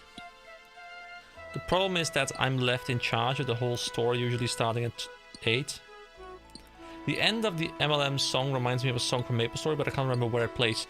Oh, dude, it's funny you mentioned MapleStory, because I haven't really touched that game in a while now. Like, I would love to continue playing that game as well, although... I don't know. Like, the MapleStory playthrough... It started to burn me out. Like, I was enjoying the game, but I wasn't really enjoying covering it as much as I... enjoyed covering RuneScape. Like, there just was nothing to talk about in that game. Like, it was fun, the gameplay was fun, but I felt like I was trying to like piece together a series that felt forced. It was weird. Like, I might still go back to it at some point if I feel enthusiastic about it, but I don't know. It's one of those games where like the highs are really high, but the lows are really low. So like you really have to hone in on like a specific type of gameplay if you want to enjoy that game, which is just the grind. And there is only a cashier and one person on fresh meat, and on top of that we have 2 types of e-commerce to make things easier.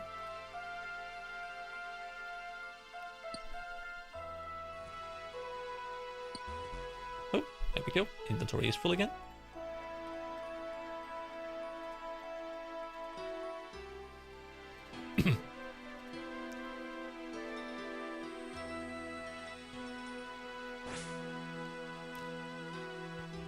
My company was recently sold from Swedish ICA Gruppen to Danish Sailing Group. Remy Baltic. So what you're telling me is that you have sailing before RuneScape has sailing. But what am I doing? I should grab the things.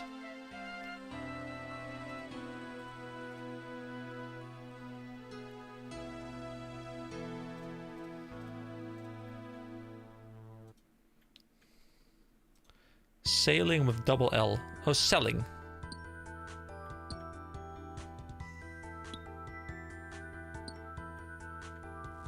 Ooh, nice track. What is this? Guardians of the Rift. Is that the mini game?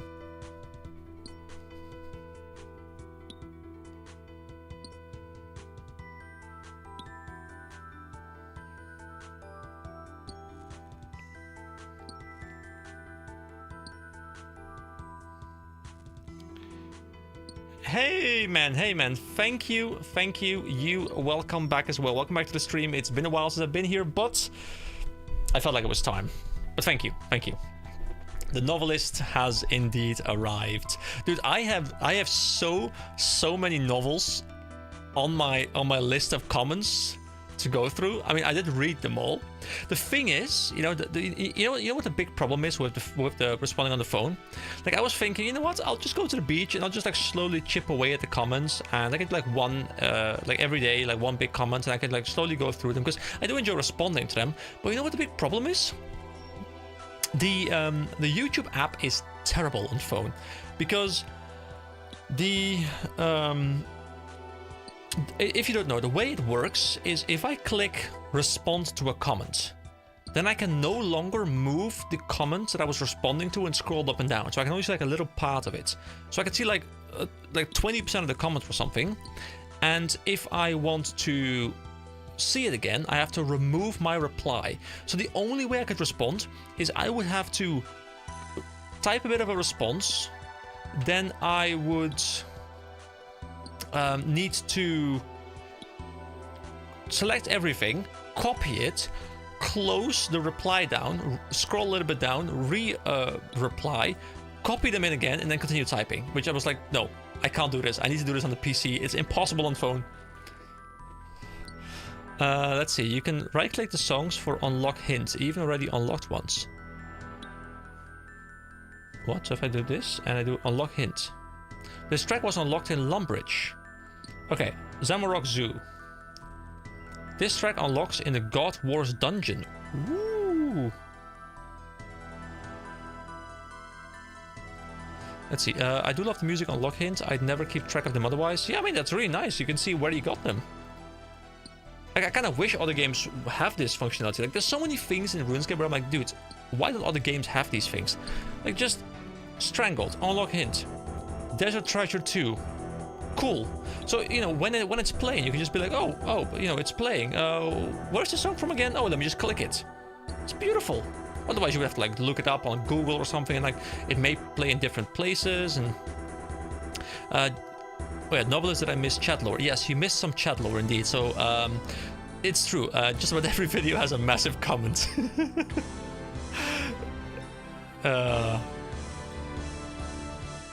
It's you know, I have a, you know, I very much appreciate those comments. I have like I have like a love-hate relationship with your comments, you know, because like I really enjoy them. Like, they're absolutely amazing, and please don't stop leaving them, because I do enjoy them, but they do require me to like be like, okay, let me get my coffee, let me sit down at the PC. Let me open up 2 YouTube panels, one with the comment like literally stretched across my screen, and one with me responding. Now I'm ready. Now I can go in. Like, it's ridiculous, but I love it. Let's see. I, on the other hand, have the understanding that more comments is more engagement, so I leave a lot of shorter comments. Yes, yes. And I respond to all your shorter comments very, very efficiently, because I can do it on phone as well, which is a bonus. But yes, get me that engagement, you know, guys. We gotta hit 1K subs, okay? Or you know, we gotta do this together. I need 108 more people, okay? I need to start making bank. And by making bank, I mean I need to start making like 7 cents every day. But it's 7 cents more than I would have otherwise had. I got the stuff right. Yeah, okay. Let me go back. I've been looking since day 1, so I'm intrigued. I actually started bossing in GWD for the first time yesterday. 3 down, 1 left to tackle today. I have no idea what your...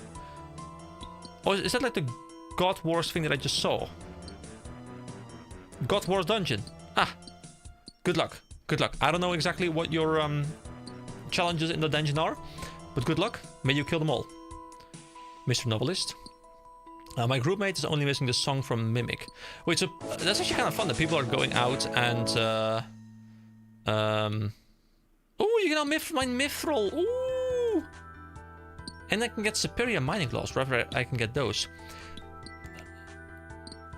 It's kind of cool that people go out and try and like collect all the music tracks, which I guess is a cool thing, like wrapping it all up. There's also, what is this? Toggle all? Toggle locked. Oh! Cool. There's so many options in this game.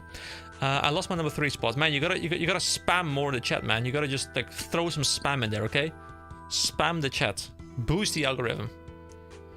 I'll just log into my 100 spare YouTube accounts and subscribe. This is a joke, YouTube. Don't worry. The YouTube police, unfortunately, they stop reading after about the 9th word in every sentence. So they're on their way right now to arrest you for YouTube fraud. And they might come for me as well, because they might think I've instructed you to do so. So I'll see you in jail. I guess you can write a book in jail though, so that's a bonus. Hey, as long as they give me the option to record something, I'm fine. You know, I'll just sit there for a bit at school. And maybe then I can finally go through all the comments I've missed during this vacation. That's what they eat in Canifis? Is Canifis a place in the game? The game's got a pretty cool soundtrack. I feel like the OSRS soundtrack, at least so far, it is quite subtle. It's not epic in the same way, like, you know, if I'm listening to like the Guild Wars 2 soundtrack or the Final Fantasy soundtrack or the WoW soundtrack, like a lot of the stuff is like very like epic, like big trumpets, big violins, big drums, those kind of things. I feel like RuneScape's OST is a little bit more just chill, like just in the background. It does have some stuff that like pushes forward a little bit, but a lot of it seems to be very much like almost like ambience, which I think worked well. Yes, Uri says men eat spam there. Delicious. Oh, did mine go here? There we go. Ooh, there we go. Now we get Mithril. Ooh, Mithril. Which means I get more experience as well from the Mithril, I guess. So it's gonna like spread into more and more different types of ore, I guess, as we go. Because I'll unlock more, and all of them will still have a chance to get them, but I'll like they'll be divided amongst the other ones more. And the higher level I get, the higher chance I get at the higher level ores, I guess. He also says that up north people keep milk in bags and buckets. We have milk in polypacks here too, so that doesn't surprise me. Yeah, I mean we have milk here in like cartons and in bottles, I guess.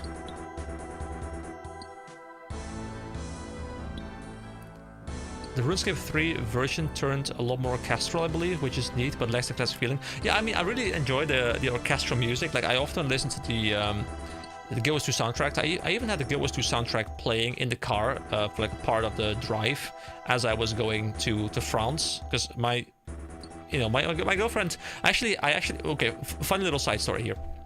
I asked my girlfriends to, play a little bit of Guild Wars 2 because I wanted to see what, how she would respond to playing an MMO. She had never played a game with keyboard and mouse, like maybe like some like simple like webs, like flash games back in the day, but nothing like proper like 3D mouse controlled. So she, I don't know, she created the character, and the first thing she's like, dude, how do I move my mouse? Like, she wanted to like go WASD, and actually, like, initially she wanted to like move with the arrow keys, and I told her like, no, you can't do this because you need to be able to hotkey your skills, otherwise you literally can't play this game.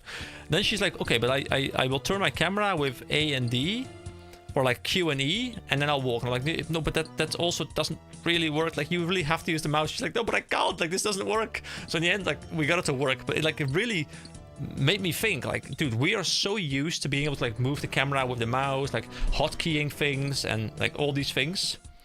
But it's not natural if you haven't ever used it.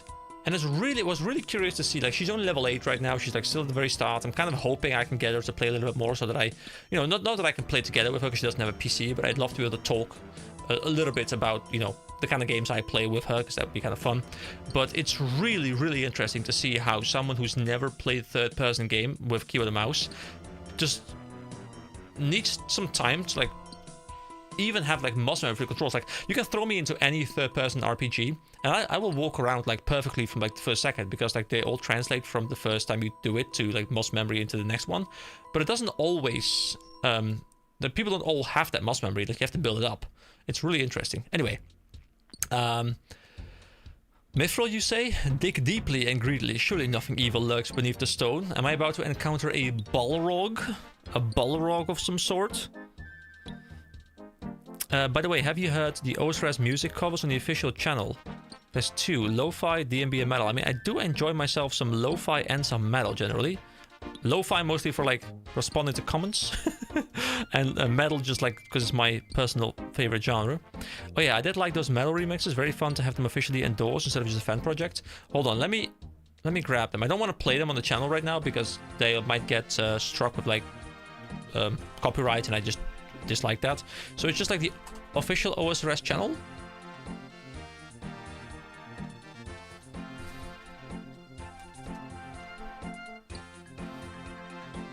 Old school RuneScape, let's see. Oh, I should really look into this stuff, because there's actually might be interesting stuff here.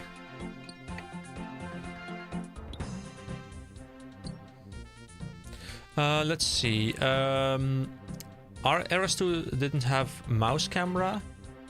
Oh, that's actually really annoying. The mobile rhythm game BeatStar has the metal cover of... I've never heard of BeatStar, but then again, I don't really play mobile games. I did really enjoy Beat Saber though. Beat Saber is great, but I didn't like the fact that my VR was like the Oculus Rift, like the original one, which had like cables and stuff, so just like very convoluted to get up and running. That's true, there's also many gaming skills we don't think about. People recommend Portal and Minecraft as starter games, but walking and moving the camera is really a skill. Yeah, it's really odd, because she has played stuff like Halo in the past, where like I think her brothers played it, so like she played along, and you know, I played it with her like a little bit, like the Master Chief Collection, and she was just fine at it. Like she was aiming, and you know, everything was working well. So like she's not new to just gaming in general, because she can move the camera. She's just not used to moving the camera with the specific setup of the mouse, and it's interesting. Grab them physically. They have them on store too, maybe. Wait, hold on. What are we talking about right now? Unless it's out of stock or something. There's also a video of Christmas songs. Yeah, Walkscape. I heard multiple people mention that, and I tried getting into it, but I think... Wasn't that like one of those things where you had to like get access? Unless you bought it, and I didn't feel like buying it at that point. And I just remembered I haven't really done anything today because there was an update. Why are you clicking so much? You can click the button to lock inventory slots when depositing into the bank. Wait, what? Click the button to lock inventory slots when depositing into the bank. Yeah, I did try applying to the beta, but I don't think I've heard back yet, unless I just missed the message. If you like metal, you should check out this little obscure little band called Iron Maiden. Yeah, you know, it just happens that hold on. It just so happens, you know, I've obviously never heard of this band, but I might go and see them on the 23rd of July. It's only like the 6th or 7th time or something I'm gonna see them, but you know, it's they're a bit obscure. But yeah, amazing music. Love it.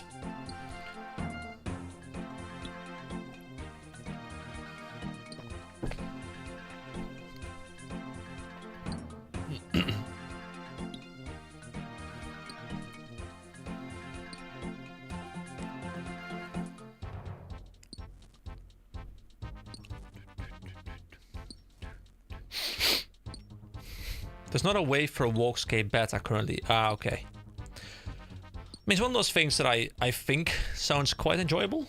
Like, I do enjoy walking. I walk a fair amount. I went hiking on vacation, and I in the mountains, and it was like a 4.5 hour hike. It's quite fun. We gained like 450 meters or something, and walked like almost 11 kilometers, I think. It was quite fun. And rather exhausting. We actually, like, during the afternoon, like, we, even though it was super warm, we were like, okay, we have to go and sleep right now. We're, like, super tired, so let me just lie down and crash.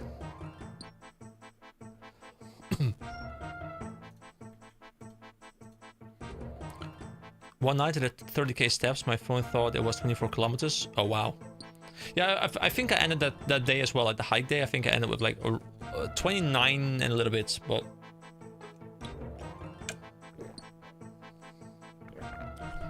Wait, how did you do 30k steps in 100 meters? Did you like cheat it by like putting it on something else? Hold on, let me verify what you just said. Like something about locking the slots. I just like click on each type of stuff in my inventory. Oh, you read the DMB call. Oh, okay, yeah. I mean, that makes sense. Do I even need to repair the second one? I mean, I might as well, because it gives me good experience, but...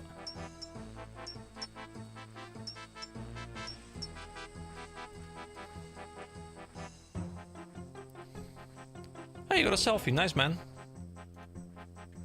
Okay, so you said something about locking inventory slots. What is this? If you lock inventory slots, the bank's standard deposit option will avoid depositing items from the locked slot. So I can click this thing. And this. All. Can I now just like...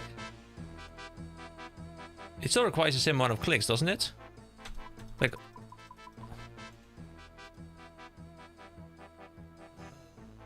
Where? Now deposit all under the ring. Oh!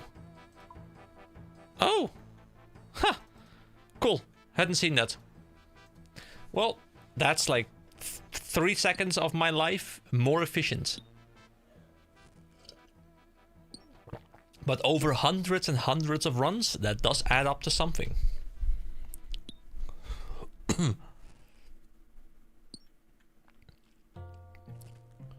Oh, ooh, those are some cool claws. Wait, why is he taking damage? Or is there something under him? But if you swap the hammer with another item, it will keep the slot anyway. Yeah, okay, so it's slot bound and not like item bound. Okay.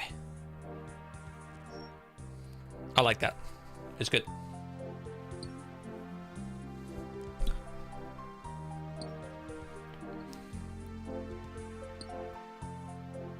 You're just too strong for me. I know, man. I am super powerful. Have you seen these arms? It reminds me, I used to watch this this fitness YouTuber like way back in the day, who was, I think, Australian or something, and instead of saying like arms, it's like arms, like like a very, very pronounced A. Sounds like suffering. Yes. I guess he was suffering.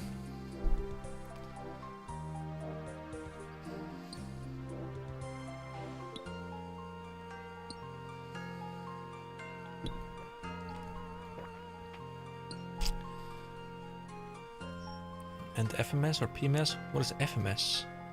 Am I missing something?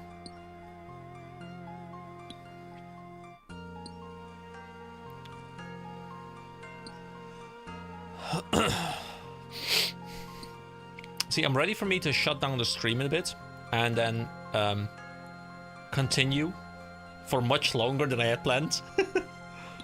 FM versus AM versus PM. Oh, yes. Hey, you found a sapphire. There we go, beautiful.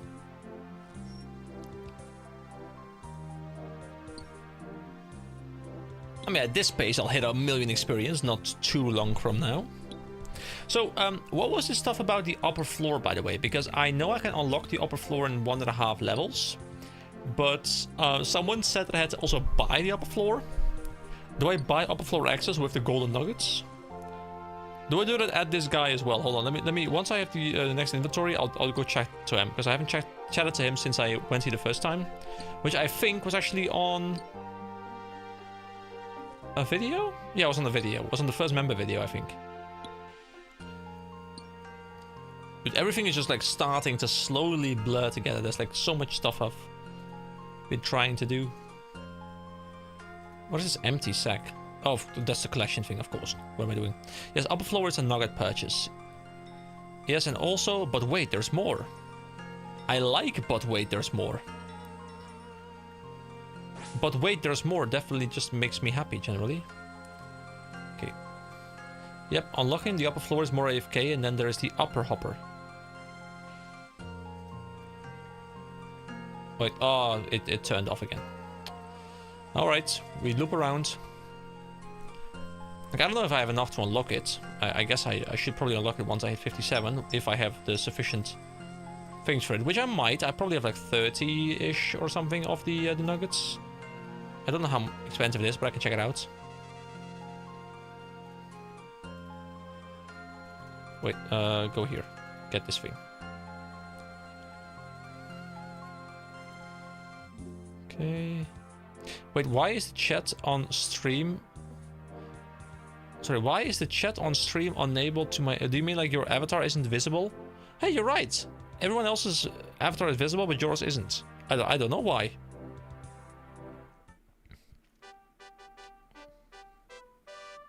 That's interesting. Alright. So can I talk to...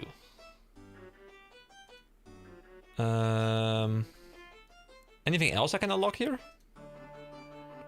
I think yeah, if you got level 57 mining, you could pay me to use my restricted mine up the ladder. 100 nuggets give you unlimited access. How would you like it if the sack were bigger? I'll let you have more ore in there if you pays me 200 nuggets. I can give you access to a special hopper in the restricted mine for 50 nuggets. Okay. So, what is the purpose of this larger bag, guys? Because I guess this is the bag, right? So I could put multiple deposits into this bag and then I can run them all back and forth. But what is the purpose of that? Because like this run over here is very short. So if I do this, it's quite short. If I do this, run over there, like multiple times and then come back there, I still have to do like this run a couple times. So like I'm not skipping anything, am I? Wait, what is this guy holding? Dude, that's a cool looking shield door thing. Are you Braum from League of Legends? That's a cool thing. What is that? You can stay on the upper level longer. Oh, the upper level dolphin doesn't have... Like, I still have to go down? Like, does it just, like, drop down in here and I have to collect here? Your Hodor.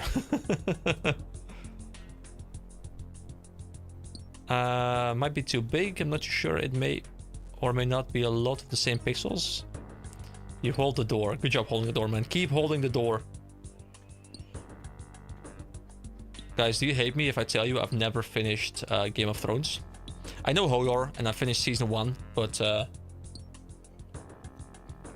I really thought I'd enjoy the show a lot, but for some reason I lost interest in the show a little bit. And then especially once I heard that the ending was terrible, that even further made me not want to go and finish it. I remember the guy dying at the end of season 1, and I watched like the first couple of parts of season 2. It's more beneficial if you mine in the north, definitely less of a priority than the upper mine. Okay. But there's also a north.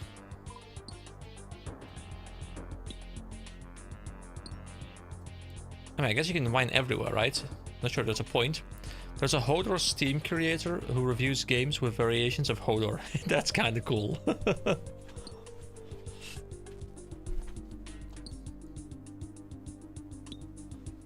Ooh, what is this cool song we're listening to right now? Venomous. Where does Venomous play?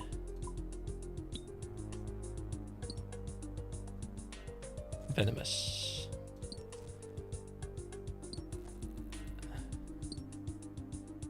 Hello?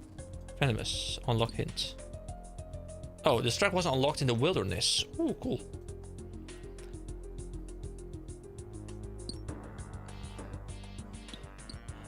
I've seen Game of Thrones season 1 twice. It's very pretty. I mean, yeah, it's very well made. Like, I don't know really what it was about Game of Thrones. Like, I thought I'd enjoy it because I tend to enjoy medieval stuff. I like you know, big story set in there. Like I like fantasy. I absolutely love the Lord of the Rings. So, you know, I kind of thought I would enjoy it a lot, but for some reason, like, none of the characters clicked for me. Like literally, the only character that clicked for me was I think his name was Ned. Is it Ned Stark, like the dead that dies at the end of season 1, which I'm hopefully not spoiling for anyone who has yet to see the show. But I enjoyed it, and then he died, and I'm like, okay, now I have no character at all I enjoy anymore. So yeah, then I kind of just like lost interest.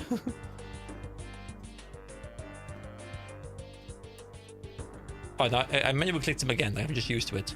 I'll have to get used to clicking deposit all.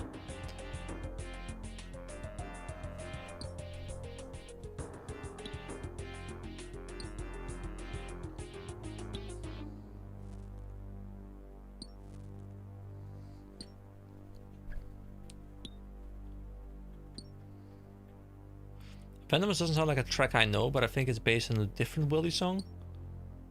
Potentially, I would not know. Oh boy, we're about to break the 4-hour mark. That's when my throat gave out last time, and I can feel it slowly approaching. I'll probably wrap it up in like the next 15 minutes or so. We'll probably break 4 hours, and then I'll wrap things up. It's getting a bit late here as well. It's like 11:30-ish. And I'll keep going for another like 4 hours because I just can't stop.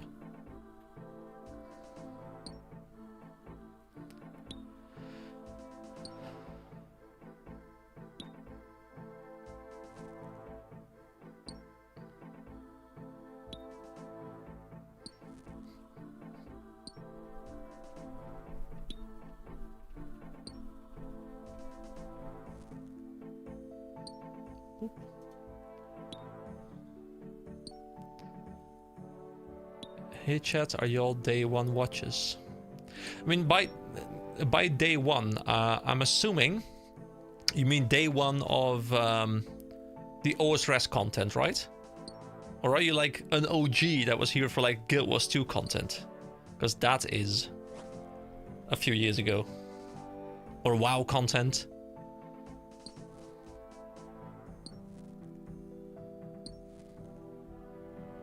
It was neat to discover some of the music in God Wars Dungeons, just an epic remix of the Goblin Village theme. Oh, that's really cool, actually. Dude, I love the Goblin stuff.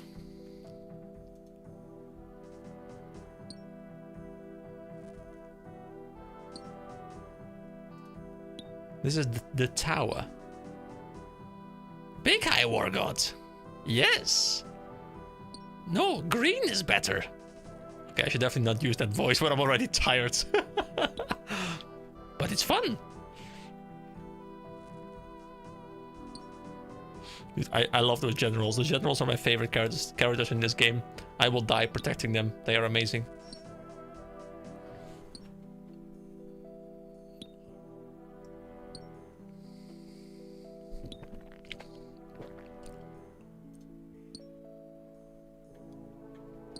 It was cool to expand the lore as well with the underground Dorgoshun race. By the way, both RuneScapes are on Steam, and that means you can use points to unlock their emotes. What do you mean points to use their emotes? You mean like Steam points to unlock stuff? Like honestly, like I use Steam as a game launching platform, but I've barely engaged with anything outside of just buying and launching games. Not with anything with points. I probably have like a lot of them. Like I don't really care about achievements outside of the game, as well as Steam profile background and such. I mean, it's kind of cool. Now, I probably would care. Wait, positive story. Oh wait, I haven't cleansed them yet. Whoops.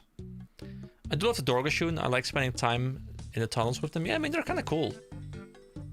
The Steam or like the trapdoor stuff was actually kind of tense. Like I think the quest the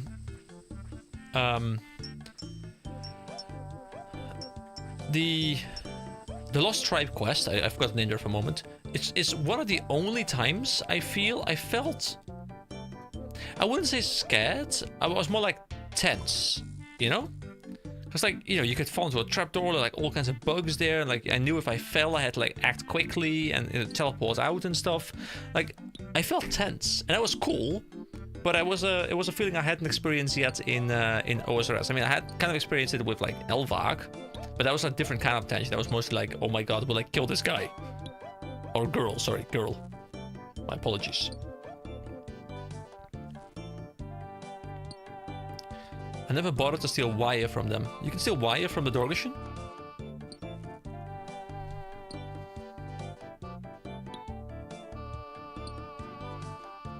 To be honest, I mostly stole wire when going to and from the agility course. Oh, I should level some agility as well at some point. But then again, this entire game is I should do X at some point, and then there's always more stuff to do. Hey man, how's it going? Watching while grinding on my hardcore Iron Man. Hey man, I am doing great. I hope you're doing great as well. We've had a very chill 4 or so hours, just kind of chatting, grinding. What is on the floor here? Someone's dropping a lot of bass. Drop the bass, guys. Drop the bass. And good luck leveling your hardcore Iron Man. May you please not die. If you die, I will be very sad.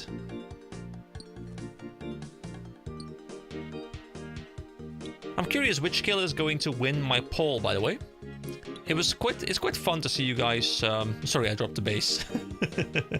It's kind of fun to see you guys vote on all these skills. Now, obviously, the matchups are randomized, so you will get some situations where, like, the actual final is in, like, in the quarterfinals or something because of, like, random matchups. There's no seeded matchups. I'm actually really curious to see which one is going to win. I'll clean up that. Good job. Good job, son. Good job. May you May you keep the ground clean. No littering here. Wait, someone's dropping more bass on the floor. That's so much bass. Like I'm thinking like Slayer has a good chance of winning, Magic has a good chance of winning. I don't know. I don't know.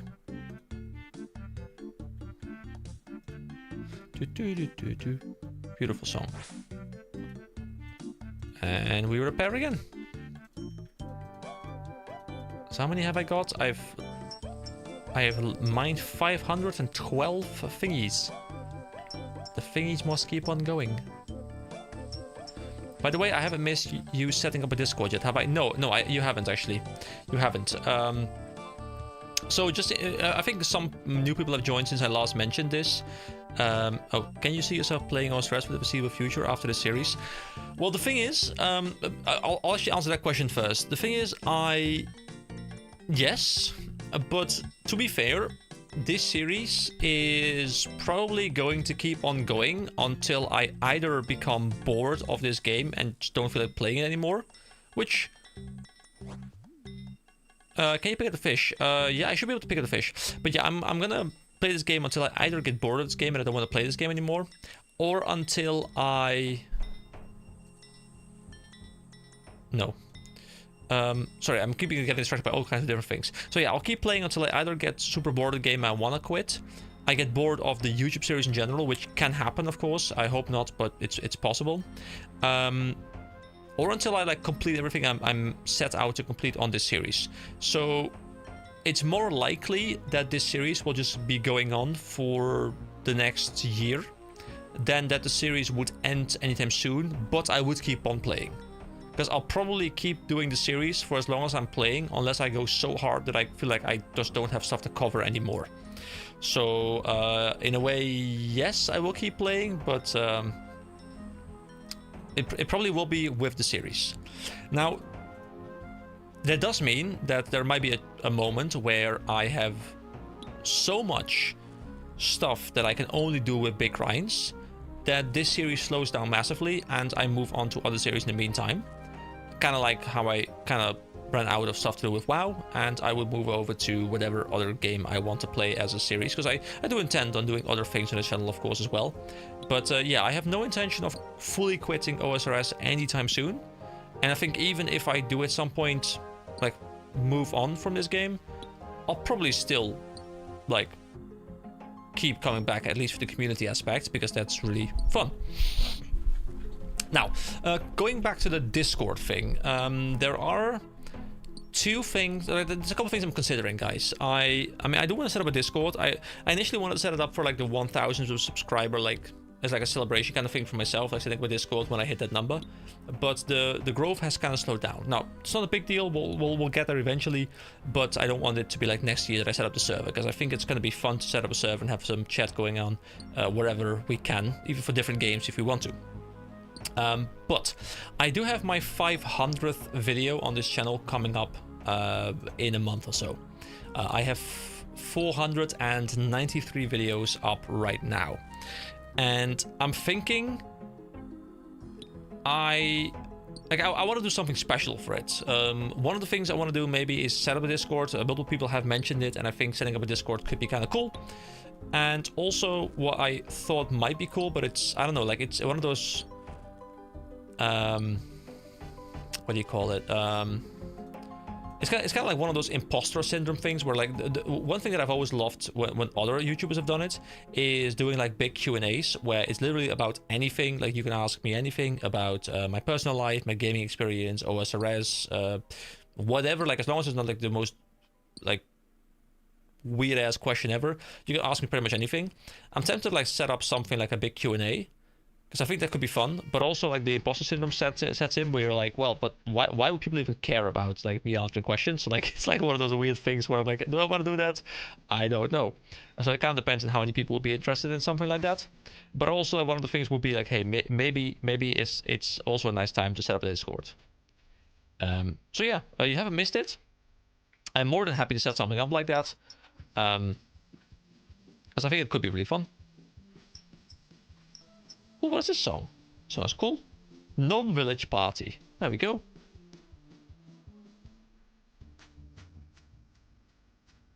Next song. This is great.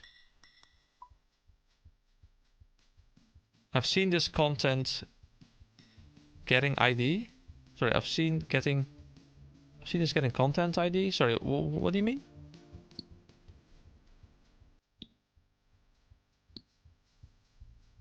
It was the wrong idea, to be fair.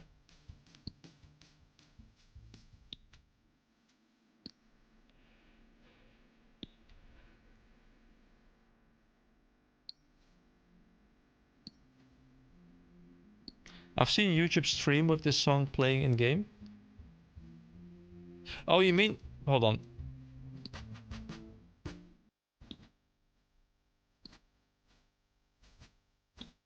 Sorry,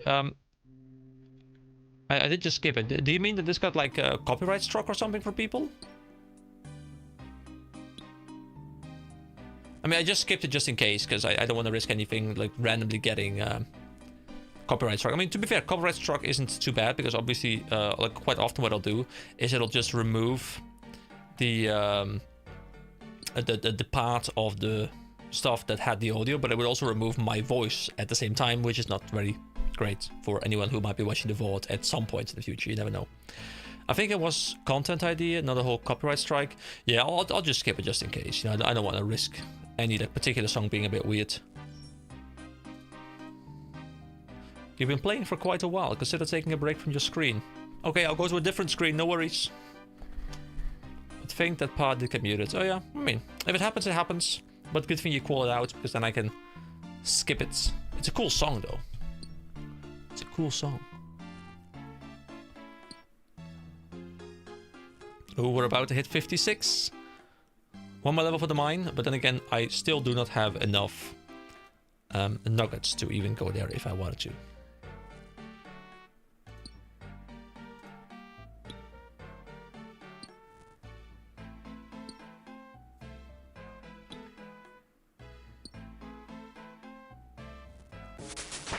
There we go.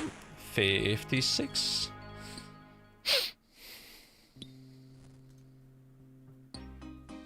Beautiful. I mean, at this pace, I might actually overtake my subscriber number with my level. Come on, guys. You gotta beat me to it, okay? You gotta get 1K before I get 1K. Come on. Come on. I mean, to be fair, I know you guys are all subscribed, or at least I assume you are, so you must bribe other people.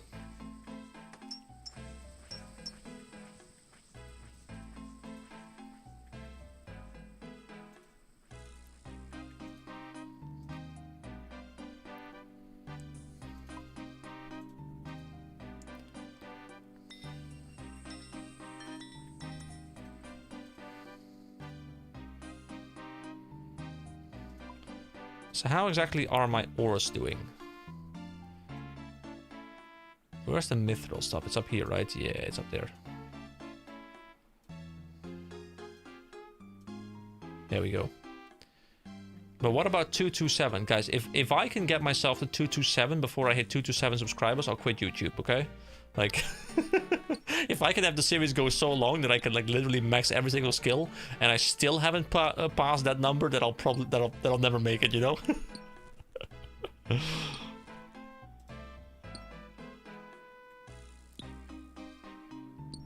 227 is quite far away. You know, first let me push 1K, okay? Let me push 1K.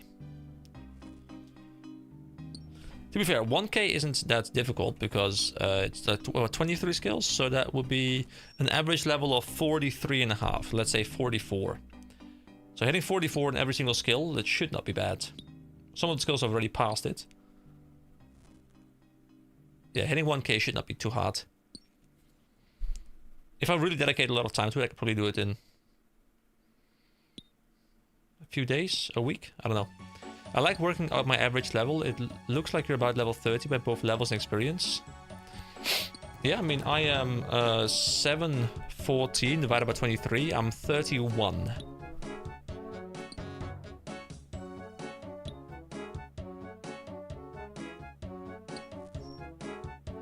And by experience, do you mean like total experience I've gained across all skills out of the maximum 99, like 13 mil per skill? I'm not sure if I phrased that correctly, but yeah, you know, I like number go up, so this game is definitely very satisfying for number go up gameplay.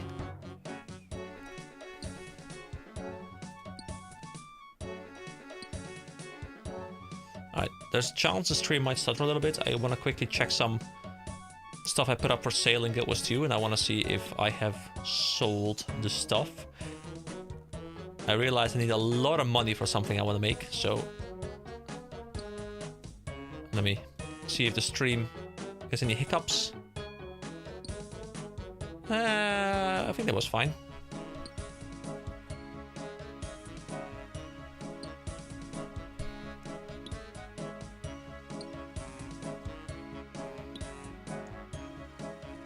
Yep, not too many hiccups. Beautiful.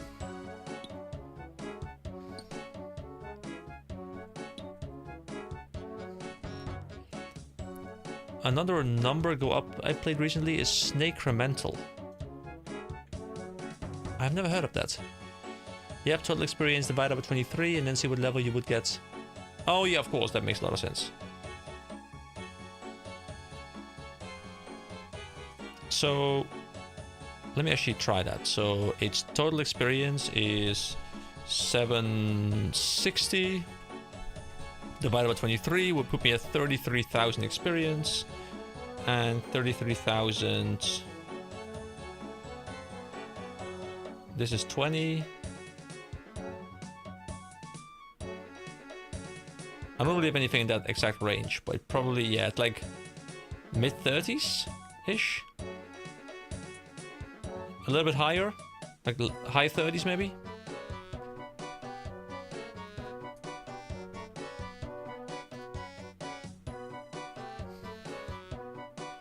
Alright.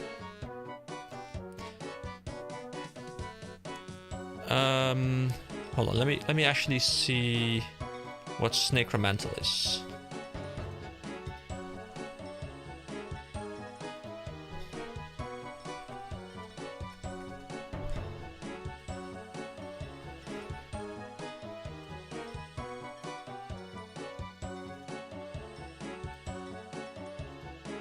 Oh wow, it's actually just playing Snake, but like with a lot of like upgrades and stuff.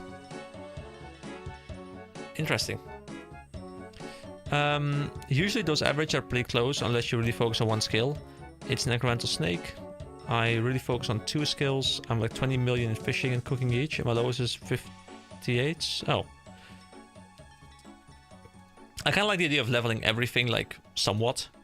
But then again, I guess it's gonna spread a bit more once once the grind starts slowing down, right?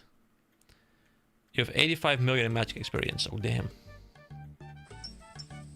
So I guess the combat stuff you level a lot because you're doing Slayer and stuff as well, right? And like you bossing, all those kind of things that just keep like slowly chipping away the level.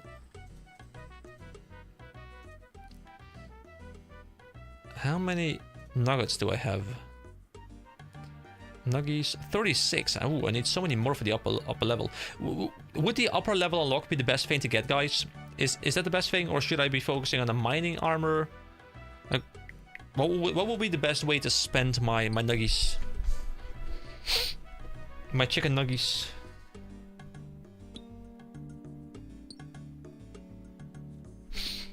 Magic also comes from some utility. Oh yeah, that makes sense. You know, I was thinking, oh, you know what? I'll just go for like an hour and a half stream. Just chill a little bit, you know, have a bit of a chat. I've been going for 4 hours. This happens every time, guys. You guys are too engaging. It's a problem. Stop being so engaging.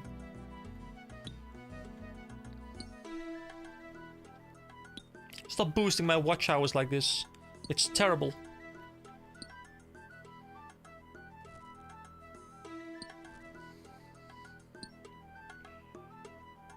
If you're eager to get out of here, the armor is best. But if you like MLM, the upper level is very nice. I quite like this. You know, I'm pretty sure this is where I'll get a large part of my leveling. I think it's kind of chill. I like how everything is so close together. Like, it's very efficient. It's easy to do in like small batches. I can do this like while I'm in queue for something or like waiting for something. So yeah, I quite like this.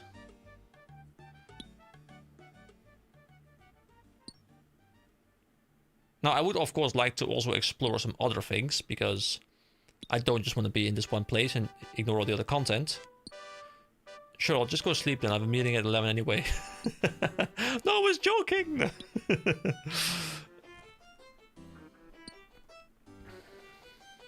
I mean, I shouldn't stay too long either, so... But I keep saying it, then I just don't wrap it up. Because it's just the way we roll around here.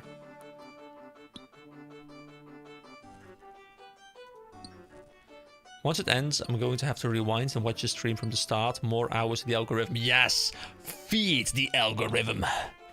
Give it the watch hours it needs. And you can see me fumble a lot with thieving.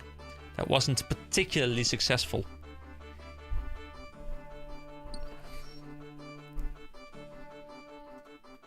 What is this song? In the Manor. Wait, is this from Drain the Manor?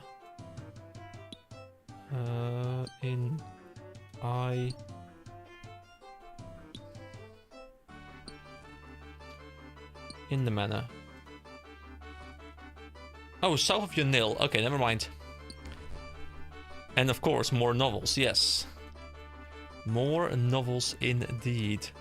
Oh, by the way, I think you were the one who said you also had a Death Adder, right? I even swapped back, like, I was getting so tired of this mouse that I got this mouse, which is my previous Death Adder. I think at the start of the video that's coming out next, I recorded it earlier today, I have like a big rant about my Death Adder mice, and it's like...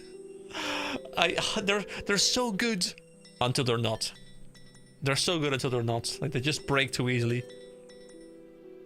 I keep going this way. I have to go this way first. For some reason, I keep going there. Logitech M705 here. I'm actually not familiar with the M705. I know the G600s, like the classic one. Oh, I need to... Oh, someone else is already repairing that. I looked up that in the Manor music recently, and I was surprised by the location. Yeah, me too. I was expecting it to be like Drain the Manor. Repair it. There you go, good job.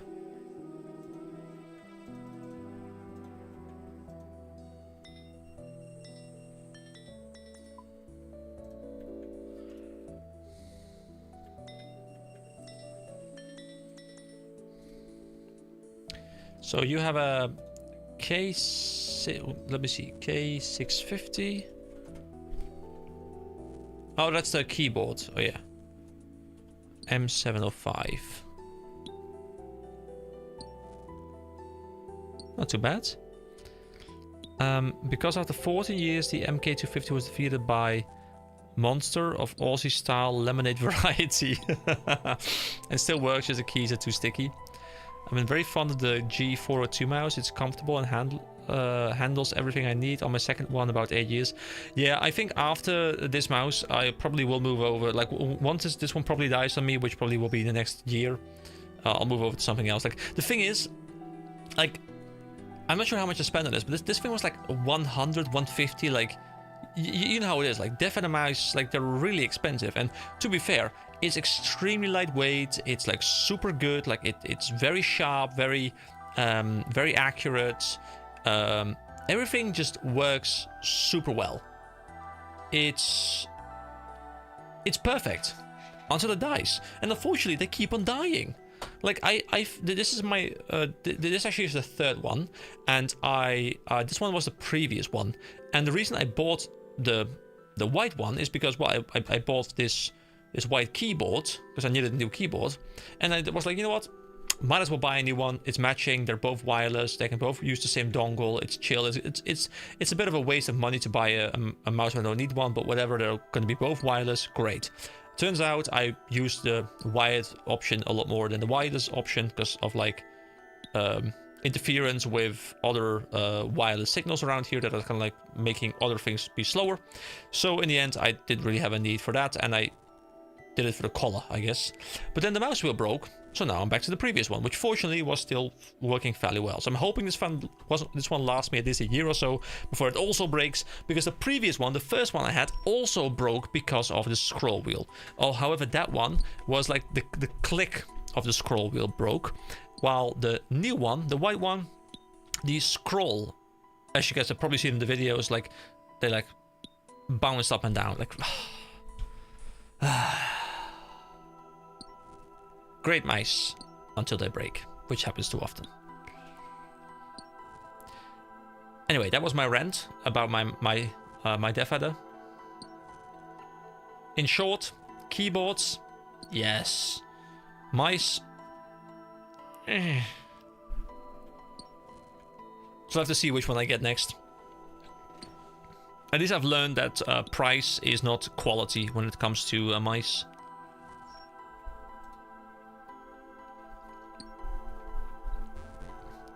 Let's see. The mouse has side scroll, or for RuneLite it said it's the things like space or F keys.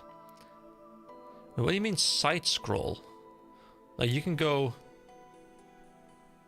You do more than just normal scrolling? Is it something I'm not aware of? I rebound the scroll click on the G402 to the thumb button. It feels natural to me now. Oh, that's cool. But half my Death Adders died due to double clicking if I press it once. Yeah, it's just... It's also the... Is that the normal click or the middle mouse button click? You can tilt the wheel to horizontal scroll. Oh, that's kind of cool. Not sure how much I'd use it, but it is really cool. That sounds really handy for stuff like video editing.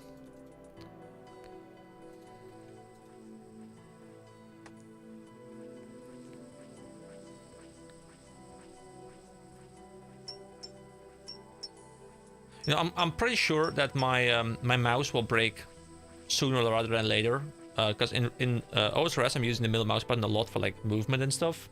So I'm clicking it a lot more than I usually would click it.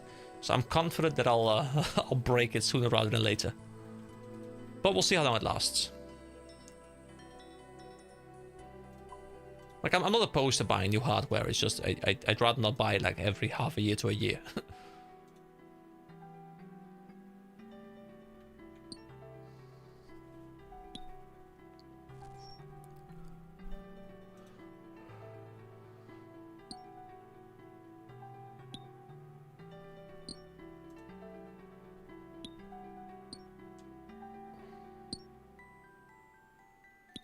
That was a normal left click dying. I know you can get ones where you can replace the switches, but that seemed like overkill.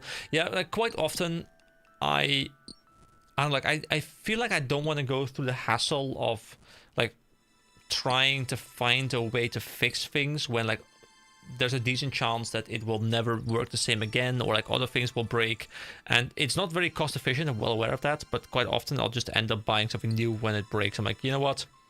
It's a situation. I'll buy myself something new. I guess if it's like really expensive stuff, then I'm different. But with like peripherals, even though they're kind of expensive, I'm like, you know what? Something new is fun as well sometimes.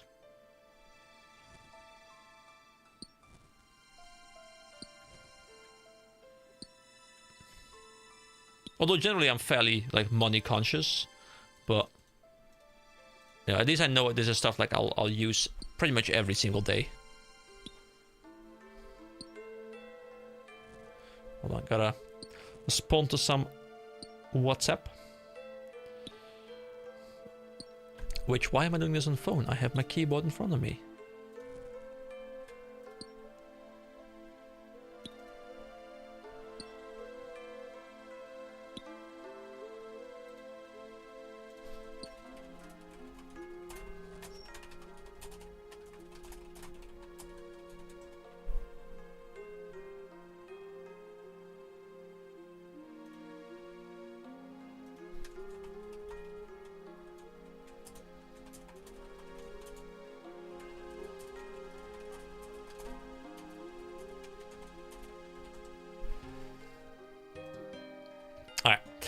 Plus that way you get some nice new plastic / rubber, which can be nice in the hand. Yes, definitely.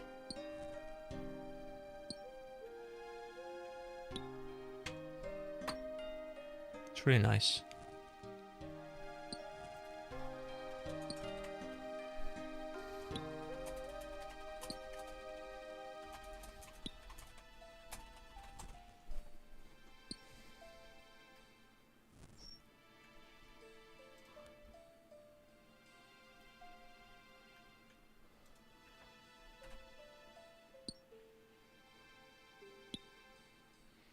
Supposedly you can use AI or something to tell what keys are pressed just from the sound.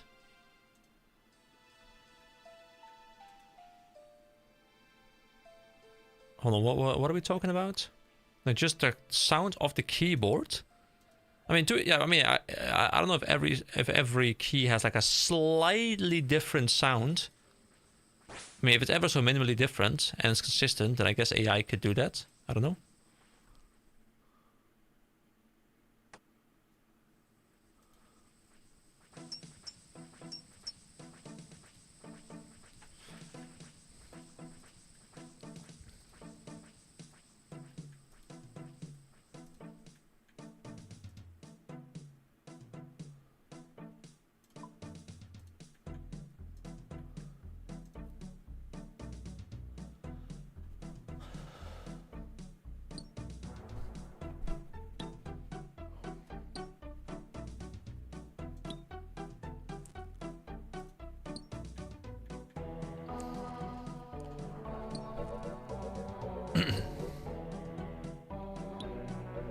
I like how I have 9 people watching me. I think I've not had under 9 for most of this stream, or this last hour or so, when there's like 2 or 3 people chatting, so I guess the rest is like just lurking. So thank you, in case you hear me. In case you hear me, you lurker, thank you. Appreciate you. Feed the algorithm. But yeah, this K650 is a bit lighter, so I've been playing some Typing Chronicles Epistory to get more used to it. Oh yeah, like the worst thing I think when you get a new mouse is like stuff like RuneScape or Guild Wars 2 or like any other MMO is fine. But whenever I buy a new mouse and I start playing League, like my muscle memory is like ever so slightly skewed because of like weight differences, click differences, like all those kind of things, that I start like messing up like micro movements, and it actually feels like it matters a lot in a game like that, so it really screws me over.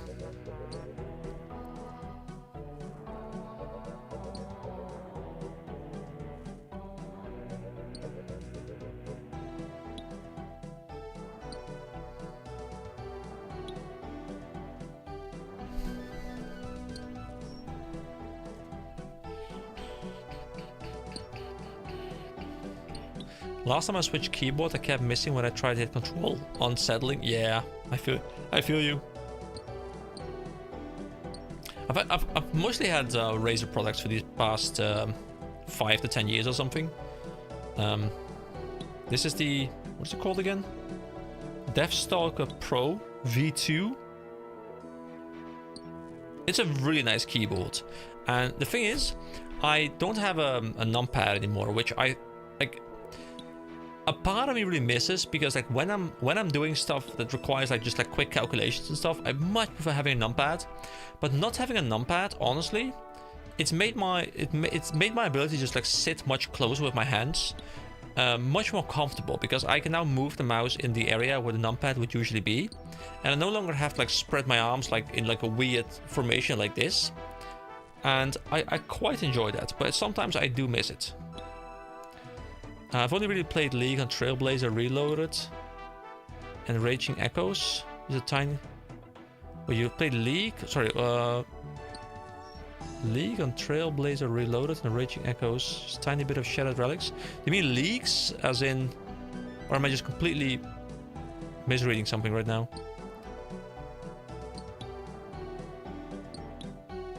Because when I say League, I'm talking League of Legends as the game, and not like Leagues as a game mode. Just not sure if we're miscommunicating. OSRS Leagues. Ah.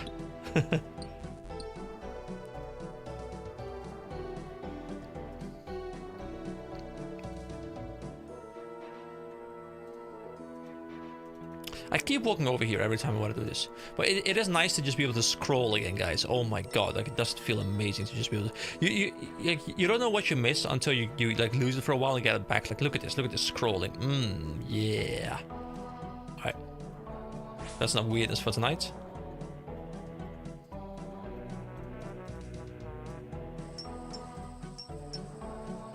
Or is it? To be fair, the night begins in 1 minute. Ooh, 3 golden nuggets. That's juicy.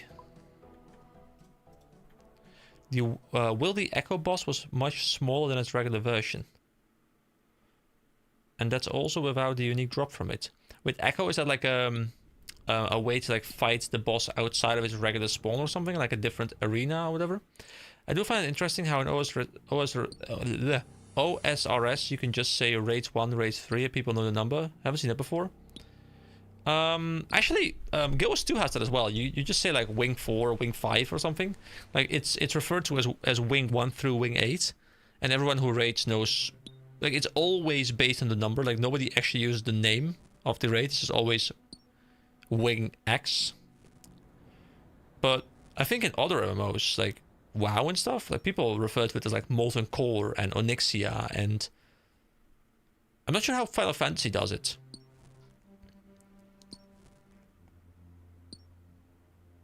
Unless raids is unless you refer not to like a particular raid, but like raids as in something else than just like a specific raid, because you said raids 1. Is that like the amount of people in the raid, or is that like the raid that is the third one? In Leagues 5, Raging Echoes, you could fight a specific boss in a region and that you unlock, and it would drop an Echo Orb. So you could then fight a stronger version of the boss with new mechanics on unique league drops. Oh, cool. So are these leagues kind of similar to like Path of Exile, Diablo kind of things? Like where it's like you play through the game again from the start with like a twist?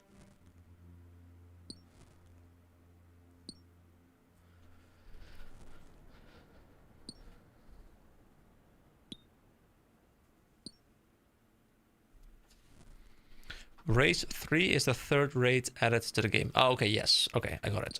So it's just raid 3. Okay, yeah. So how many raids are in the game?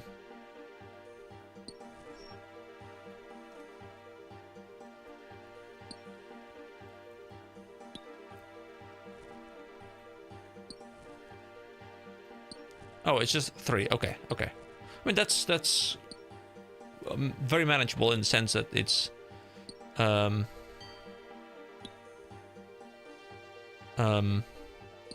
not like there's like 70 different things that I have to like look into. Is it like, hey, 3 raids, cool, that's digestible.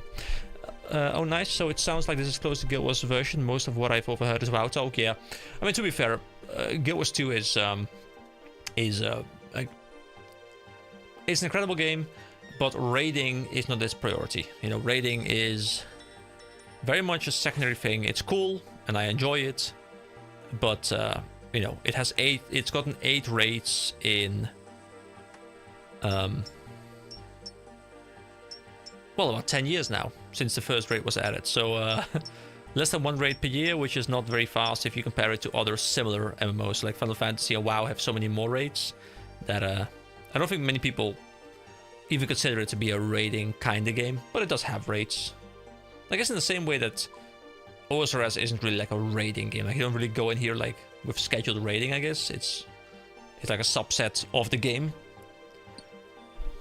that you can completely ignore if you want to. Whereas in Final Fantasy and WoW, I think it's very front and center, like, hey, this is the end goal for like 90% of people. Or at least a large part of the game.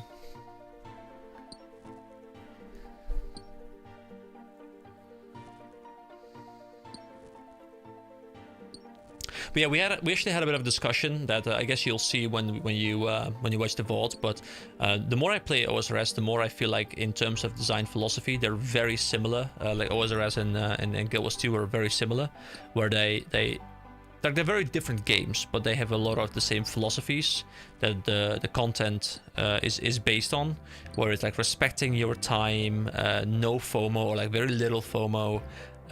You can take long breaks, the content is always there, it's ever present, horizontal progression. Like they share a lot of design philosophies.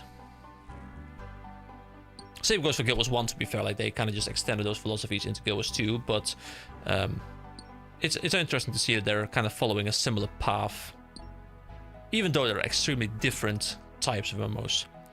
Yeah, it's a specific endgame option. You can avoid raids if you're not Iron Man. They have good items, but not essential. Yeah, I mean, the thing is, like, in this game, I don't know if I'm gonna enjoy them. Like, I'll play them, I'll try them. If I enjoy them, great. If I don't enjoy them, less great, but still, I will still enjoy my time in this game because I don't need to complete them. Because I honestly, it's weird, but I have no idea if I'm going to enjoy end game difficult content in this game.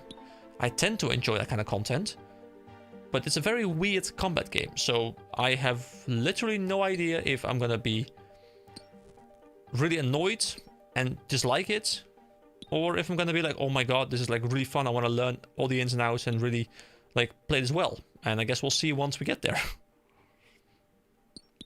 But you know, the good thing is, even if I end up absolutely hating raids, which probably quite unlikely, but even if that's the case, there's so many other facets of this game that are really good that I could still find a lot of enjoyment, which I think is one of the big strengths of this game. Like, there's a lot of different types of grinds you can enjoy. This is music from Al-Kharid. Yes, Arabian. This is like the Al-Kharid song in my mind. I need to go through raid 1 for a diary task so I can unlock new teleports. You know, I want to look into the diaries as well. But once again, you know, we're in this a long cycle of I want to check out this thing and that thing and that thing and that thing and that thing and that thing and that thing and la la la la. It keeps on going. Not sure what that tongue was, but hey, there it was. The bad news is my loot is just fossilized dung. The good news is I know a collector. Cox for diary, do you have a questscape?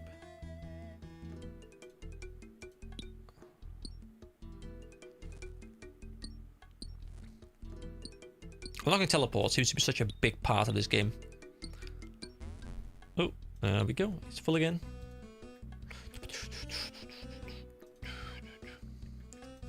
You know, if you go back through the vault, you will hear me saying multiple times, yeah, I guess I'll wrap it up soon. But no. No, we rappen't. Chamber of Xerix is a raid 1. Okay. Well, my questscape is hanging up in my house, but I don't need a lunar staff anymore. I don't know what you guys are talking about, but it sounds cool. I mean, I know the questscape, of course, but... I'd like to hit 57 at least. That'd be nice. Just one more inventory, guys. One more inventory. You know how this goes. And then I'll be like, oh, you know, I just want to hit 700. Sorry, now I'm at now I'm at 751 pay dirt, but you know, I want to get to 1k pay dirt. Got it the day before DT2. Oh, that's a treasure, right? Yeah, I think. One more level, and the one more level gets slower and slower. But hey, 200k is about to be achieved. And then I'll be like, well, I want to hit 800k total. And then I'll be like, but now I want to hit 58. And then I'll be like, I want to hit 1k swings. And I'll be like, oh, next thing. And that's how you wake up. Or, sorry, that's how you go to bed at 5 in the morning.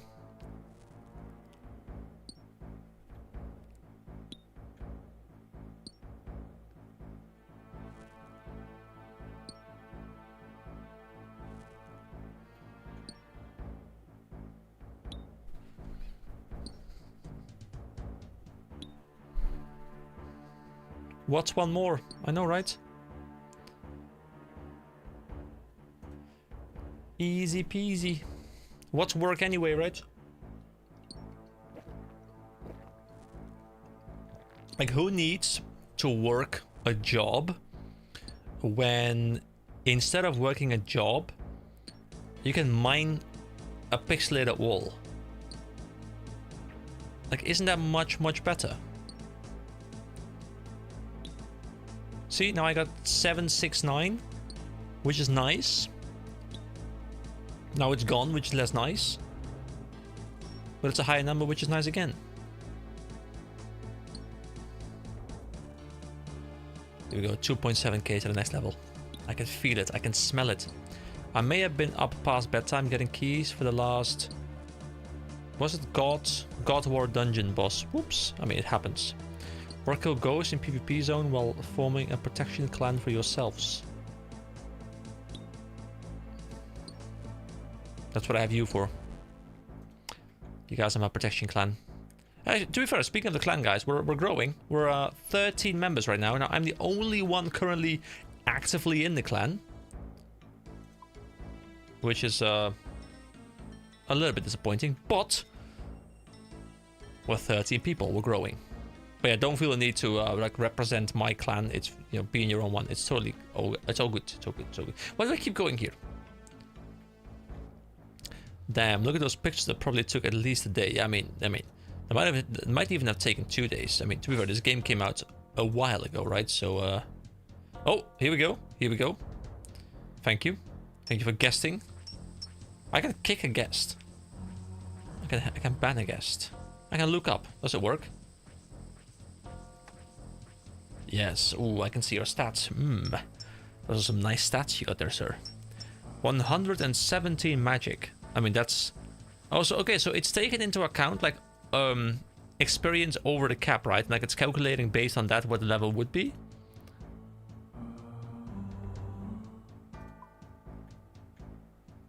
Aha, so that's why I wasn't in the clan. Clearly I was kicked, yes. And I just, like, sneakily re-invited you. The implication was that in Venezuela there is such a hyperinflation that OSRS gold is more stable. I mean, that wouldn't surprise me. There's also like the like joke riddle kind of thing, is like why I'm trying to think what the exact joke was. It goes something like, why is it cheaper in like, I think it was Venezuela or like some country with like insane inflation, why is it cheaper to go with the bus than go with the taxi?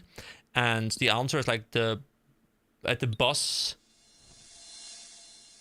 you pay at the start, the taxi you pay at the end, or something like that, or like the other way around, where like inflation means that like your 10 euros or whatever you pay is worth less at the end. Like, I don't know the joke exactly, guys. I'm sorry, it totally ruined the joke by trying to like figure out the joke, but there is a joke in there somewhere, so you can find it for yourselves. That was clearly the best joke delivery you guys have heard all day. I'm sure of it.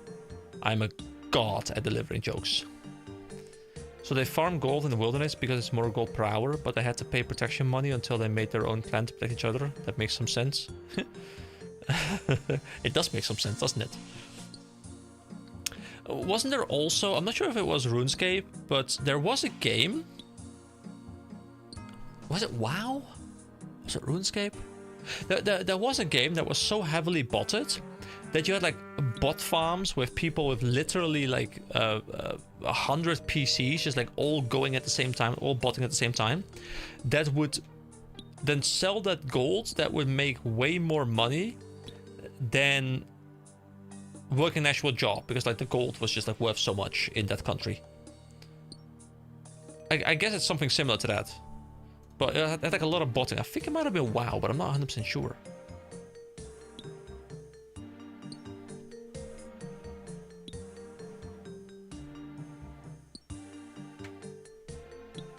Discovered your channel while you were on vacation. Can't stay to hang out here today, but just wanted to say keep it up. Hey man, thank you. Thank you. I'm glad you found me while I was taking a nice vacation at the beach. Thank you for stopping by. Hope to see you again in the future in live chats. And of course, feel free to leave comments on the videos. Always enjoy chatting. I guess since you have to go, have a nice day. Thank you for stopping by.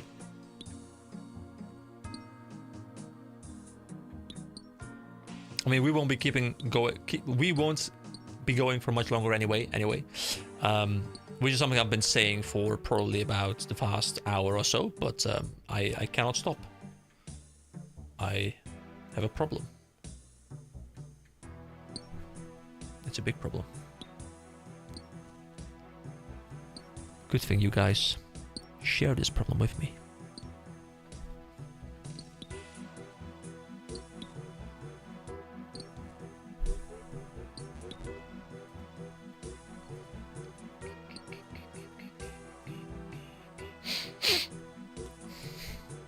Not sure about botting or whatever source of a GP, but I've heard of people putting themselves through college on the real world trading. Yeah, it's ridiculous. I mean, if it makes you money, like I almost can't blame people for doing it. I mean, I hate the idea of botting. I hate the idea of it being like a good income source, but can't blame people for abusing a system that's there, I guess. You collect your ore from the sack. Oh, sorry, I thought there was like a pop-up or something of something that was leveling up.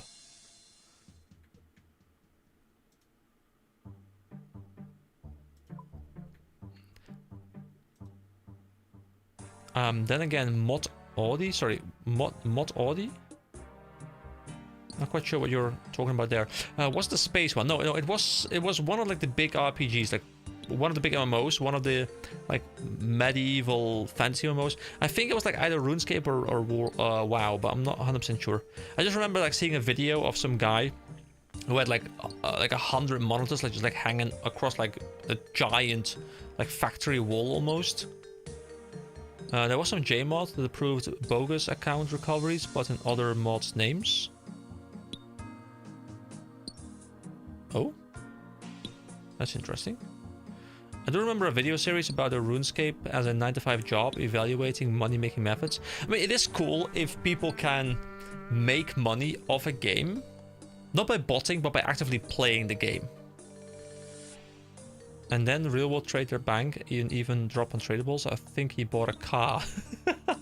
I mean, like if I could play a game and make money, and you know, make more money in that game than I could do with my day job, like I'm not sure if I'd enjoy that. Like I would enjoy it initially, but I think at some point it would very quickly suck any fun out of the game, because you're going from hyper optimizing in the sense that you just want to get good rewards to hyper optimizing to a new level just because you want to, like, you got to live off it. Plus you probably still want to make some progress in the game, maybe, if you even care about it at that point. I feel like, I don't know, unless you make like so much. Yeah, sounds like play to earn, NFT in that, yeah. Like I think making money off gaming can be fun, but it needs to be like, I think it's only good, like I think it's only good in two ways. It's oh wait, why did I stop? I'm not even done yet. It's only good if you either do it through like a way I'm doing it, which like I'm not making money, but like if I were to make money like YouTube and stuff, because it's, you can still enjoy a game while doing YouTube, like it's not your job.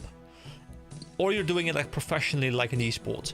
But I think if you have to earn gold in game, Real World will trade that into a currency. You're dealing with fluctuating like conversions to your currency, and like there's gonna be stress, like, oh no, they nerfed my money making method. Oh no, how will I pay for my groceries this month? Like, I think at that point, I would hate it, unless I'm making so much money in that game that I just don't care. Like I have like $1 million in the bank, and I'm just like raking in the money. I guess then it's fun again. But if you just barely make minimum wage or something, and you're just like desperately trying to like grind for 80 hours a week, as you said, yeah, if it's a job, it's even a game. I mean, I think a lot of pro players in League of Legends have that as well. Like I've heard stories of pro players who are like, yeah, I have a job. Like I make a lot of money, you know, being paid to be in the pro team. I haven't enjoyed the game in the past 2 years, but I also don't have any skills that I can use to, you know, actively go and have a job. So it's either getting a minimum wage job in the supermarket or something, or just like sitting out the games and doing the bare minimum. And I think that's what's really hurting a lot of the pro scene's progression in like especially Western regions. But I can understand why they're doing it, because, you know, you're either paid like a good amount of money to play at like a decent level without ever pushing yourself super far, or you have to go and work at a supermarket or something, which you probably don't want to do if you're used to making a lot of money. Oh yeah, imagine if your job could just get nerfed in the latest patch, the horror. Yeah, man, like just imagine like you're working and all of a sudden your boss comes up to you and it's like, you know, in this most recent patch, I'm sorry, but we are nerfing your income by 32%. Like, it was just too efficient. So yeah, have fun on 68% of your money. Yeah, that's fun. That's super fun.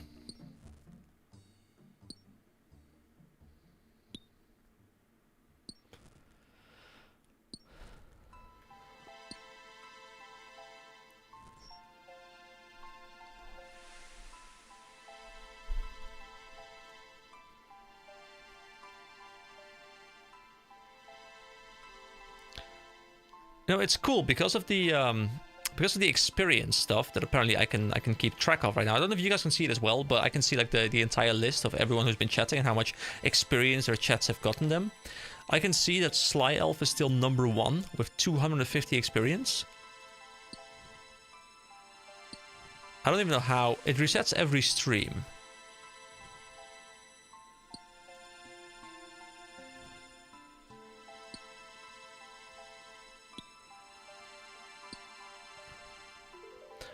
I do like that they recently adjusted the boss drops in a way that is technically a nerf, but it reduces oversupply, so you should get better. I mean, if it reduces oversupply, like I guess if the value goes up massively, I guess that would in turn make the drop more valuable, which might actually help you farming it. I thought you meant the rune light pedal. No. I mean like in YouTube and in the chat, there's like this number next to your name, which suggests that you have 250 experience. But I think 250 is the top because people like keep hitting 250 and then drop back down or something. I'm not quite sure. I guess it takes like I guess it drops down again or something if you don't chat for a while. I have no idea. It's like the first time I'm encountering whatever the system is.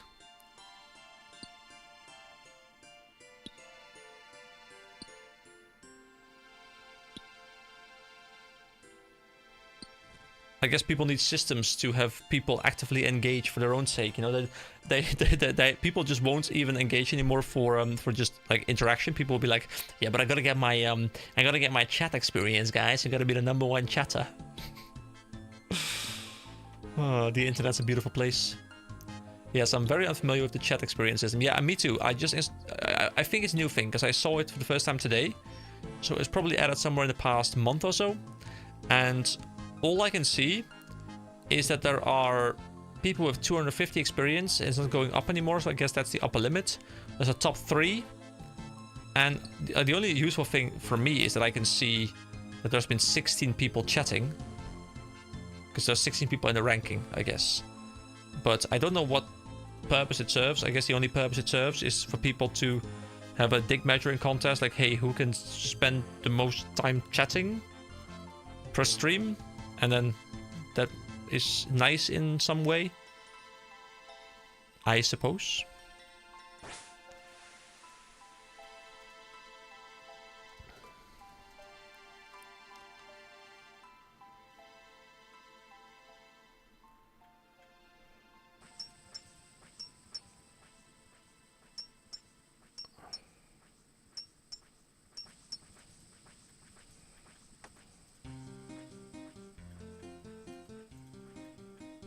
You know, I have so much respect for people who go for extremely long streams. Like, I've been going for longer than I usually go. I'm approaching 5 hours, and like I can definitely keep going for a bit longer, but I can definitely also feel my like if I did this every single day, I think at some point my throat would just like my voice would disappear. And then I watch people like Kadril, for example, who's like this big League streamer, who does like 12 to 18 hour days like quite frequently because he like covers multiple regions like the span across the entire day.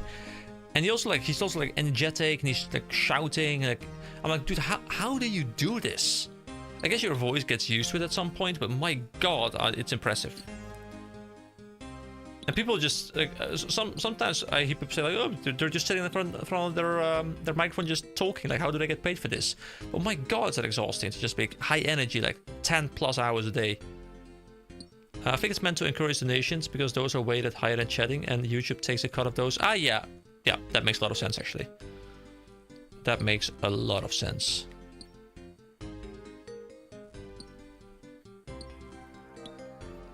I do actually wonder, and this is not, you know, me trying to ask you guys to donate, but I do wonder what kind of notification I would even get to for a donation. Because I've never received a donation or like a membership or like a super chat or whatever all those weird things are called, because I don't really engage with those systems too much. But I have no idea if someone donated or did anything like that, whether I would even get a pop-up somewhere. So if anyone here does do something like that at some point during the stream, let me know if I don't respond, because I don't know if I even see it anywhere. I'm assuming YouTube will let me know in some capacity that someone has donated in a chat or something. But let me know if you ever do that. I got a badge as a top 1% listener of Igor in May. I'm not sure why people don't listen to Igor. Wait, I'm actually not quite sure who Igor is. The name sounds familiar, but... Hold on, Igor. Who's Igor? Oh, the artist. Yeah, I think I've heard of the artist. French artist. Black metal, death metal. Okay. Generally not really my type of metal. I'm generally more into like the heavy metal kind of stuff, like power metal, like the more, I don't know, more classical metal, I guess. Like Maiden, Priest, Metallica, Disturbed, Hammerfall, Five Finger Death Punch, Volbeat. Just name a couple of bands that I tend to listen to. I wouldn't even know how to handle that sort of long stream without it being full of silence. I mean, to be fair, in terms of the content, when it's like if I go back to the Cadel example, like he is co-streaming competitive league games. So he's mostly just talking about what's happening on the screen, like as if he is casting the game, but without the limitations of you know, being on a professional broadcast where you where you're like restricted in what you can and can't say. So in that sense, like there's always something on the screen to talk about. So it's probably not that hard to be like to have something to talk about. But what I think is very difficult is just keeping up the energy, keeping up the keeping up the ability to like enunciate and just like constantly be speaking clearly. Because like, you know, everyone can just like sit here and kind of like mumble like this, like it doesn't take too much energy. But if you're sitting there like just like emoting constantly, like that's hard. Like I remember hearing Josh Drive Hayes talk about how he doesn't do streams longer than like 3 to 4 hours mostly, because after like 4 hours he's like, yeah, you know what, I'm just done. Because and I think I agree with his statement. He says that the way he streams, and it's kind of the same way I stream, is you are yourself, but you are a more pronounced version of yourself. Like, you know, obviously when I'm sitting here gaming, like I'm not spending 5 hours just like talking like this. I'm making sure I pronounce much better. I'm making sure I'm clearer. I'm making sure I'm more energetic, which is exhausting in a way, but it's also fun, so I don't mind it too much. But I definitely see what people mean when they say, like, you know, be a more pronounced version of yourself. I did get one of those. I think it was top 0.5% of listening to Icebreaker, which was a surprise. I don't think I was listening to it that much. You know, I think every year I'm gonna like top 1% Iron Maiden and top 1% Disturbed, because those are like my two artists that I just always listen to. Especially Iron Maiden, the past couple of years has just been like at the top for me. Like there was a time in 20, when was it? I think 2007, 2008, somewhere around there, when I first discovered metal, which was through Disturbed. There was a time when I literally, and I kid you not, I literally listened to nothing but Disturbed, like their entire catalog just like shuffled on repeat, playing Nine Dragons, like this Korean Grand MMO, for like 2 years straight. Like I listened to nothing but this band. I don't even want to know like what kind of percentile I was in. It was probably like 0.0001 or something. Like I listened to them for like 5 to 10 hours like a day for like 2 months or 2 years straight. I knew every song. Like literally someone was playing songs on their phones or whatever it was, and like just like literally one little sound bite of the song was like that song.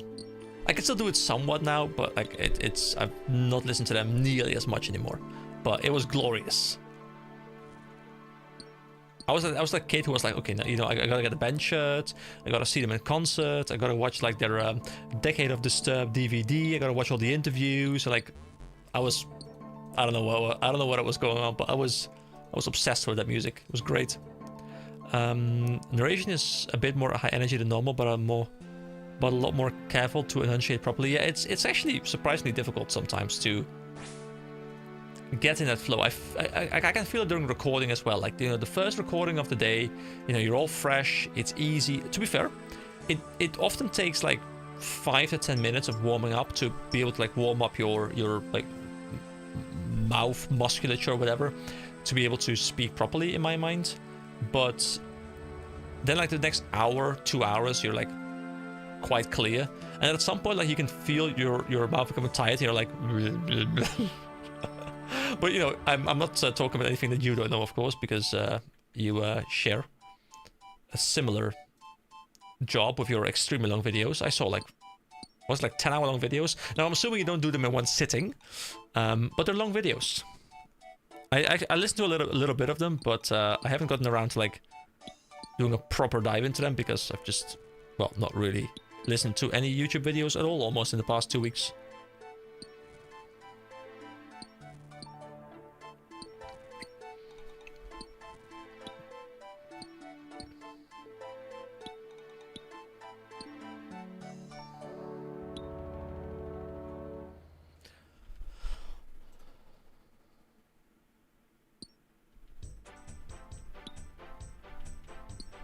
Okay, you know, now I am committed to hitting 1,000 pay dirt. Like I'm at 921, guys. I can't stop, okay? I gotta commit now. Absolutely always do a few takes of the first paragraph just to warm up. Yeah, I have the benefit, in a way, I guess. My day job, I work in finance, in insurance, and I often am, like, a big part of my job generally is being on the phone with people. So that means that the speaking on the phone with people, I really need to make sure I speak properly, of course. So that kind of warmed me up already. So like on the weekends, I need some more warming up before I record. But during working days, like if I record after working days, sometimes I'm already a little bit tight in the throat depending on how busy the day was, but quite often like it's more like a very solid warm-up. So I'll just say like a few lines to myself, like, hey, am I ready to speak? And generally the answer is yeah. I can just go, press record, sync the audio, and go. Like literally every single recording of like my videos in the past years start with me saying syncing audio, syncing audio, syncing audio, and then like a couple claps, and then I sync up those audio lines with like the video and the audio, so I can manually change the levels of them, and that's the intro. And then I cut the intro out, of course. Well, not the intro, but like my intro. So I've heard myself saying syncing audio so many times.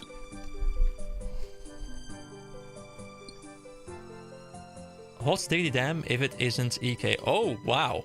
Now that's someone I haven't seen in a while. That is someone I haven't seen in a while. How are you doing? It is indeed me. How you doing? Now, we had a bit of a meme back in the day, you know, just for anyone who is unaware, as I've never told this story.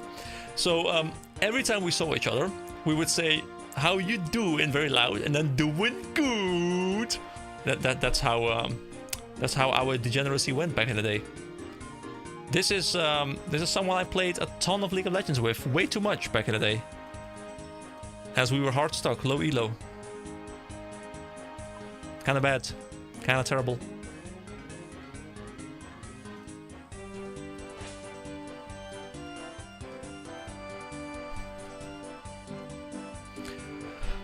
Holy, the amount of degenerate nights we had with trays of energy drink. See, I still tell this story on occasion where I remember you guys came over at like 1 in the afternoon. We would play League until probably about 4, 5 in the night, until, well, pretty much until we saw the sun come up.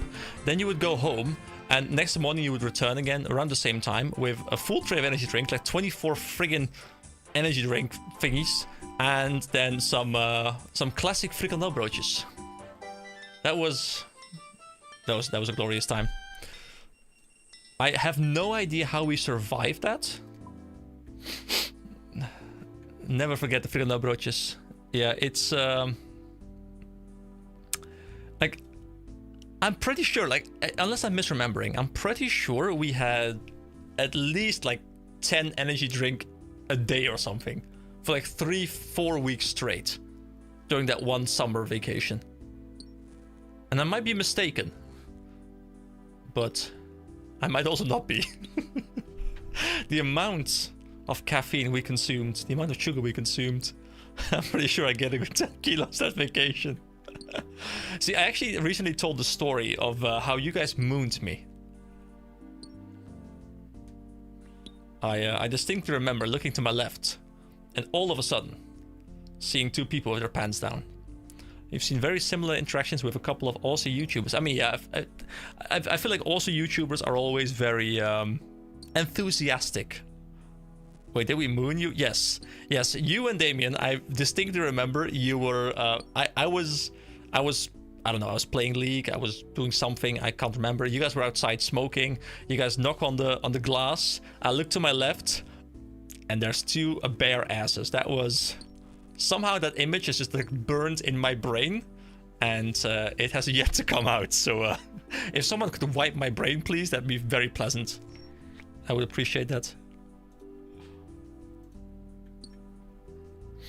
Look at me swinging. I gotta get myself some rune helmet because this green looks out of place. Though to be fair, there's like purple, bluish stuff at the top, so that's quite nice. Alright, I gotta commit to the 1k before I leave. I've only been going for 5 hours.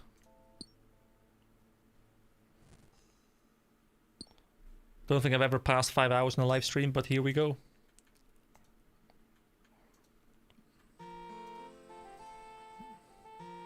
Oh, we should definitely catch up. If you're coming over, we should definitely catch up. It's called Plumage. Wait, where am I going? Wait, I did. Okay, my brain is starting to give out, guys. I'm running away before I even finish the entire inventory. What am I even doing with my life? I mean, to be fair, I'm spending 5 hours just like smacking a pickaxe at pixels that are like 25 years old. So I guess that's what I'm doing with my life. I'll let you know when I know the date. Yes, let me know, and we'll have some fun. We'll get some energy drink and some fricadelle brooches.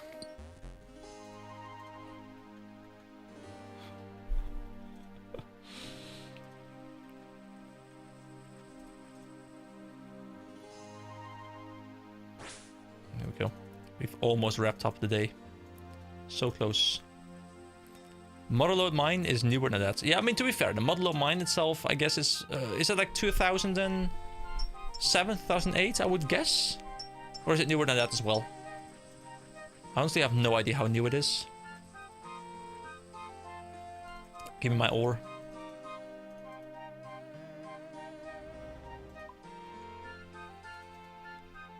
You know, I don't think I can stomach those anymore. Dude, I haven't had those. Actually, I was gonna say I haven't had those in years, but I had those 2 weeks ago.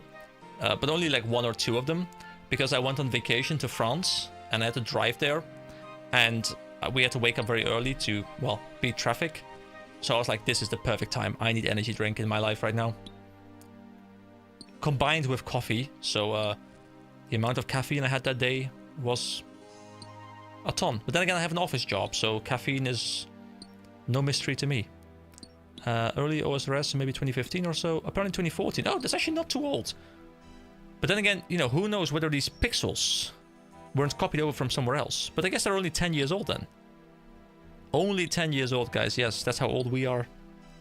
It's only 10 years old. That's new to us. How you doing, fellow grandpas? I do drink absolute unholy amounts of coffee, but the last time I drank a Monster, I saw the sun come up. I haven't had Monster in a while, though. I had like this these cheap energy drink from Albert Heijn, which were like €1 or something. I remember, like, weren't those containers we had, like the entire tray things, weren't they like 13 cents each or something? Am I just misremembering? Because I feel like everything is like €1 and up right now. That's like 10x the price. Like the cheap, like store brand things, those were amazing.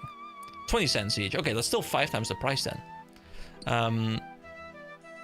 Actually, there is a player spoof around there somewhere because it's player designed content. Wait, this is player designed content?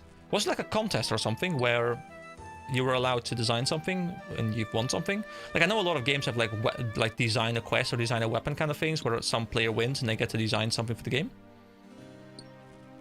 That's cool. But 20 cents each, that's still really cheap. I mean, to be fair, back then we had no money, so 20 cents was expensive.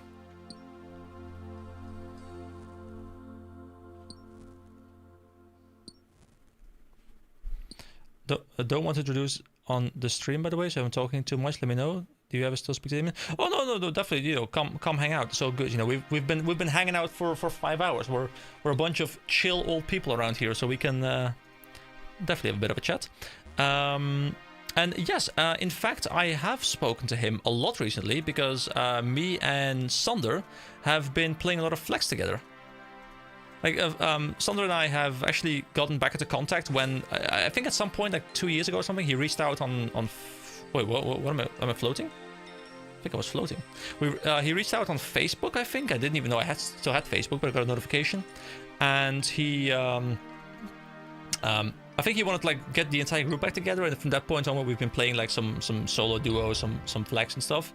I mean, I don't really play much League. I only play Flex with well, at least one other person, mostly two. So we mostly just play as the three of us together. I haven't touched solo queue in years, I think. So it's just a. I would say it's more of a party game nowadays than it's a let's grind solo queue kind of game. Was it that time when me and this played some Clash with you guys? I think it might have been, yeah. I'm not quite sure. It was like 2 years ago or something, I think. I'm not quite sure. But yeah, ever since we've mostly just been playing some casual stuff, but mostly in the, hey, let's see if we can win, but if we don't win, then who gives a fuck kind of way. Which is, I think, the best way to approach the game. But yeah, I don't play too much anymore. I mostly just watch the pro scene, as I've done for like 13 years now, and the occasional game. Life has changed since then, living by myself nowadays. Oh wait, really? Oh, that's unfortunate to hear, I guess. But I guess we'll catch up on those kind of topics once we do indeed meet up. Definitely got to catch up a little bit. Let me also scroll up a little bit. I know something similar when in the same place in RuneScape 3, living rock caverns, I think. Some big golem to fight and anglerfish to catch. That sounds kind of cool. So do you still live all the way over in wherever you live, like way far away? Gotta get up in 5 hours, man. Go get some sleep. Drop the coffee, and get some sleep. All right, good night, man. Good night. Thanks for stopping by.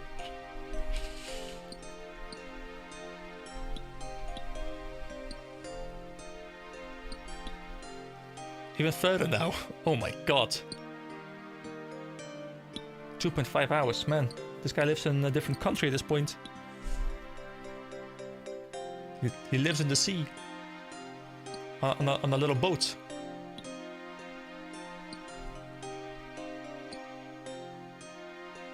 Oh, we've broken 1k 1012 pay dirt. Okay, that's a sign for me to wrap up this inventory and then wrap up the stream, because my throat is dying on me and it's been over 5 hours. But I'm proud that we hit over 5 hours. That's the first time. That's been glorious, guys. That's been a glorious chat. Hope you guys have made some solid progress in your grinds as well, as you've been chatting with me here.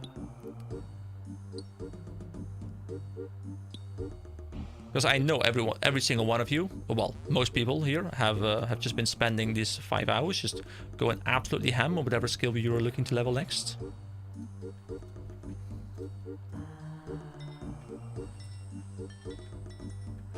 Bloop. Oh, but now I wanna...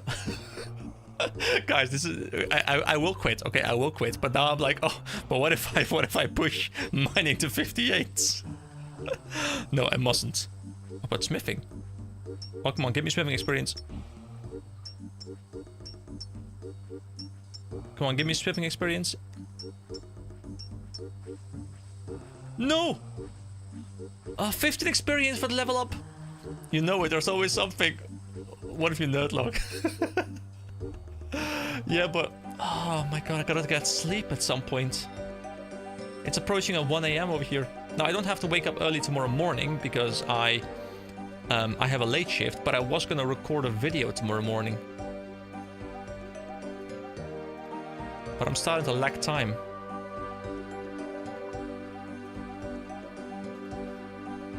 Okay, you know, guys, you know, I have to level smithing now, right? It's 15 experience. I can't not do it. I can't not do it. I can't. It's impossible. It's impossible. We loop again. We loop again, guys. It's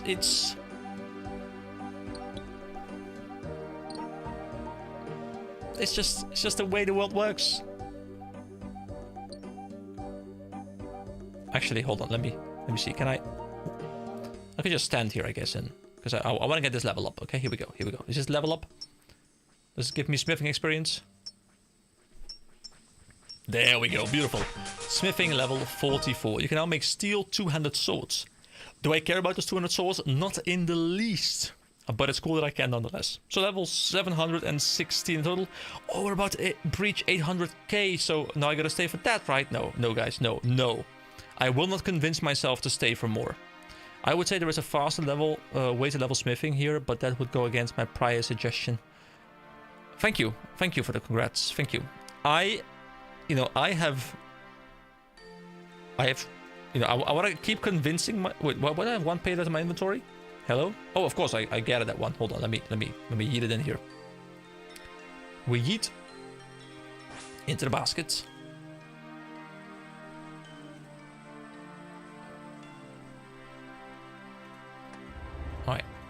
All right. I will not convince myself to go again. I will not convince myself to keep on going. I will convince myself to put stuff in the bank. Ooh, look at this delicious coal. I love it. All right. Yes, we wrap things up. We closed. Wait, why is there one in here? Didn't I take this one out? There we go. No, there's none in here. Beautiful. It's been removed. What I meant was you can hop to fix the wheels.